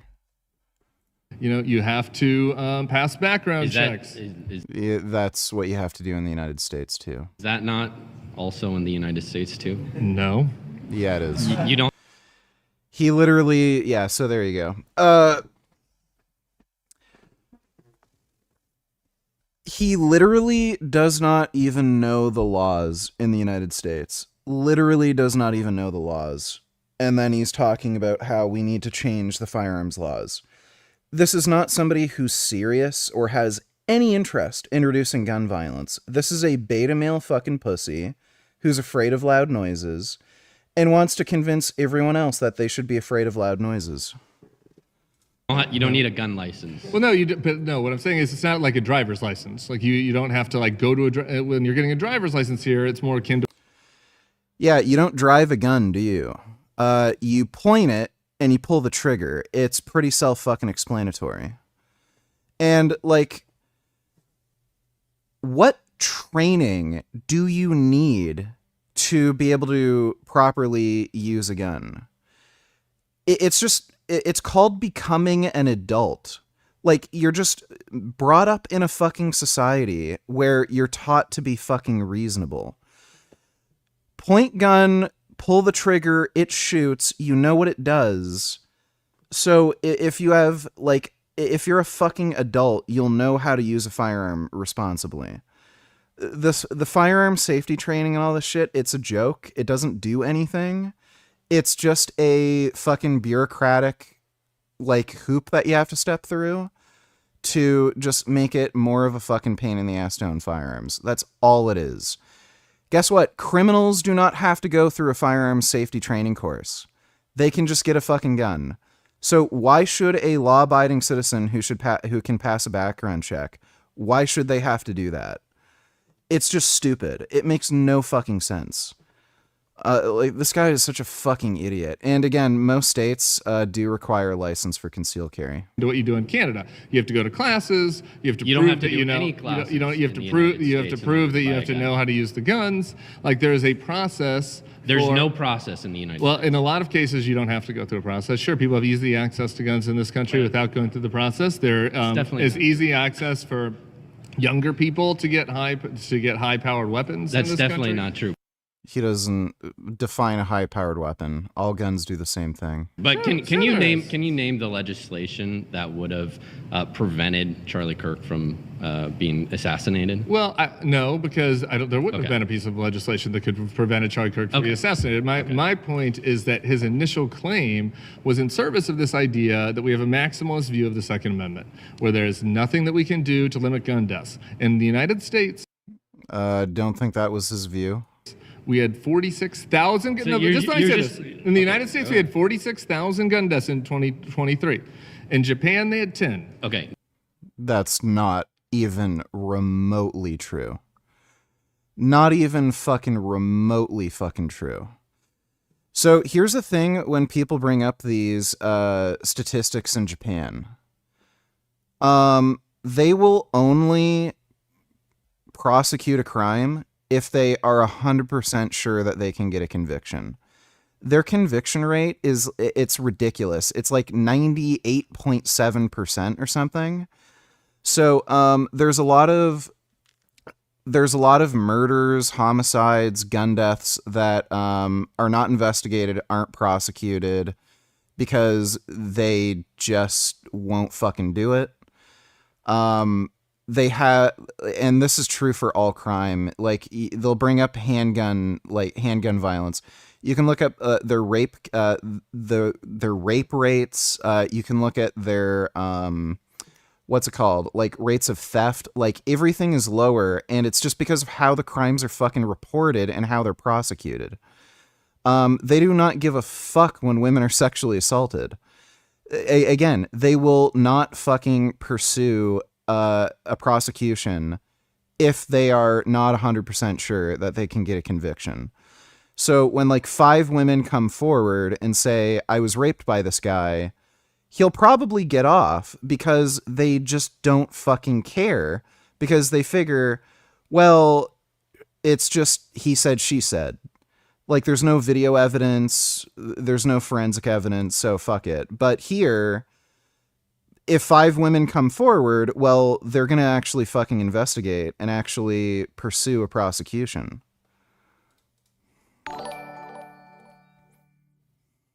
Advocating for more firearm training for law-abiding citizens imply that there's a large portion of firearms deaths that happen due to negligent discharge. The data doesn't support this. All that's going to do is create a culture where firearms are bad. Well, yeah, the vast majority of gun deaths are, like 99% are just related to organized crime. Well, I don't think it's quite 99. It's like 80%, and the rest is suicide or related to like home invasion, self-defense, and very seldom negligent discharge. It's like 3 per year, basically. So yeah, it's just retarded, dude. It's just political fucking horseshit, and it's just politicians doing what they do best. Being useless fucking assholes taking away your fucking rights. Thanks for the donation though, Kid Boo. Yeah, it's so fucking stupid. And France said 800 and something. So like, there is... Like, by the way, when he's mentioning this, compare the fucking size of Japan versus the size of the United States, and also look at how organized crime works in these countries. The United States has a way more large metropolitan areas. They have way more ethnic diversity, and there's a huge aspect with organized crime and ethnic diversity, which a lot of people don't want to acknowledge.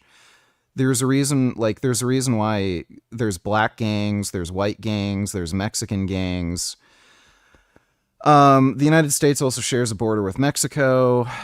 There's way more fucking drug trafficking. Like, it's so fucking silly. It's like, you know, it's like saying, oh, there's way more fucking, I don't know, violence in this house versus this other house, so let's ban this house. Like, what are we talking about here? It's just retarded. Obviously many things that we could do to change the cultures, the rules, the laws, and the mores of this country to not have the gun deaths that we do. I don't think the statistics of these other countries. I kind of doubt that there's Japan is 10 only. 10. Yeah, no, there's not 10. Dude, you can look at the amount of Yakuza killings there are. It's not 10 per year. That is just a fucking joke. You're not giving me really any piece of legislation that would actually fix these things, unless you're talking about the abolition of the Second Amendment, which we can get into that. And the majority of these gun deaths are handguns. I mean, let's be honest here. They're handguns and they're suicide, right? Yeah, so if we limit that number, if we actually take that into account, it's not really looking as bad as it's looking, make it seem. Faggot, just beta male faggot. Would be funny if true. I think Joe Biden forgot he's president in the United States. Did he like that post? I don't know if that's real, but like it could be true. There's it's not the first time politicians been caught doing that. Why does Speed act like a retarded child? He's a full-grown man acting like he's 12. It's creepy and weird. It's not doing it, Mark! Because that's what gets views. That's the first of Yeah, I'm sure once he doesn't look like he's a 12-year-old anymore, this is probably going to get old with a lot of people. That's level 1. What is... Are you serious right now, bro? Wait. What the is this? Wait. Ah! Ah! Yo! Now we're gonna do devil's toothpaste. It'll be the same thing, but it'll happen very, very quickly. Yep, 3. Okay, get ready. 2. 3, let's go, 2, Mark. 1. Ah! Are you serious right now? Are you serious right now? Looks pretty cool, but yeah.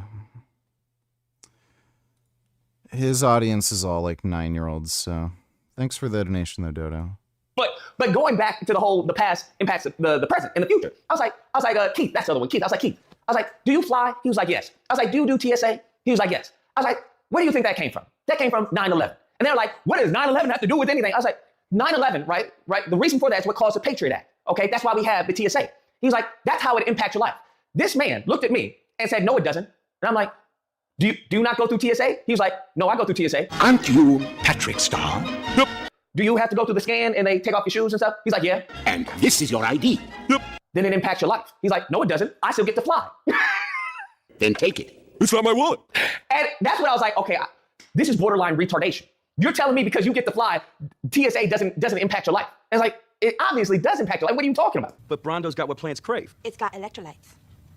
I was just awestruck by the level of stupidity that was on display. And it came to racism, right? Because I brought up this study where it talks about, hey, there's a father in the household, that there's a mother in the household, they live in an affluent neighborhood, right? They're good income. That one of the factors that will determine if the child will go to prison, okay, is the racial bias of the people around them, the racial bias of the white people around them. They lose it. Oh, I don't believe you. I don't believe that. I'm like, you can look it up. What are you talking about? Then this fool starts interjecting whatever. I was like, why don't you shut the F up? Like, that's what you need to do. Shut the F up. So he says something like blah, blah, blah, blah, blah, F and N-word. What did you say, nigga? I'm like, that's when I get up. That's when I get up. I said, what the F did you say? I said, what the F did you say? The Hodge twins get up. They're like, hey, why are you going towards him, man? Why you getting in his face? I'm not getting in his face. I'm asking him a question. I said, I'm asking him, hey, what the F did you say? So now I got the Hodge twins in front of me, right? The dynamic is insane. I got 2 black men, right, in front of me protecting a pale Arab Palestinian who had just called me a hard R. Because before, he was trying to say, well, I meant it in the context that we're all, N-words. This time, he was using it to disparage me, right, as a pejorative. And he was trying to say, why are you getting so upset? Why are you getting so upset? This is what the Arab guy is saying to me, right? Because I got the Hodge twins right here. They trying to bury it. I don't give. Now, if I really wanted stuff to pop off, that wouldn't matter to me. But I'm like, why don't you? I was like, stay on 10, be a man, say what you said. Didn't you say it? He was like, yeah, I said it. And that's when the Hodge twins was like, it's just a word. And then then we get into the conversation about it's just a word. He's like, you can't allow that word to impact you. I was like, what do you mean I can't allow that word to impact you? What are you talking about? That's the whole point of freaking words, is that they have meanings, right? If I'm getting upset by the words he's using, that doesn't mean that it's controlling me. That means I understand. That means he is trying to communicate to me, and I understand what he is trying to communicate. That's the same thing when y'all talk about what is a man, what is a woman. That's what happens. Because I get Keith, or is it Kevin? I get Kevin. Kevin's like, I was like, what are you talking about? What, that word. That word is disparaging. If you know the history of that word, you know where that smirk. I'm like, he's like, okay, he smirked. But I'm not gonna smile, bro. What are we talking about, right? And they get upset because I was like, you guys, you have a comprehension problem. So Keith, short, that was the gist of the interview we had. They got dog walk, bro. That's what happened. Okay, I don't know what they were expecting. I really don't know. But listen, 2 of them versus me, it still wasn't a fair fight because both of them make up like a half of a man. Okay, both of them make up like a half of a brain, bro. And I'm being generous with the half because it's probably like a quarter. But I don't think they understand the difference between a quarter or a half or a whole. But that's really cowardly. Well, we know they're stupid as fuck. But, that is insanely cowardly that they wouldn't release the podcast episode. Just pathetic.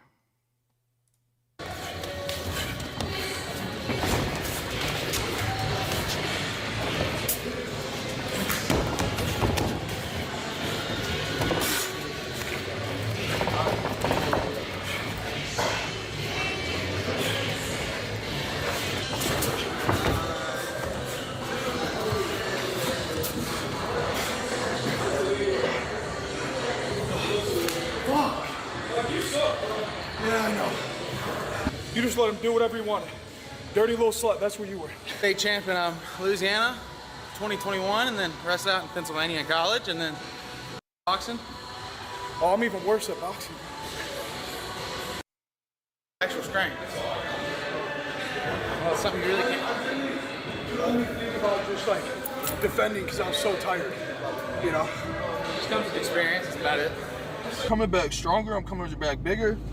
Nah, we actually say this shit all the time, but I'm actually gonna start doing it, bro.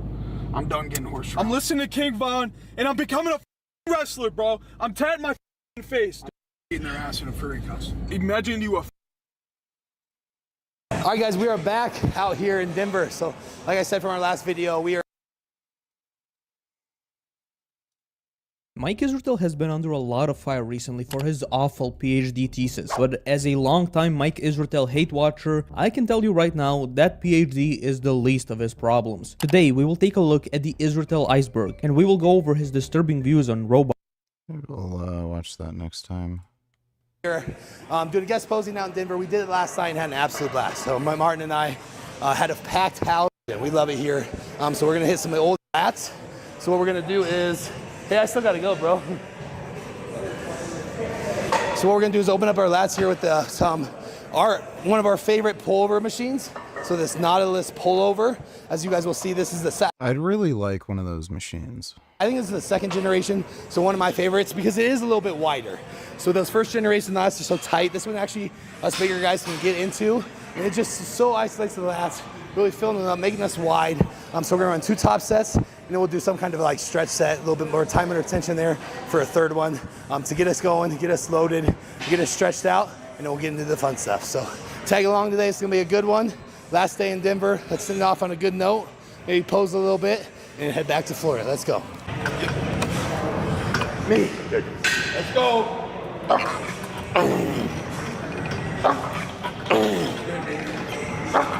Good, big chin. Yes, sir. There it is. Yes.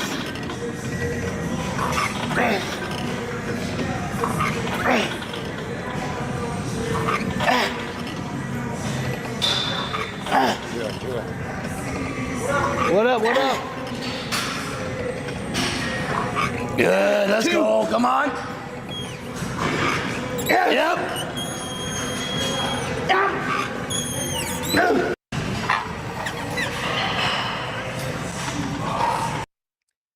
Yeah, I'm doing the pullovers with the dumbbell.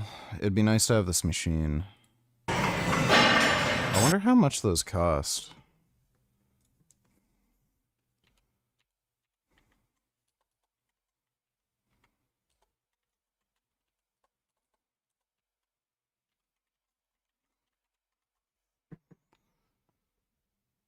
You got one at the treadmill factory, $4 grand.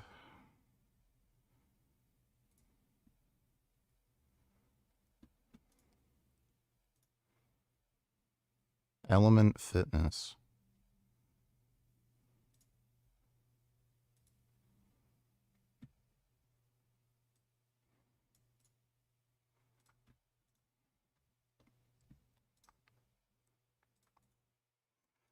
Wonder if GMW or something makes a cheap pullover machine.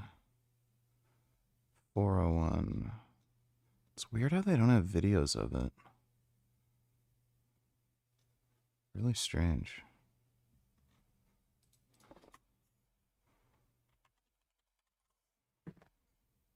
Strange. Huh.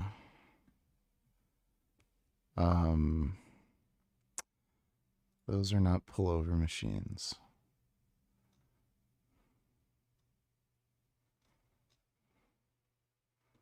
$10 grand, holy shit. It's a lot of money for a fucking machine. Wonder if there's cheaper ones.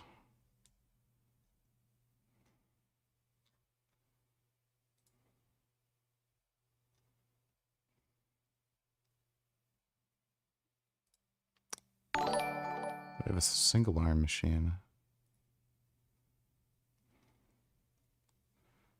That one looks cheaper. Is that hammer strength?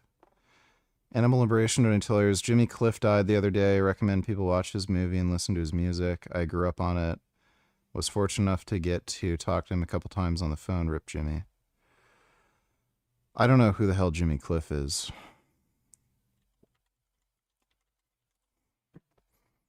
Yeah, I have no idea who the fuck this guy is. Yeah, I don't listen to any reggae music. I have no idea.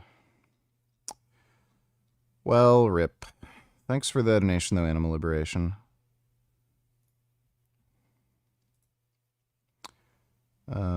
Yeah, they don't even list a price, so you know it's expensive. Wonder if GMW makes any. I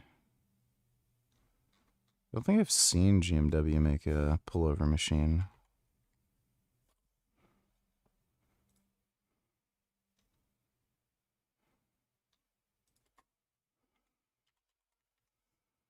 GMWD.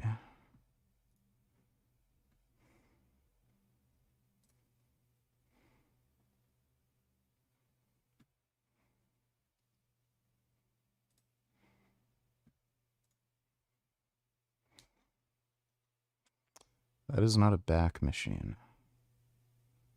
That is also not a back machine. Okay, weird. Their site doesn't really work too well.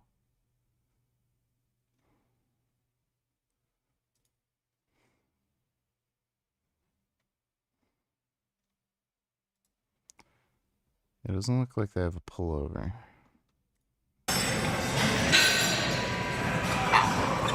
Yes, sir. All right, so exercise number 2, this is the new machine. So Dylan, Dylan Armbrust, the gym owner here, said we have to use this new, is it Skelecore? Skelecore pull down machine. We've never heard of it, but this thing's nasty. So this is a very lat isolated, focused pull down machine. The handles move, which we really like because we can fully stretch. We can supinate down into our lats, low lats, and pin it. So just watch our body mechanics.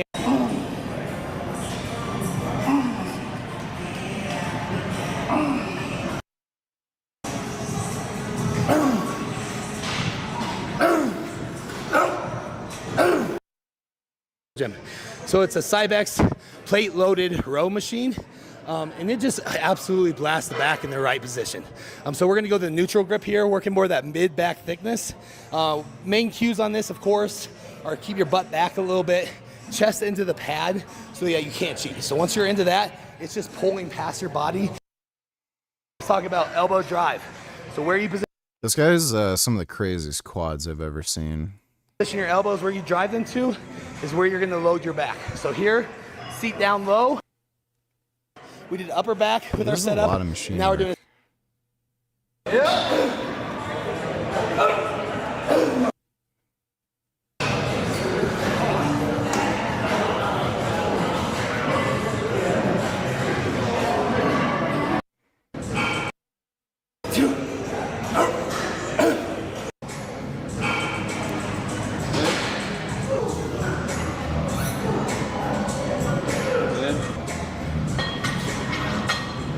Big chest.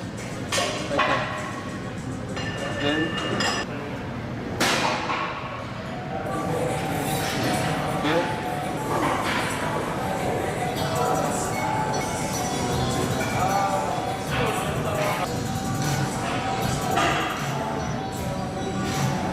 Head up. Good.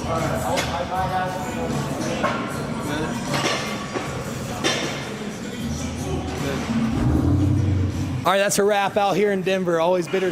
It's pretty fucking jacked, man.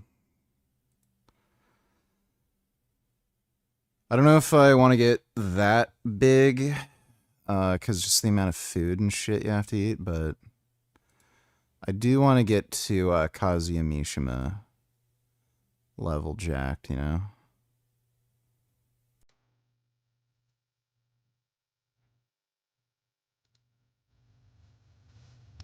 It's a good tent. Oh, yeah.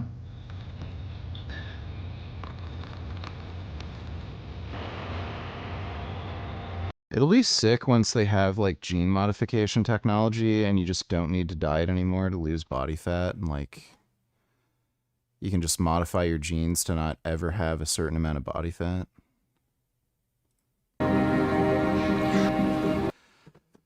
Well, the issue is I can't eat much. It's a real fucking struggle for me to get food down.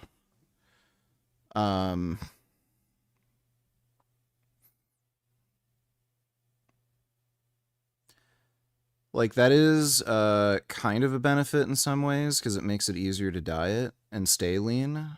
But yeah, if you need to, like, grow, that is a bit of a problem. I've been able to eat enough as is to keep growing, and I'm growing really quickly, but yeah, like, I'm 6'3", so if I wanted to be like open pro bodybuilder huge, I'd have to be like 400 fucking pounds. Like, the only person I've ever seen who was that huge was like Greg Kovacs. And I think the only dude right now who's anything close to that is like Samson Dauda. And even then, like, he's gigantic, but even he has trouble having enough mass to kind of compare to some of the shorter dudes who don't need to be as, like, massive and gargantuan to have that level of muscularity. So, yeah, getting to that size, I don't know if... I'd have to do some weird shit, like, you know, eat Oreos to just get calories in, which I don't really want to do. Oh, yeah. But who knows? You know, technology might come around where you can mitigate some of those problems, where, you know, you can just modify your genes to keep your cholesterol levels low, have better DNA repair, reduce inflammation, stuff like that. But, yeah. I have some idea of the problems that you get into getting to that size. But I think Kazuya Mishima is definitely obtainable, that sort of physique.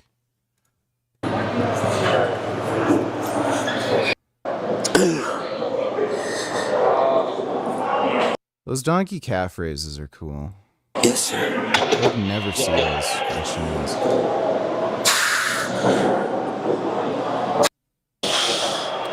I do want to get one of these, one of the adductor machines. They have a cheap one on Amazon, but I'm not sure if I want to take the risk, because I've seen a lot of people complain about them breaking down. And like, even some women I've seen complaining about those machines breaking down, so... Yeah, if I'm going to end up loading these super heavy, like spending $300 or $400, probably not worth it if it's going to break down super easy. I know Treadmill Factory has some, I don't know, for a decent price. They're a few grand, but they're big and shit.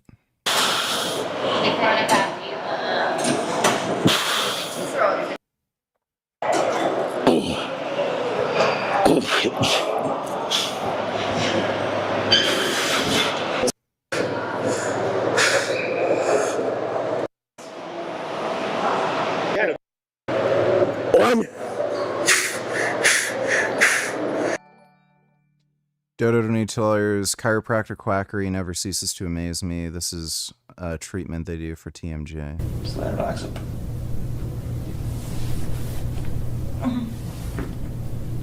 Yeah.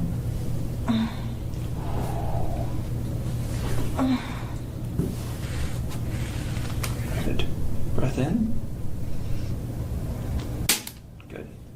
And out. Good. Slide box up. I don't know how these people don't get sued into oblivion. Like, they have to fuck people up on a regular basis. It's weird how more of them aren't getting sued. Thanks for the donation, Dodo. Yeah, this dude's legs are like fucking gigantic ham hocks. Good.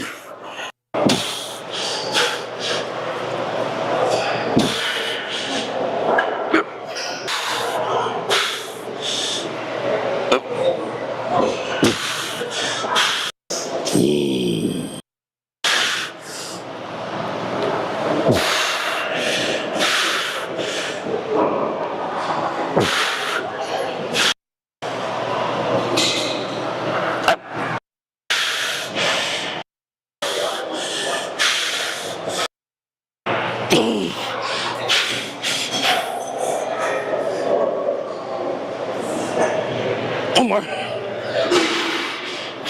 That chick looks way too skinny. Yeah, she looks fucking weird. Yep. Good. That's good.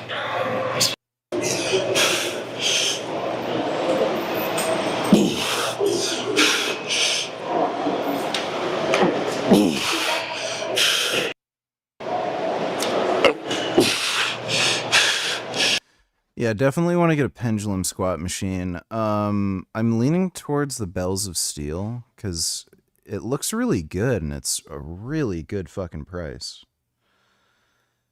I would have ordered one now, but it's only for pre-order. They're shipping in April, so I figure I'm not going to bother ordering it now.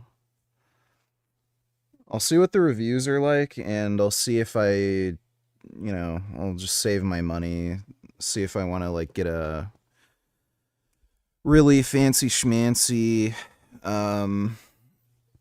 what is it? Not the Nautilus, the Canadian company, Atlantis, pendulum squat. Or, I tried the Arsenal Strength, at a commercial gym. I really like that machine. But yeah, for $1,200 Canadian, that is a fucking steal for a pendulum squat.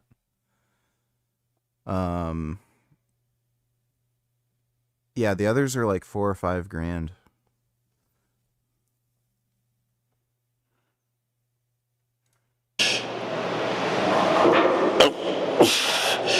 Send it. All right, bro. I'll talk to you next few days. Bro.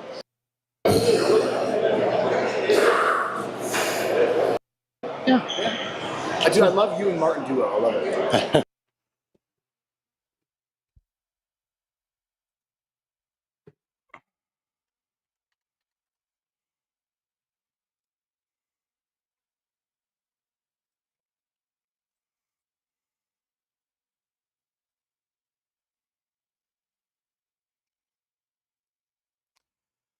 I'm pretty sure this is literally the same machine that they sell on Amazon for $300 or $400.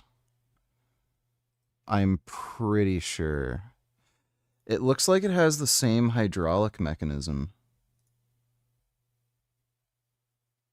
Maybe it's not hydraulic.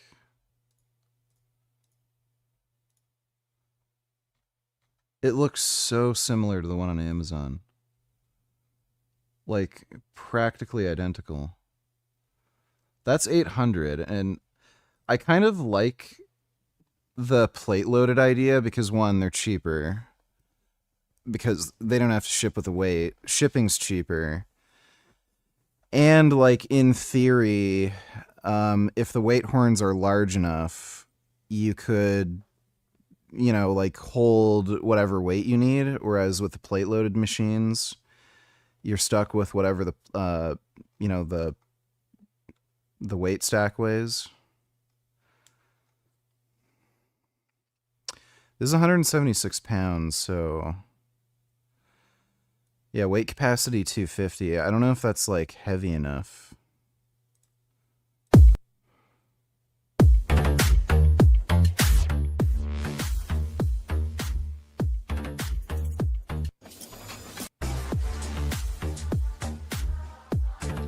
The problem is, too, whenever you see reviews of this equipment, it's always, like, skinny, normie gym bros, not, like, any huge, jacked bodybuilder.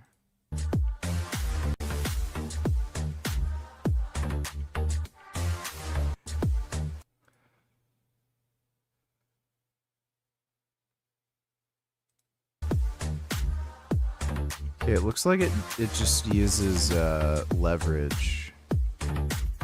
I think the one on Amazon, it has like a weird hydraulic system.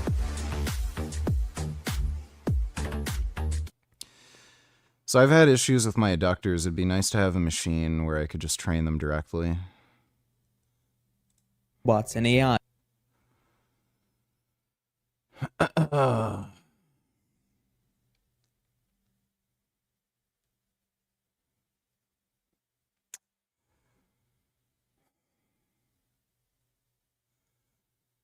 Okay, I would like to play games, but I'm absolutely fucking zonked. Fucking fully, completely zonked. So I think I'm just gonna head to bed. I'm really fucking tired. This water retention issue is really exhausting me too because, holy fuck, the amount of water I have to drink to get rid of it is just fucking crazy. Let me see. I had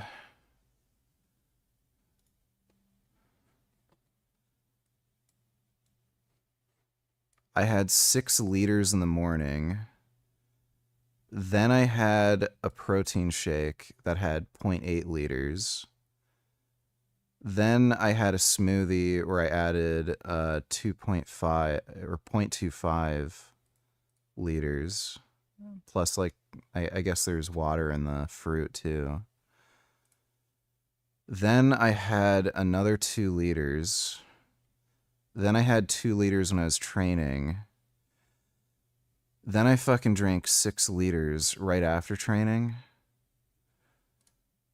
Holy fuck. I drank 17 liters of water today. And, having that lymphatic flush is fucking exhausting too.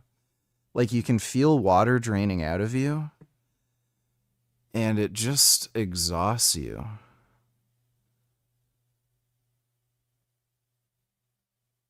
So it's a fucking pain in the ass. I think it's a side effect from the Boldnone. I'm pretty fucking convinced at this point that it's the Boldnone.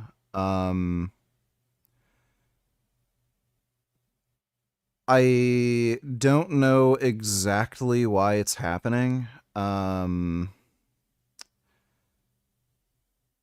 It could have something to do with the conversion into estrone. It's possible that it's EPO related because Boldnone does boost EPO, and the capillary permeability effect that it might have might be triggering it. I'm pretty fucking convinced it has nothing to do with the growth hormone because I've had a similar issue before, but it was from the underground Cialis I took, and I've never gotten bad water retention from growth hormone before anyway. Like, I've been taking it since August. Never had any issues with growth hormone triggering water retention. And I did stop the growth hormone for a few days when I had that water retention problem from the Cialis. And then when I started it back up again, like, no issues. So I'm pretty fucking sure it has something to do with the Boldnone I was taking. Hopefully, like, I don't have to deal with it for too long. It does have a really long half-life, but hopefully it decreases enough to where it's not giving me that effect anymore, because it only really started happening, like, I'd say a month and a half into taking it. So hopefully, like, I just don't have to deal with that for too fucking long. It's been at least, 10 days now since I stopped taking it. The water retention's a lot better today. It is down massively compared to yesterday. And hopefully when I wake up in the morning again, more of it's gone. But fuck me, it's just annoying. It just feels bad. I don't like the way I look when I'm really bloated, and just having the swelling in your ankles and shit too is just such a fucking pain. But, yeah, I ordered some hydrochlorothiazide. I might take that periodically as need be. Fuck, this is just so annoying. So I think I'm just going to start the growth hormone again. I don't think it's going to cause any problems. But yeah, I guess Boldnone just doesn't agree with me. I also noticed on the Boldnone that I felt really sluggish. I didn't have a bad mood or anything, but I felt like weighed down, even without the water retention and everything. Just felt kind of harder to get up and move. And it's not like I had thick blood either. I got a blood test, and my hematocrit actually went down. My RBC, hematocrit, it all went down. Hi Richard, I always hear this argument brought up both on social media and in real life. How would you respond to this? Let me see.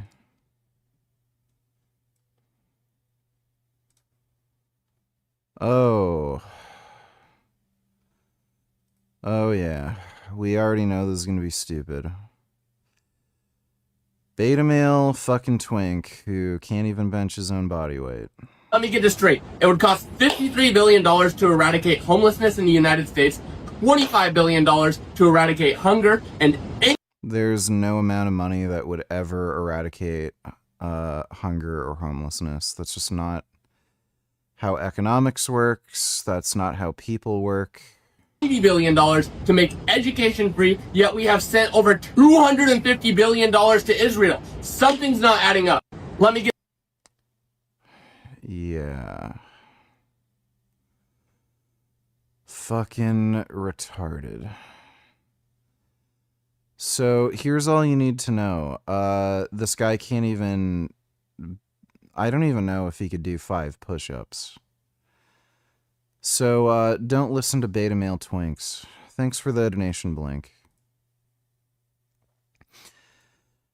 They've literally tried giving homeless people free money and free housing, and they still end up homeless. You can give homeless people all the money in the world, you can give them free housing, and they'll still end up crazy, drug-addicted, homeless retards. People are just fucking cracked. There's no amount of money in the world that will fix homelessness. Maybe to some extent, like you might be able to improve it by like 10% or something, but there's no amount of money in the world that would end homelessness. There are people who are just fucking cracked and mentally retarded. And again, like, this guy doesn't understand basic economics. If you just throw public money at something, it fucks everything up where everything becomes more expensive. There's bureaucratic slowdown, it's less efficient, and you end up with the same problem where you just end up having to pay anyway. So it's just fucking stupid. So yeah, $250 billion to Israel. I don't even know where he's getting that figure from, but that is money well spent. Protecting democracy and protecting liberalism, that is money better sent than to just giving crazy, retarded, drug-addicted idiots money and housing, which will just go down the drain. But thanks for the donation, Blink.